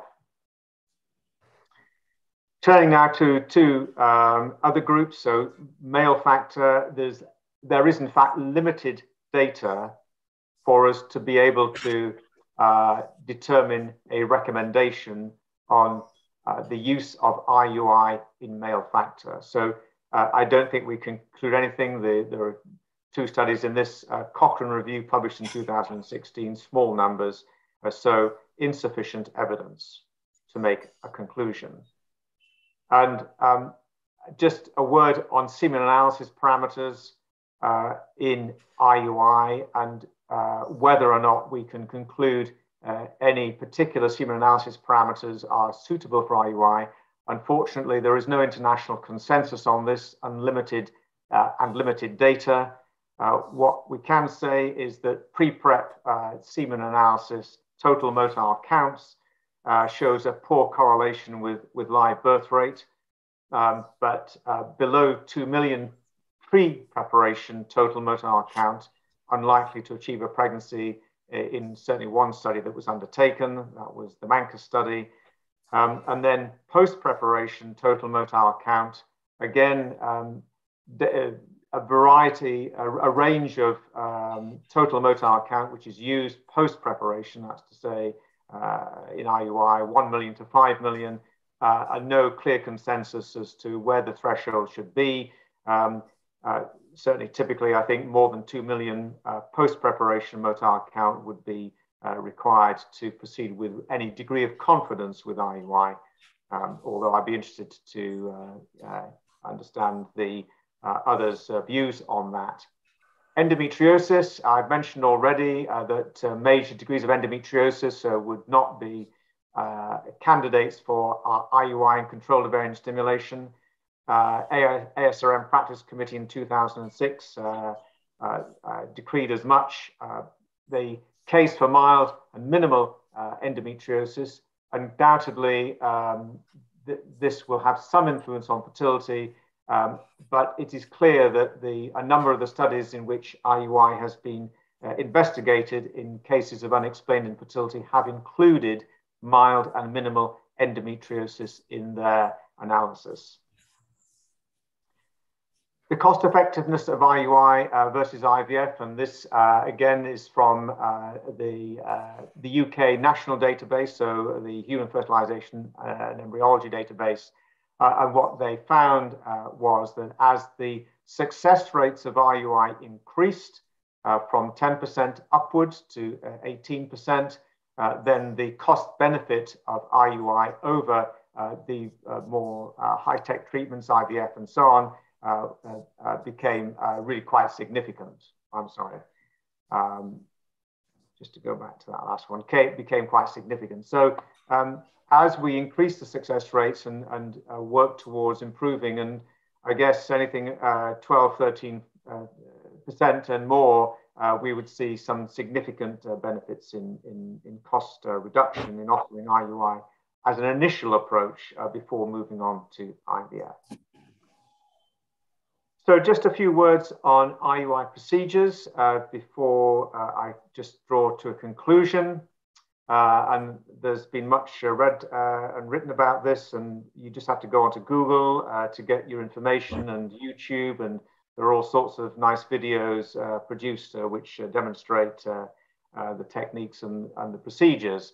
But looking at some of the evidence, first of all, to trigger or not to trigger. So the use of HCG in a triggering process to be certain about the timing of ovulation in relation to the insemination process. There's limited data, a couple of randomized control trials, and the inevitable Cochrane review. The Cochrane review showed no evidence to support one approach or the other. That's to say, LH surge in comparison, monitoring of LH surge in comparison to giving HCG as a trigger. And the randomized control data is, on the one hand, an RCT by Kuru, which showed, in fact, some benefit in the LH monitoring group compared to the HCG group, and no difference found by a more recent randomized control trial. So nothing we can say there for definite. Timing of insemination in relation to either the HCG trigger or the LH surge, and there is insufficient evidence. I think it's fair to say that the timing of insemination is typically between 30 and 40 hours, no more than 40 hours, no less than 24. But in terms of nailing that down to give you guidance, there is really insufficient evidence to be able to make a recommendation. Double versus single insemination, again, some groups use double insemination, some groups routinely use single insemination. A Cochrane review published just this year showed low quality of evidence to recommend one or other, and so there was no definitive conclusion to recommend either single or double insemination. Turning finally to the stimulation, and this is perhaps most important part of the discussion with IUI. I think there is no doubt that offering some form of stimulation is beneficial. The question is this anti-estrogens or is it gonadotrophins? And this is a recent randomized control trial, again by the Dutch group, who are prolific in their output of well-conducted studies, and they compared gonadotrophins versus clomiphene citrate with strict cancellation criteria. That is to say, cancellation criteria when there were more than a specified number of dominant follicles, and they found that there was in fact no difference. You can see the graph shows a slight trend towards favoring gonadotrophins, but this did not reach significance. And so the cumulative pregnancy rates within their group, clomiphene citrate, were better. And of relevance was the multiple pregnancy rate when strict cancellation criteria were used, was for sure low. This is a Cochrane review published just this year, looking at, again, the comparison of anti-estrogens versus gonadotrophins, so letrozole and clomiphene versus gonadotrophins, and they found no benefit. Well, I rephrase that. There was a slight trend towards benefit in gonadotrophins with couples with all types of subfertility, which was higher in those with unexplained infertility, albeit the odds ratio was quite close to unity at its lower end. So this review suggests that gonadotrophins might be beneficial, but when we look at the cost effectiveness, and this again is from the Dutch group published this year, looking at the cost effectiveness of anti-estrogens versus gonadotrophins, they found the cost benefit when looked at against willingness to pay was substantially in favor of using clomiphene or letrozole. Letrozole was in fact better than clomiphene, but both greatly outweighed gonadotrophins. So just to draw to conclusion this talk on IUI, first of all, the chances of spontaneous conception are there with unexplained infertility, but we can firm that up by understanding the exact risks that each couple present. Evidence supports stimulated IUI over non-stimulated IUI and expectant management. It does appear to be a cost-effective solution when compared to higher tech solutions, but a strict adherence to a policy of the number of follicles, and don't forget those intermediate follicles of 13 and 14 millimeters, because they are potentially hazardous in releasing a mature oocyte. They must be counted in the numbers. So a strict adherence to a policy of the number of follicles to limit the risk of multiple pregnancy. That's particularly so when gonadotrophins are used. There is an ongoing debate about the method of stimulation, cost and multiple pregnancy risk versus efficacy, but the evidence appears to be weighing in favor of the use of anti-estrogens, either letrozole or clomiphene. If letrozole you can obtain, then I think letrozole is probably preferable to clomiphene in today's medicine. If not, clomiphene will work well, but these are cost-effective solutions.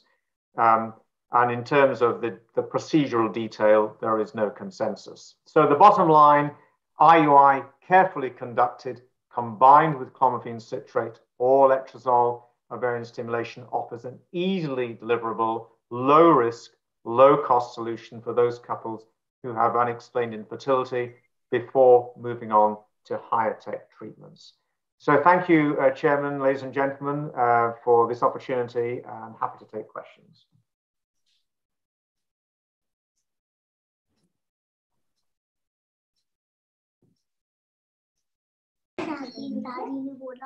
You muted, Dr. Sudha. You'll have. Oh, sorry. Here. Thank you, Dr. Richard, for the wonderful talk, for pointing out the tips and tricks of intrauterine insemination with the clinical evidence. I think it will be very much beneficial that we should not jump completely on IVF, and we should give the opportunity for 2 years who are not having the sexual relation regularly. Thank you very much once more.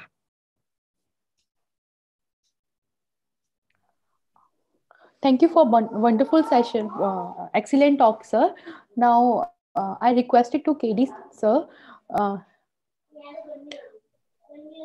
to invite us next speaker, Dr. Jane Stewart. Good evening. It's my pleasure to invite Dr. Jane Stewart, who is the Deputy Director of Global Education at IFFS. She is a Senior Consultant in Reproductive Medicine and Gynecology at Newcastle Hospital and NHS Foundation Trust, UK. And she is going to talk about what about add-ons in infertility. Whenever we have a problem in infertility, like recurrent implantation failure, poor ovarian result, we always think of add-on. Let us listen, Dr. Jain, what add-ons she can talk. Welcome, ma'am. Thank you very much. Thank you for your kind introduction. I'll just share my screen, I hope. There we go. And I'm hoping that you can see it there. I'm going to talk about add-ons. I don't have in this context any conflicts to declare. So I'm starting by talking about what an add-on is, how we describe an add-on, a little bit about our UK experience, and you'll have seen some of that happening through the press over some years, and thinking about why it matters and how to think about it. But what I'm not going to do is to tell you which add-ons to use and which ones not to use, because actually that's not my role. And add-ons, the whole point about add-ons is actually maybe we should look at them rather circumspectly. So I really want to talk about how you think about them rather than the actual ones. So when we're thinking about what is an add-on, if you just think about it generally, it's a thing that's added, it's an extra thing to something. And RHFEA, our regulator in the UK, have talked about add-ons as being additional treatments supplementary adjuvants or possibly embryological treatments, because of course they're not always medical things, in terms of IVF, which is really what we're going to talk about this evening. And so they've also highlighted the fact that they're often given as an additional treatment, but may not be essential. And they might be offered or requested on a regular basis by patients or offered to patients, but often with extra charge, which obviously is important for us to appreciate. So the next thing then is, well, added on to what? What is standard treatment, and how do you know then that you're adding something into that? And there's no real generalized definition of how you conduct IVF. We all do it slightly differently. Everybody has different protocols, but the principles of it are fairly similar. And in the UK, you've heard Richard already alluding to NICE guidance. Well, the NICE provides us, if you like, with a template of what is evidence-based. And NICE in the UK, their role is to provide information for best practice treatment within the NHS, but also in a wider context.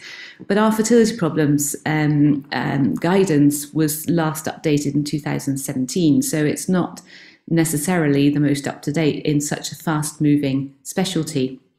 So we need to be a little bit careful about that. But as a template, as a basis, there are some gains for saying, well, that's the standard cost-effective way to approach treatment.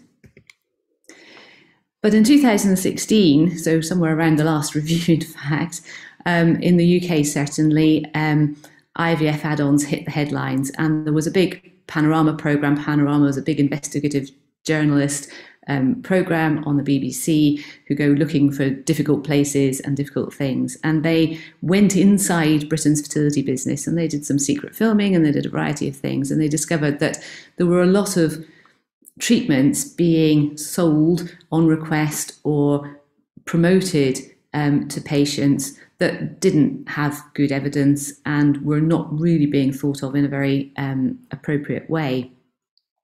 At the same time, or around about the same time, linked or otherwise, depending on who you believe, Carl Hennigan and team looked and produced in the BMJ a paper looking at IVF headlines. Now, these are epidemiologists looking at this and wondering about how we were practicing IVF medicine in our specialty in the UK.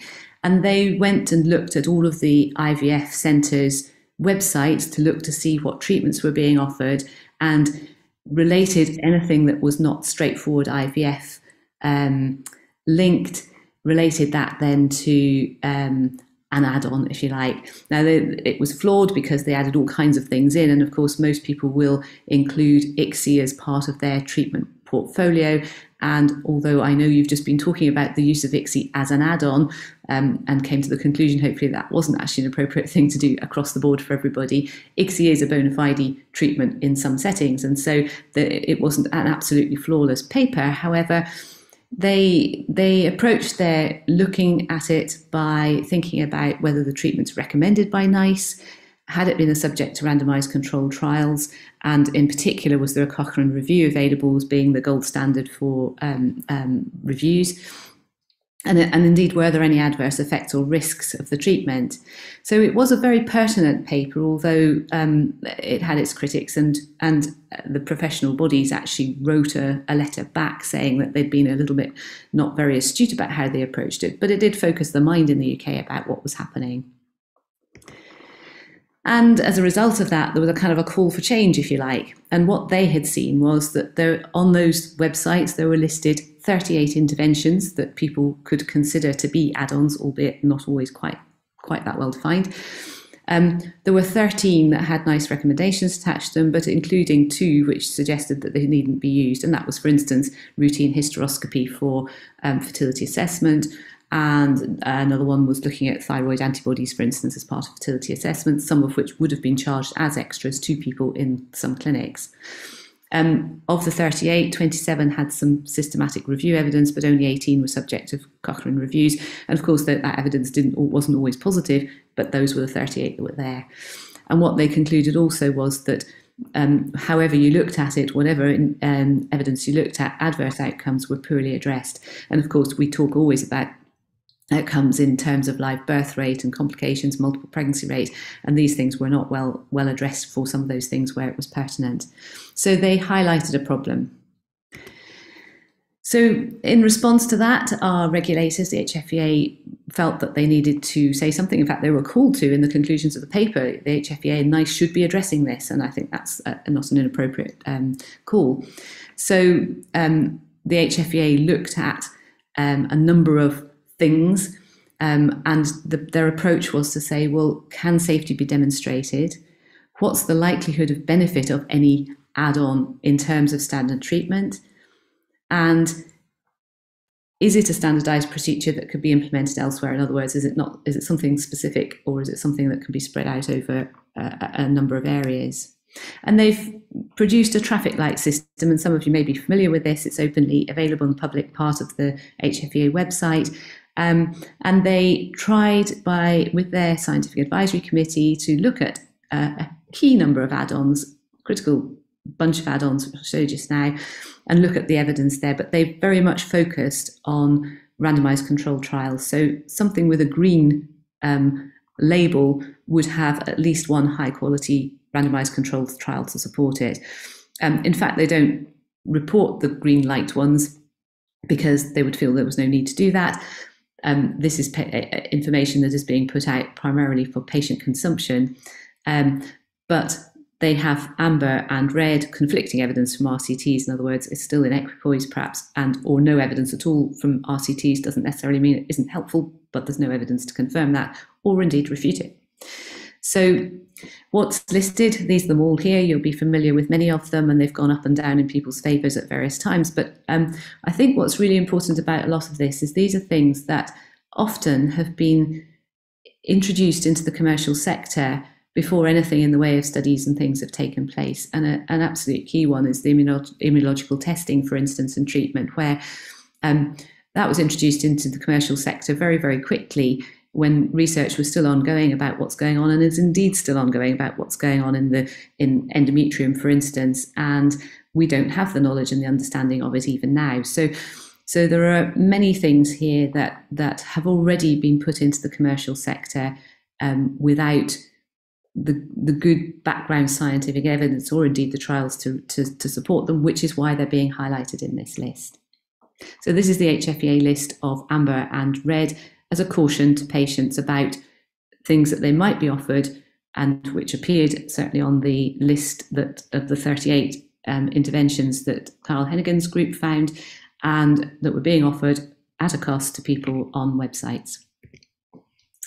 So it does bring into question a little bit about how we address evidence, and you'll probably all be familiar with this kind of pyramid of evidence, and it's written in various ways, but thinking about a hierarchy of evidence, because the HFEA very much based their traffic lights on RCTs, which of course is really important, and systematic reviews are a really important way of focusing those RCTs. So you have single papers of a report, you have observational studies and all the other cohort studies and things, then RCTs, and then the sort of focus that ends up with something like the Cochrane reviews, which are so well done in general terms because of their very careful methodology. And at the bottom are all of our own prejudices and expert opinion. So there's a number of ways of looking at evidence, and I think we have to be really careful because RCTs aren't the whole story. There often aren't RCTs, and you have to be able to think about what evidence is available. Many of these diagrams now are drawn with wiggly lines because people recognise that the hierarchy isn't actually as straightforward as it sometimes is described. Following on from the HFEA traffic lights, it was felt that really it was important that the professionals in the UK had some ownership over what was going on. And so ultimately there was a consensus document drawn up. These are all of the contributors to that, looking at the responsible use of treatment add-ons in fertility services. And it's a useful document because it's not as stark and black and white as perhaps you might think from the HFEA traffic light system. And one of the things that as professional bodies we were really keen to remind people was that you have to be able to introduce new treatments. You have to be able to introduce new treatments because it's a fast-moving specialty and you need innovation. We have to be able to bring new things in, and we need to be able to work with them.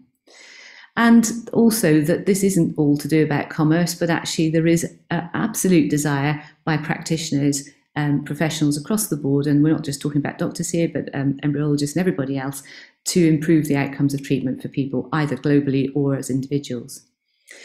But we also recognise that there was a commercial pressure as an adverse driver potentially, but also that patients drive this too.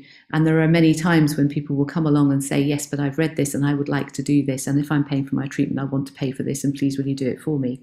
So patients can be drivers too, sometimes for positive good, but also as an adverse driver. And taking into account then where the patient-professional relationship goes. So that's what I wanted to talk about a little bit more just now. I've lost my timer somewhere, it was there and it's disappeared down the list. Excuse me. Thank you. So patient and consumer.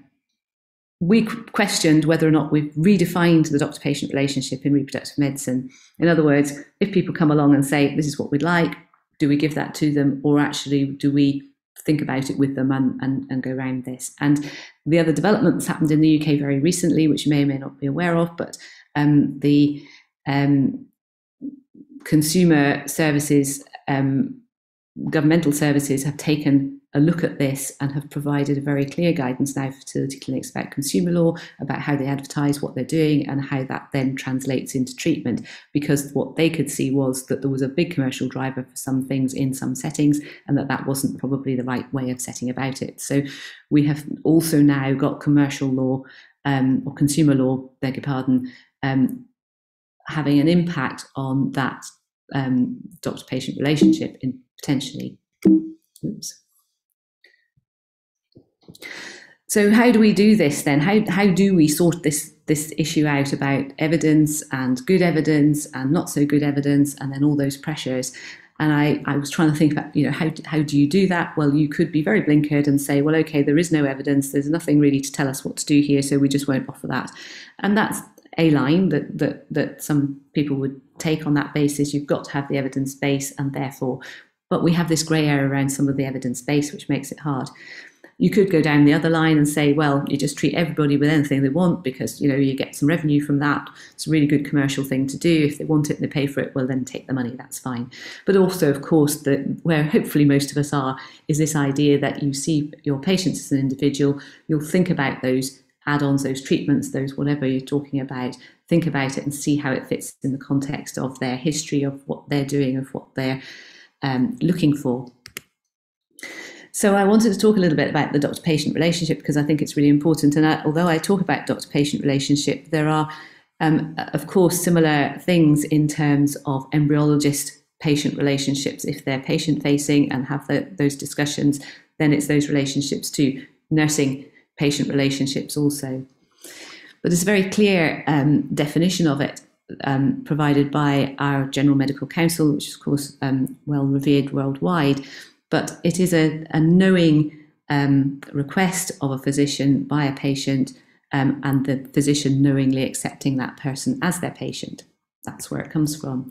And we have guidance about that, and patients have guidance about how that relationship might look. And it can be variable, so it may be an active-passive thing. But ultimately, for us, we're really mostly talking about patient-centered care here. And there is an offer that doctors will tell you about your treatment options, and you decide what you want to do with it. And there's some things written about that, but the point being that the patient-centered model allows for a dialogue between patients and doctors to think about what is the best way of approaching their treatment and to include all the variations in that. And so our add-ons, I guess, fit into that discussion.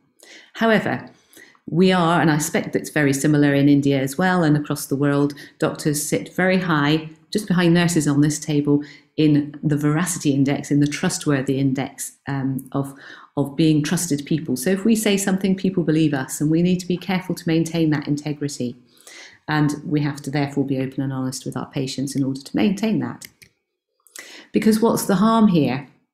Well, if you're a patient, our patients are a vulnerable group. They are a vulnerable group. These are people who are desperate to complete their families or start their families, and they will indeed often think they will do anything, including paying however much money they have to make that happen. And they may often be ill-informed or only partially informed, and they'll often have done their own research, and they want control of that, which is why they've done their own research. And from our point of view, if we're not careful, because we want to help, we feel the pressure of doing something. It's really hard sometimes to challenge patients, particularly if they come with a great long list of evidence and you've got to go through it all and pick it all apart and explain and everything else. It can be really quite daunting sometimes. There are commercial pressures. I've often heard people say, but if I don't treat them with this, then they'll go somewhere else. Well, okay, but that's a different thing. Peer or senior pressure, so which may stem from commercial pressure or simply just not having the autonomy. And equally, doctors may be ill-informed or partially informed. They need to make sure that they're up to date with everything. And I just wanted to highlight a couple of things out of our good medical practice, which is determined to us by the GMC also. We have to be satisfied that drugs or treatments serve patients' need. We have to make sure that we're providing effective treatments based on the best available evidence, and that we don't exploit patients' vulnerability or lack of their medical knowledge. In other words, we treat them fairly in all of those arrangements, which includes commercially. But most important, one of the things I really wanted to highlight here is that if, after discussion, the doctor still considers that the treatment would not be of overall benefit to the patient, they do not have to provide that treatment.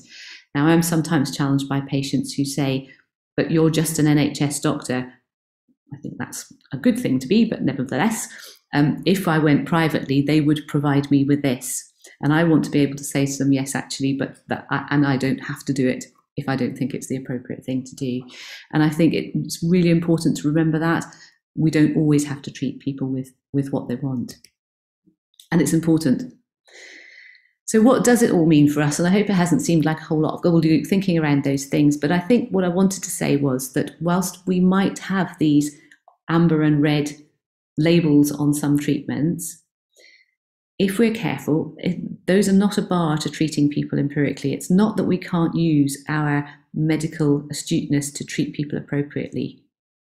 We have to be able to have freedom to prescribe and treat as we see fit our patients.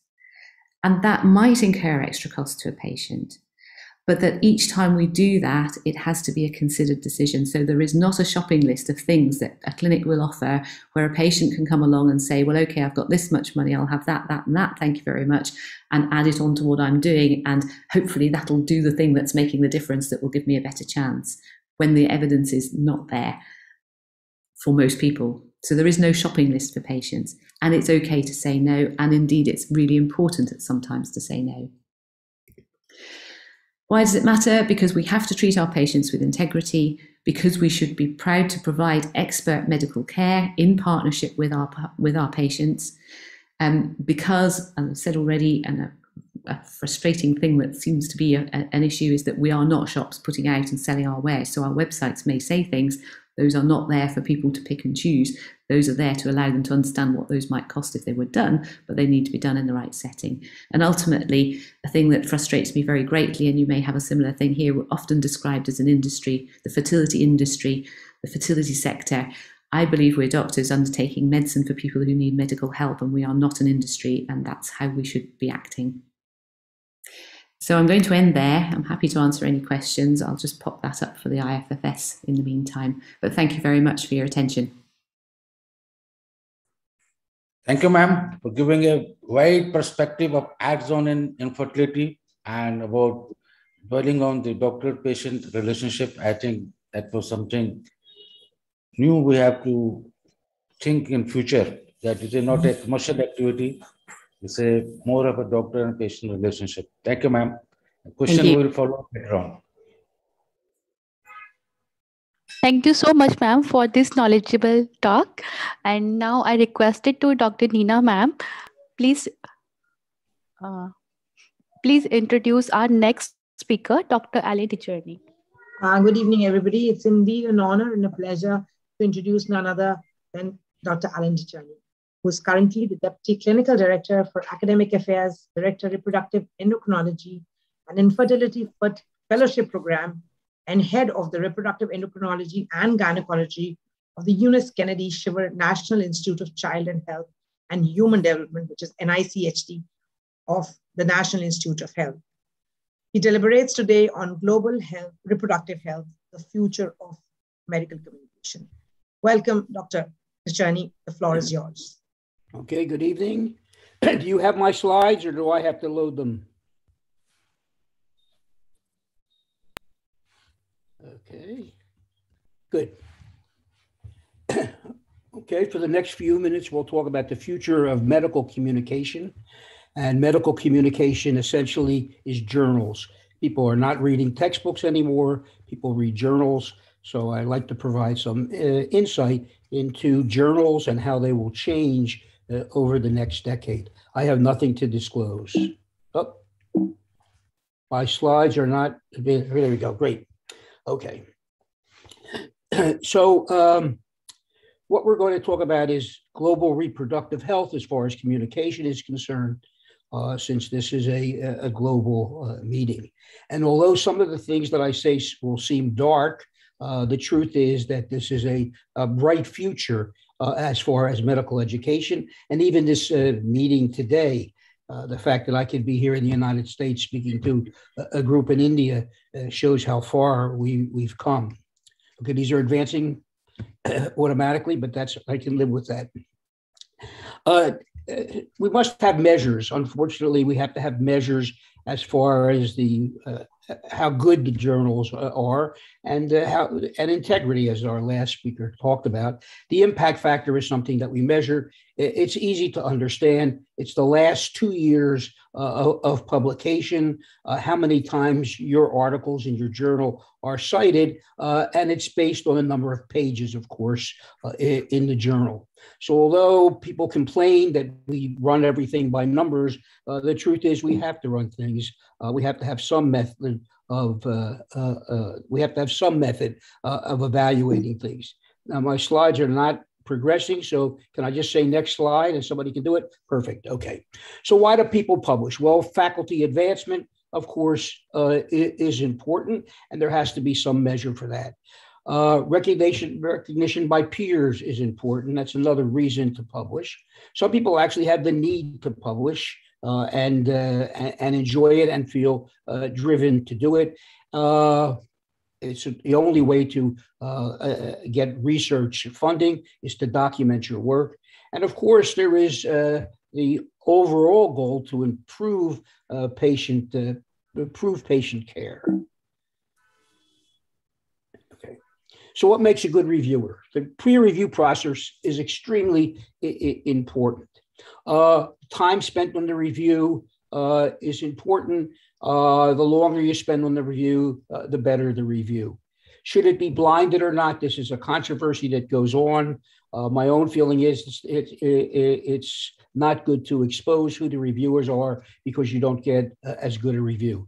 Obviously, the reviewer has to be objective and knowledgeable, and that person has to be up to date. There can be no conflict of interest, and the comments to the editor are most important. Now, there are two ways to review a paper. One by physicians and the other by epidemiologists. Epidemiologists look at methods, and physicians look at results. Of course, disclosure is extremely important. And one must talk about conflict of interest and activity producing a potential benefit to an individual that is not in the interest of the public. And this is critical. This is a famous study. It's obviously an old study, but it was a great study looking at dysfunctional uterine bleeding, looking at a birth control pill. It got very little play, although the authors were pretty clean as far as conflict of interest. The fact that it was funded by a drug company, Ortho at that time, people seem to discredit this paper. So one has to take into account people have to take into account take out what really is conflict of interest. These people had no conflict of interest. Next. Okay. Next. Okay, so Lundberg, who was the editor of JAMA for many years, our readers are not children, they're physicians, scientists, health policy experts, and medical reports. They can figure this thing out so long as we give them the information. So that's the way I feel. If people expose what they have, that's fine. So next is, how do we learn? And what is the future of learning? Okay, certainly we learn by experience. We learn by textbooks, they're disappearing. The literature is critical as far as what we learn. Oh, and what about throwaways? Are we interested in throwaways? Yes, throwaways do have good information. They're good authors, and they're different than regular journals, but they do have a role. Of course, electronic learning is up to date as well as up to date. Many of us need the literature and learning for recertification. And the most important thing is it changes practice patterns. It lets people go on to grow. Now let's look at electronic. Let's look at a little bit about the history of publishing. Next. Good. Time Magazine was a news magazine that was founded 80 years ago. And within that 80-year period of time, newspapers have almost disappeared as far as the national newspapers are still there. Local newspapers have disappeared. Now, every magazine is online, so you don't have to subscribe to magazines in paper. And in fact, ASRM, Fertility and Sterility, is online, and you have to pay extra if you want a paper copy. So e-publication is not dramatically cheaper. Printing and distribution represent around 10% of cost. Costs include royalties, editing, copy editing. So electronic publishing is not cheap, as one would think. I think 10% is a little bit low for the cost of paper, et cetera, and mailing. But nevertheless, it's not free just because it's electronic. Next. It says remove spotlight. I can do that.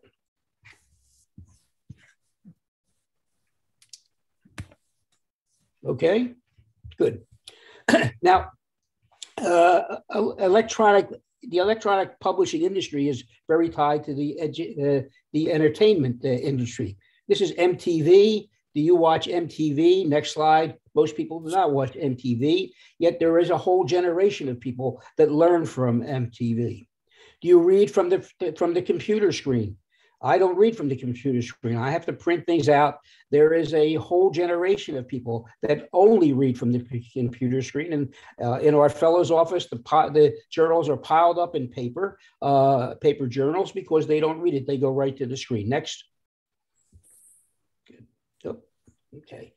Bookstores have disappeared. I used to, every Saturday afternoon after going to work, I'd stop at the Yale bookstore and browse. Well, I don't go to bookstores anymore. I read the New York Times book section, and then I order books. And libraries. How often have you been to the library? So that libraries have disappeared. Your computer now has become your library. Next slide.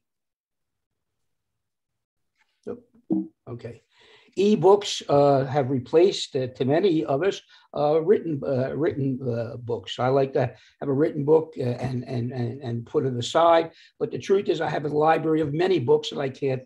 Nobody wants books anymore. So e-books have replaced the paper books in many of our armamentarium for learning. Next. Okay. And auto books are extremely popular. Many people now don't even read books; they listen to books online. And I think that this is a good tool. When I travel, when I used to travel, I used to use audiobooks a lot. Next, okay, next. Good. Now the industry has changed dramatically as far as the editor is concerned, in that now it's all done electronically and it's done quickly. I can take an article and have it totally reviewed and published within 3 weeks. And I think this has improved the process tremendously for the author, but also for reviewers, because it's made reviewing much easier. Next. Okay. So how do you preserve, this is a question, how do you prefer to receive your journal? And as I mentioned, this is much has taken away your decision as far as ASRM is concerned, because the journal now is pretty much only electronic. And this is the same as many other journals, including our journal, which we'll talk about in the end. Next. Okay. Excuse me. Another way, of course, we learn are blogs or websites. And these are other unique online ways to utilize electronic publishing. Letters or blogs, you can see articles that are in press now, so you get to see them even sooner. And most people publish articles immediately as they're accepted, and then at a period of time, quarterly, for instance, then they publish the whole table of contents. Let's go back. Good. The other way to measure how good the journal is or how well it does is number of hits. So we talked about impact factor, but also now we look at how many times people have accessed the journal. Visuals are extremely important. People want visuals, graphs, and illustrations are very important in articles, much more than in the past. And of course, this is a great way to archive articles. It's easy to search for articles now rather than having to go to a library and look them up. And online only is the future. Next slide. Good. UpToDate is a perfect example. Many people use UpToDate as their sole source of information in managing patients. Next. Okay, and I mentioned the problem is that local news is disappearing. Everything is general, everything is global, and in a way that's true, but it's important to know what happens locally as well. So it's important to have a journal that addresses your specific interest. The New England Journal is great. But of course, we need specific journals in regards to OBGYN in order to find articles that are pertinent for our patient care and what research is being done. So from 78 to 21, things have changed dramatically. What has changed? Money has changed a lot, and we just heard about the business of money. Advertising has changed, and as far as publication is concerned, online advertising is not a great, online journals is not a great place for advertising to take its place. Of course, the big thing is the technology. The fact that I'm online now speaking to people in India shows how unbelievable the technology has been. And the philosophy of training, at least in the United States in medical schools, much of it's done on your own now. And it's done it's done by people looking at lectures at home and then just going in and talking about the lectures rather than sitting in a lecture room for 8 hours a day. Next. Good. Okay, just an example of visual versus written. We talk so much at this point that visual is the way to go, computers. I just want to give an example of a movie and a book. Ernest Hemingway wrote Farewell of Arms, and a movie was made. A movie was made of it. In the end of the picture, the nurse dies in childbirth. In the movie, it takes her a half an hour to die with Rock Hudson by her bedside. In the book, it's 3 sentences to explain what he sees and then his walk back. You can see that it's written out here. But after I got them to leave and shut the door, turned off the lights, looked at her as a statue, and then walked away. That paragraph is much more powerful than the half hour in the movies. So I don't like to dissuade people from utilizing the written word. The written word is still a very positive factor and still very important and not replaced only by visuals. Next slide. Okay. Copyright, of course, is a big problem as far as copyright is a big problem as far as electronic publishing is concerned. People print out their papers now. People scan their papers and send it all over the place. So this is an issue, but this is not our issue as doctors or authors. This is an issue of the publishing industry. Now, a number of years ago, I had a speaker at the when I was the editor of Fertility and Sterility at the editorial board, and the speaker said that the written word, in 50 years, the written word would disappear, that everything would be would be visual, and only scholars would use the visual means to learn. Obviously, I don't think that that's true, but perhaps I'm dated. I know our young people like to use visuals rather than the written word. And next, great. Now, Ray Kurzweil, who is a futurist, says this is what learning will be like in the future, that you'll have a chip that's inserted into your skull, and you'll have a transmitter that will place information into your cerebral cortex. Don't leave the slide on. That will get information to you. Now, to me, that would be great as far as language is concerned. How great it would be to have a chip and something that you could hook onto the side of your head that would allow you to speak Spanish or Japanese when you went to those different countries or their meetings. Obviously, this is a long way off, but what is your conception of the future? A wordless society, a paperless society, status quo, or back to the good old days?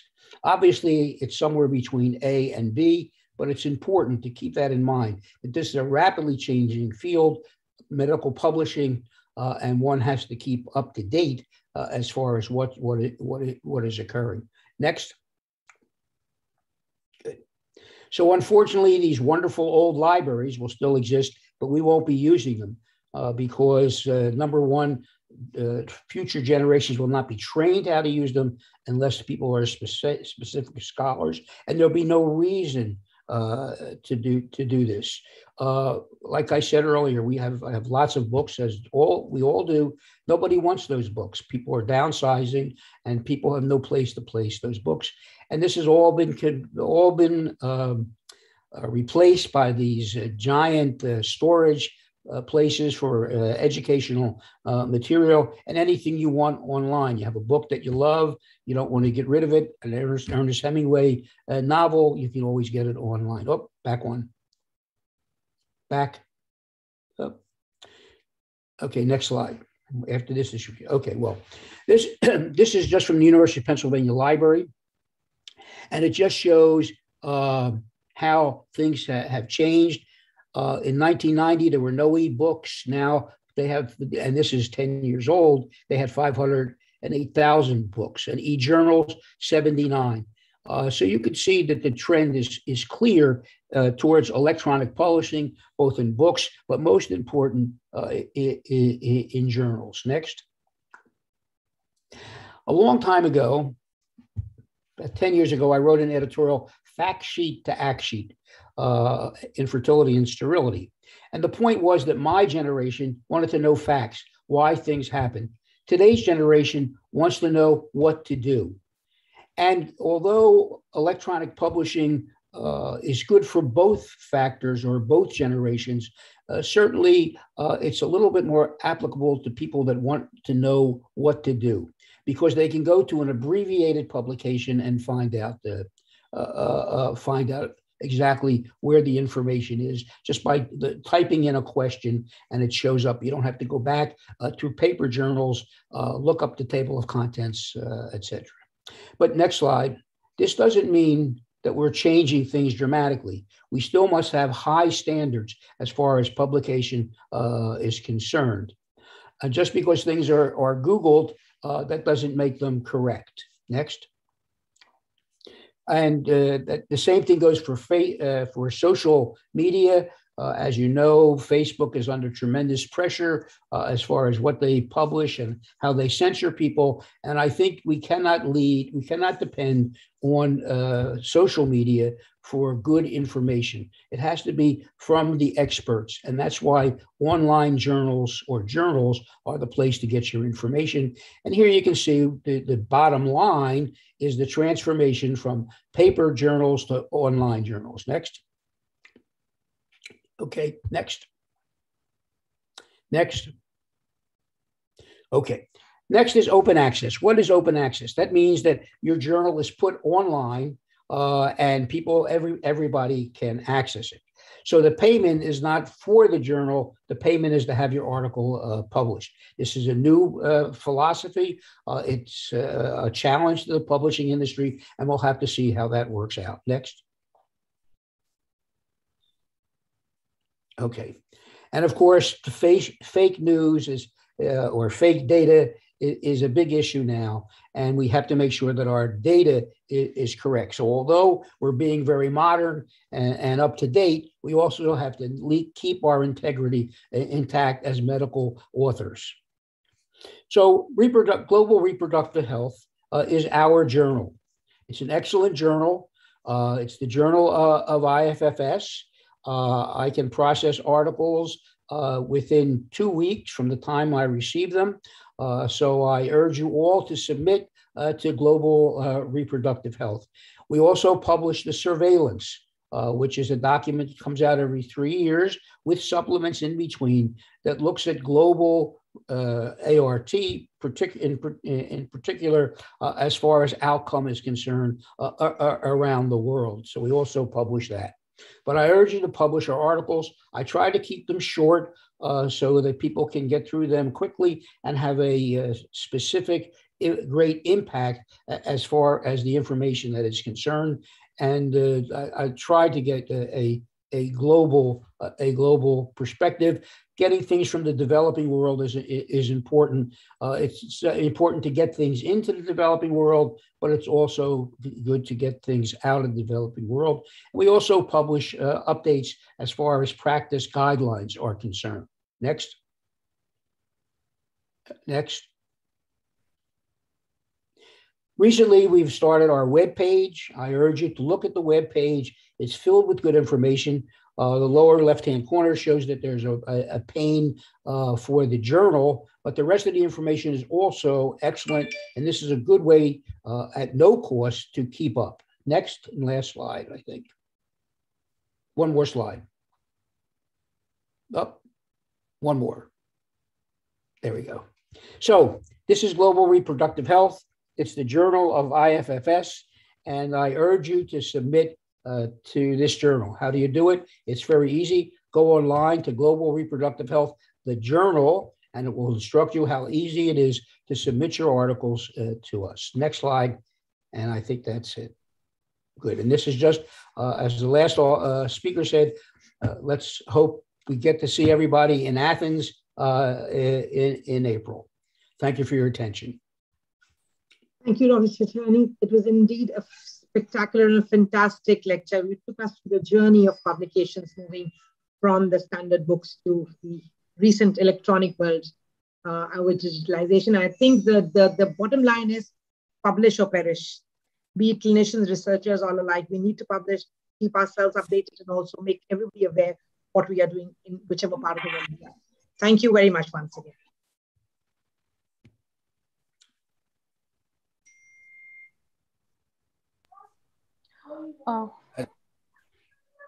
It's a wonderful session, and now I'm going to conclude the session.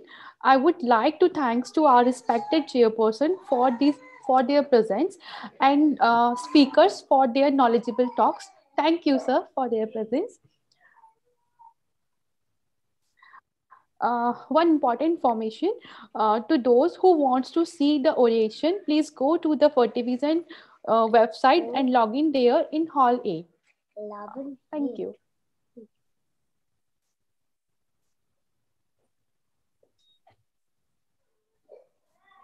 I don't think we see any questions in the chat box. Can I ask one question to Jan? Okay. Yes. Yes, sir, please. Jan is there. Jan Stewart, ma'am. I want to ask you one question. You talked about ads on. In UK, in spite of guidelines from NICE and from HEPA, do you find a difference in the prescription or the treatment being followed by the NHS doctor and doctor in the private sector? Somebody using more of ads on between? I think that there is probably more add-on use in the private sector, certainly. Our practice is relatively limited in our clinic, but we do that deliberately. I think if we wanted to use some of those things in some settings, and I use that advisedly because there's some of them you wouldn't touch with a barge pole, then we would consider it, and we would consider it part of standard treatment. So if we felt there was something that was of benefit to people, we would use it in the NHS setting. But the list of the things that they have are mostly things that don't have great evidence, and they're not mostly used in the NHS. If I took some of those treatments to our change of practice board, for instance, in our trust, in our hospital, they'd say, well, where's the evidence before we put money behind this? There isn't commissioning for all of those things. It would have to be part of my standard treatment. Where's the evidence for it? And I'd have to say, well, it's a bit limited, don't know. And they would say no. So that's how that would look. No, what I'm asking is, what is the difference in the perspective of a NHS physician and a private physician? Well, I would like to think it was the same, but it is certainly true that add-ons are available commercially much more freely in the commercial sector in the UK, certainly. So do you think it is a commercial commercial thing, which is a main factor? It's certainly a significant driver. Isn't it? That the whole infertility industry is being driven by the commercial segment? Well, I think that's a risk, and I think it's a shame, because I don't think it's the best way to practice medicine, which is why I was trying to make the point. Thank you, ma'am. You're welcome. Perhaps I can be a bit more forthright, Chair. As a semi-retired physician, and I think I can say that there is a commercial drive, and I think that is very prevalent in the UK. I think it's probably prevalent in India as well, and in other places.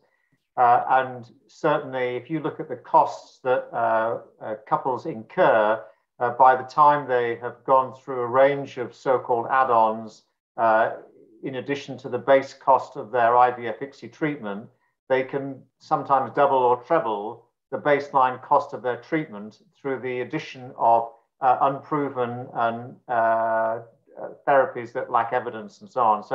So I think there is a commercial drive. I think it is right that we draw attention to this and to underscore the need to have honest conversations with couples about exactly what evidence underpins their use before that couple incurs what actually can be substantial and almost threatening costs. Thanks, Richard. Yeah, definitely it is in India also the same situation, because there is no standardization about the cost of IVF ICSI or simple IUI also. So this, it requires. That's right, and I think your panel before this session on ICSI, I think was very germane in the context of because ICSI is actually an add-on for couples who have non-male factor infertility. Why would you do ICSI in those situations? Why are there some clinics who offer ICSI exclusively? I think it's a nonsense, actually. Yes, very rightly said. Very rightly. Thank you, ma'am. Thank you so much for the great conversation and discussion.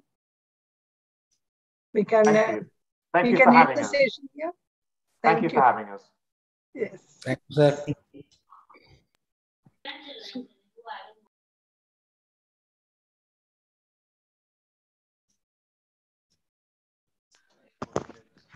IFFS Soresan is going on in Hall A. So you can join for, if you have faculty link, you can join Hall A or you can visit through Fertivision website. Thank you so much. So we are concluding this all. Nina ma'am? Nina ma'am. Yeah, you can conclude. Yes, yes. Yes. Thank you, ma'am. Mm. Thank you. Yeah. Okay.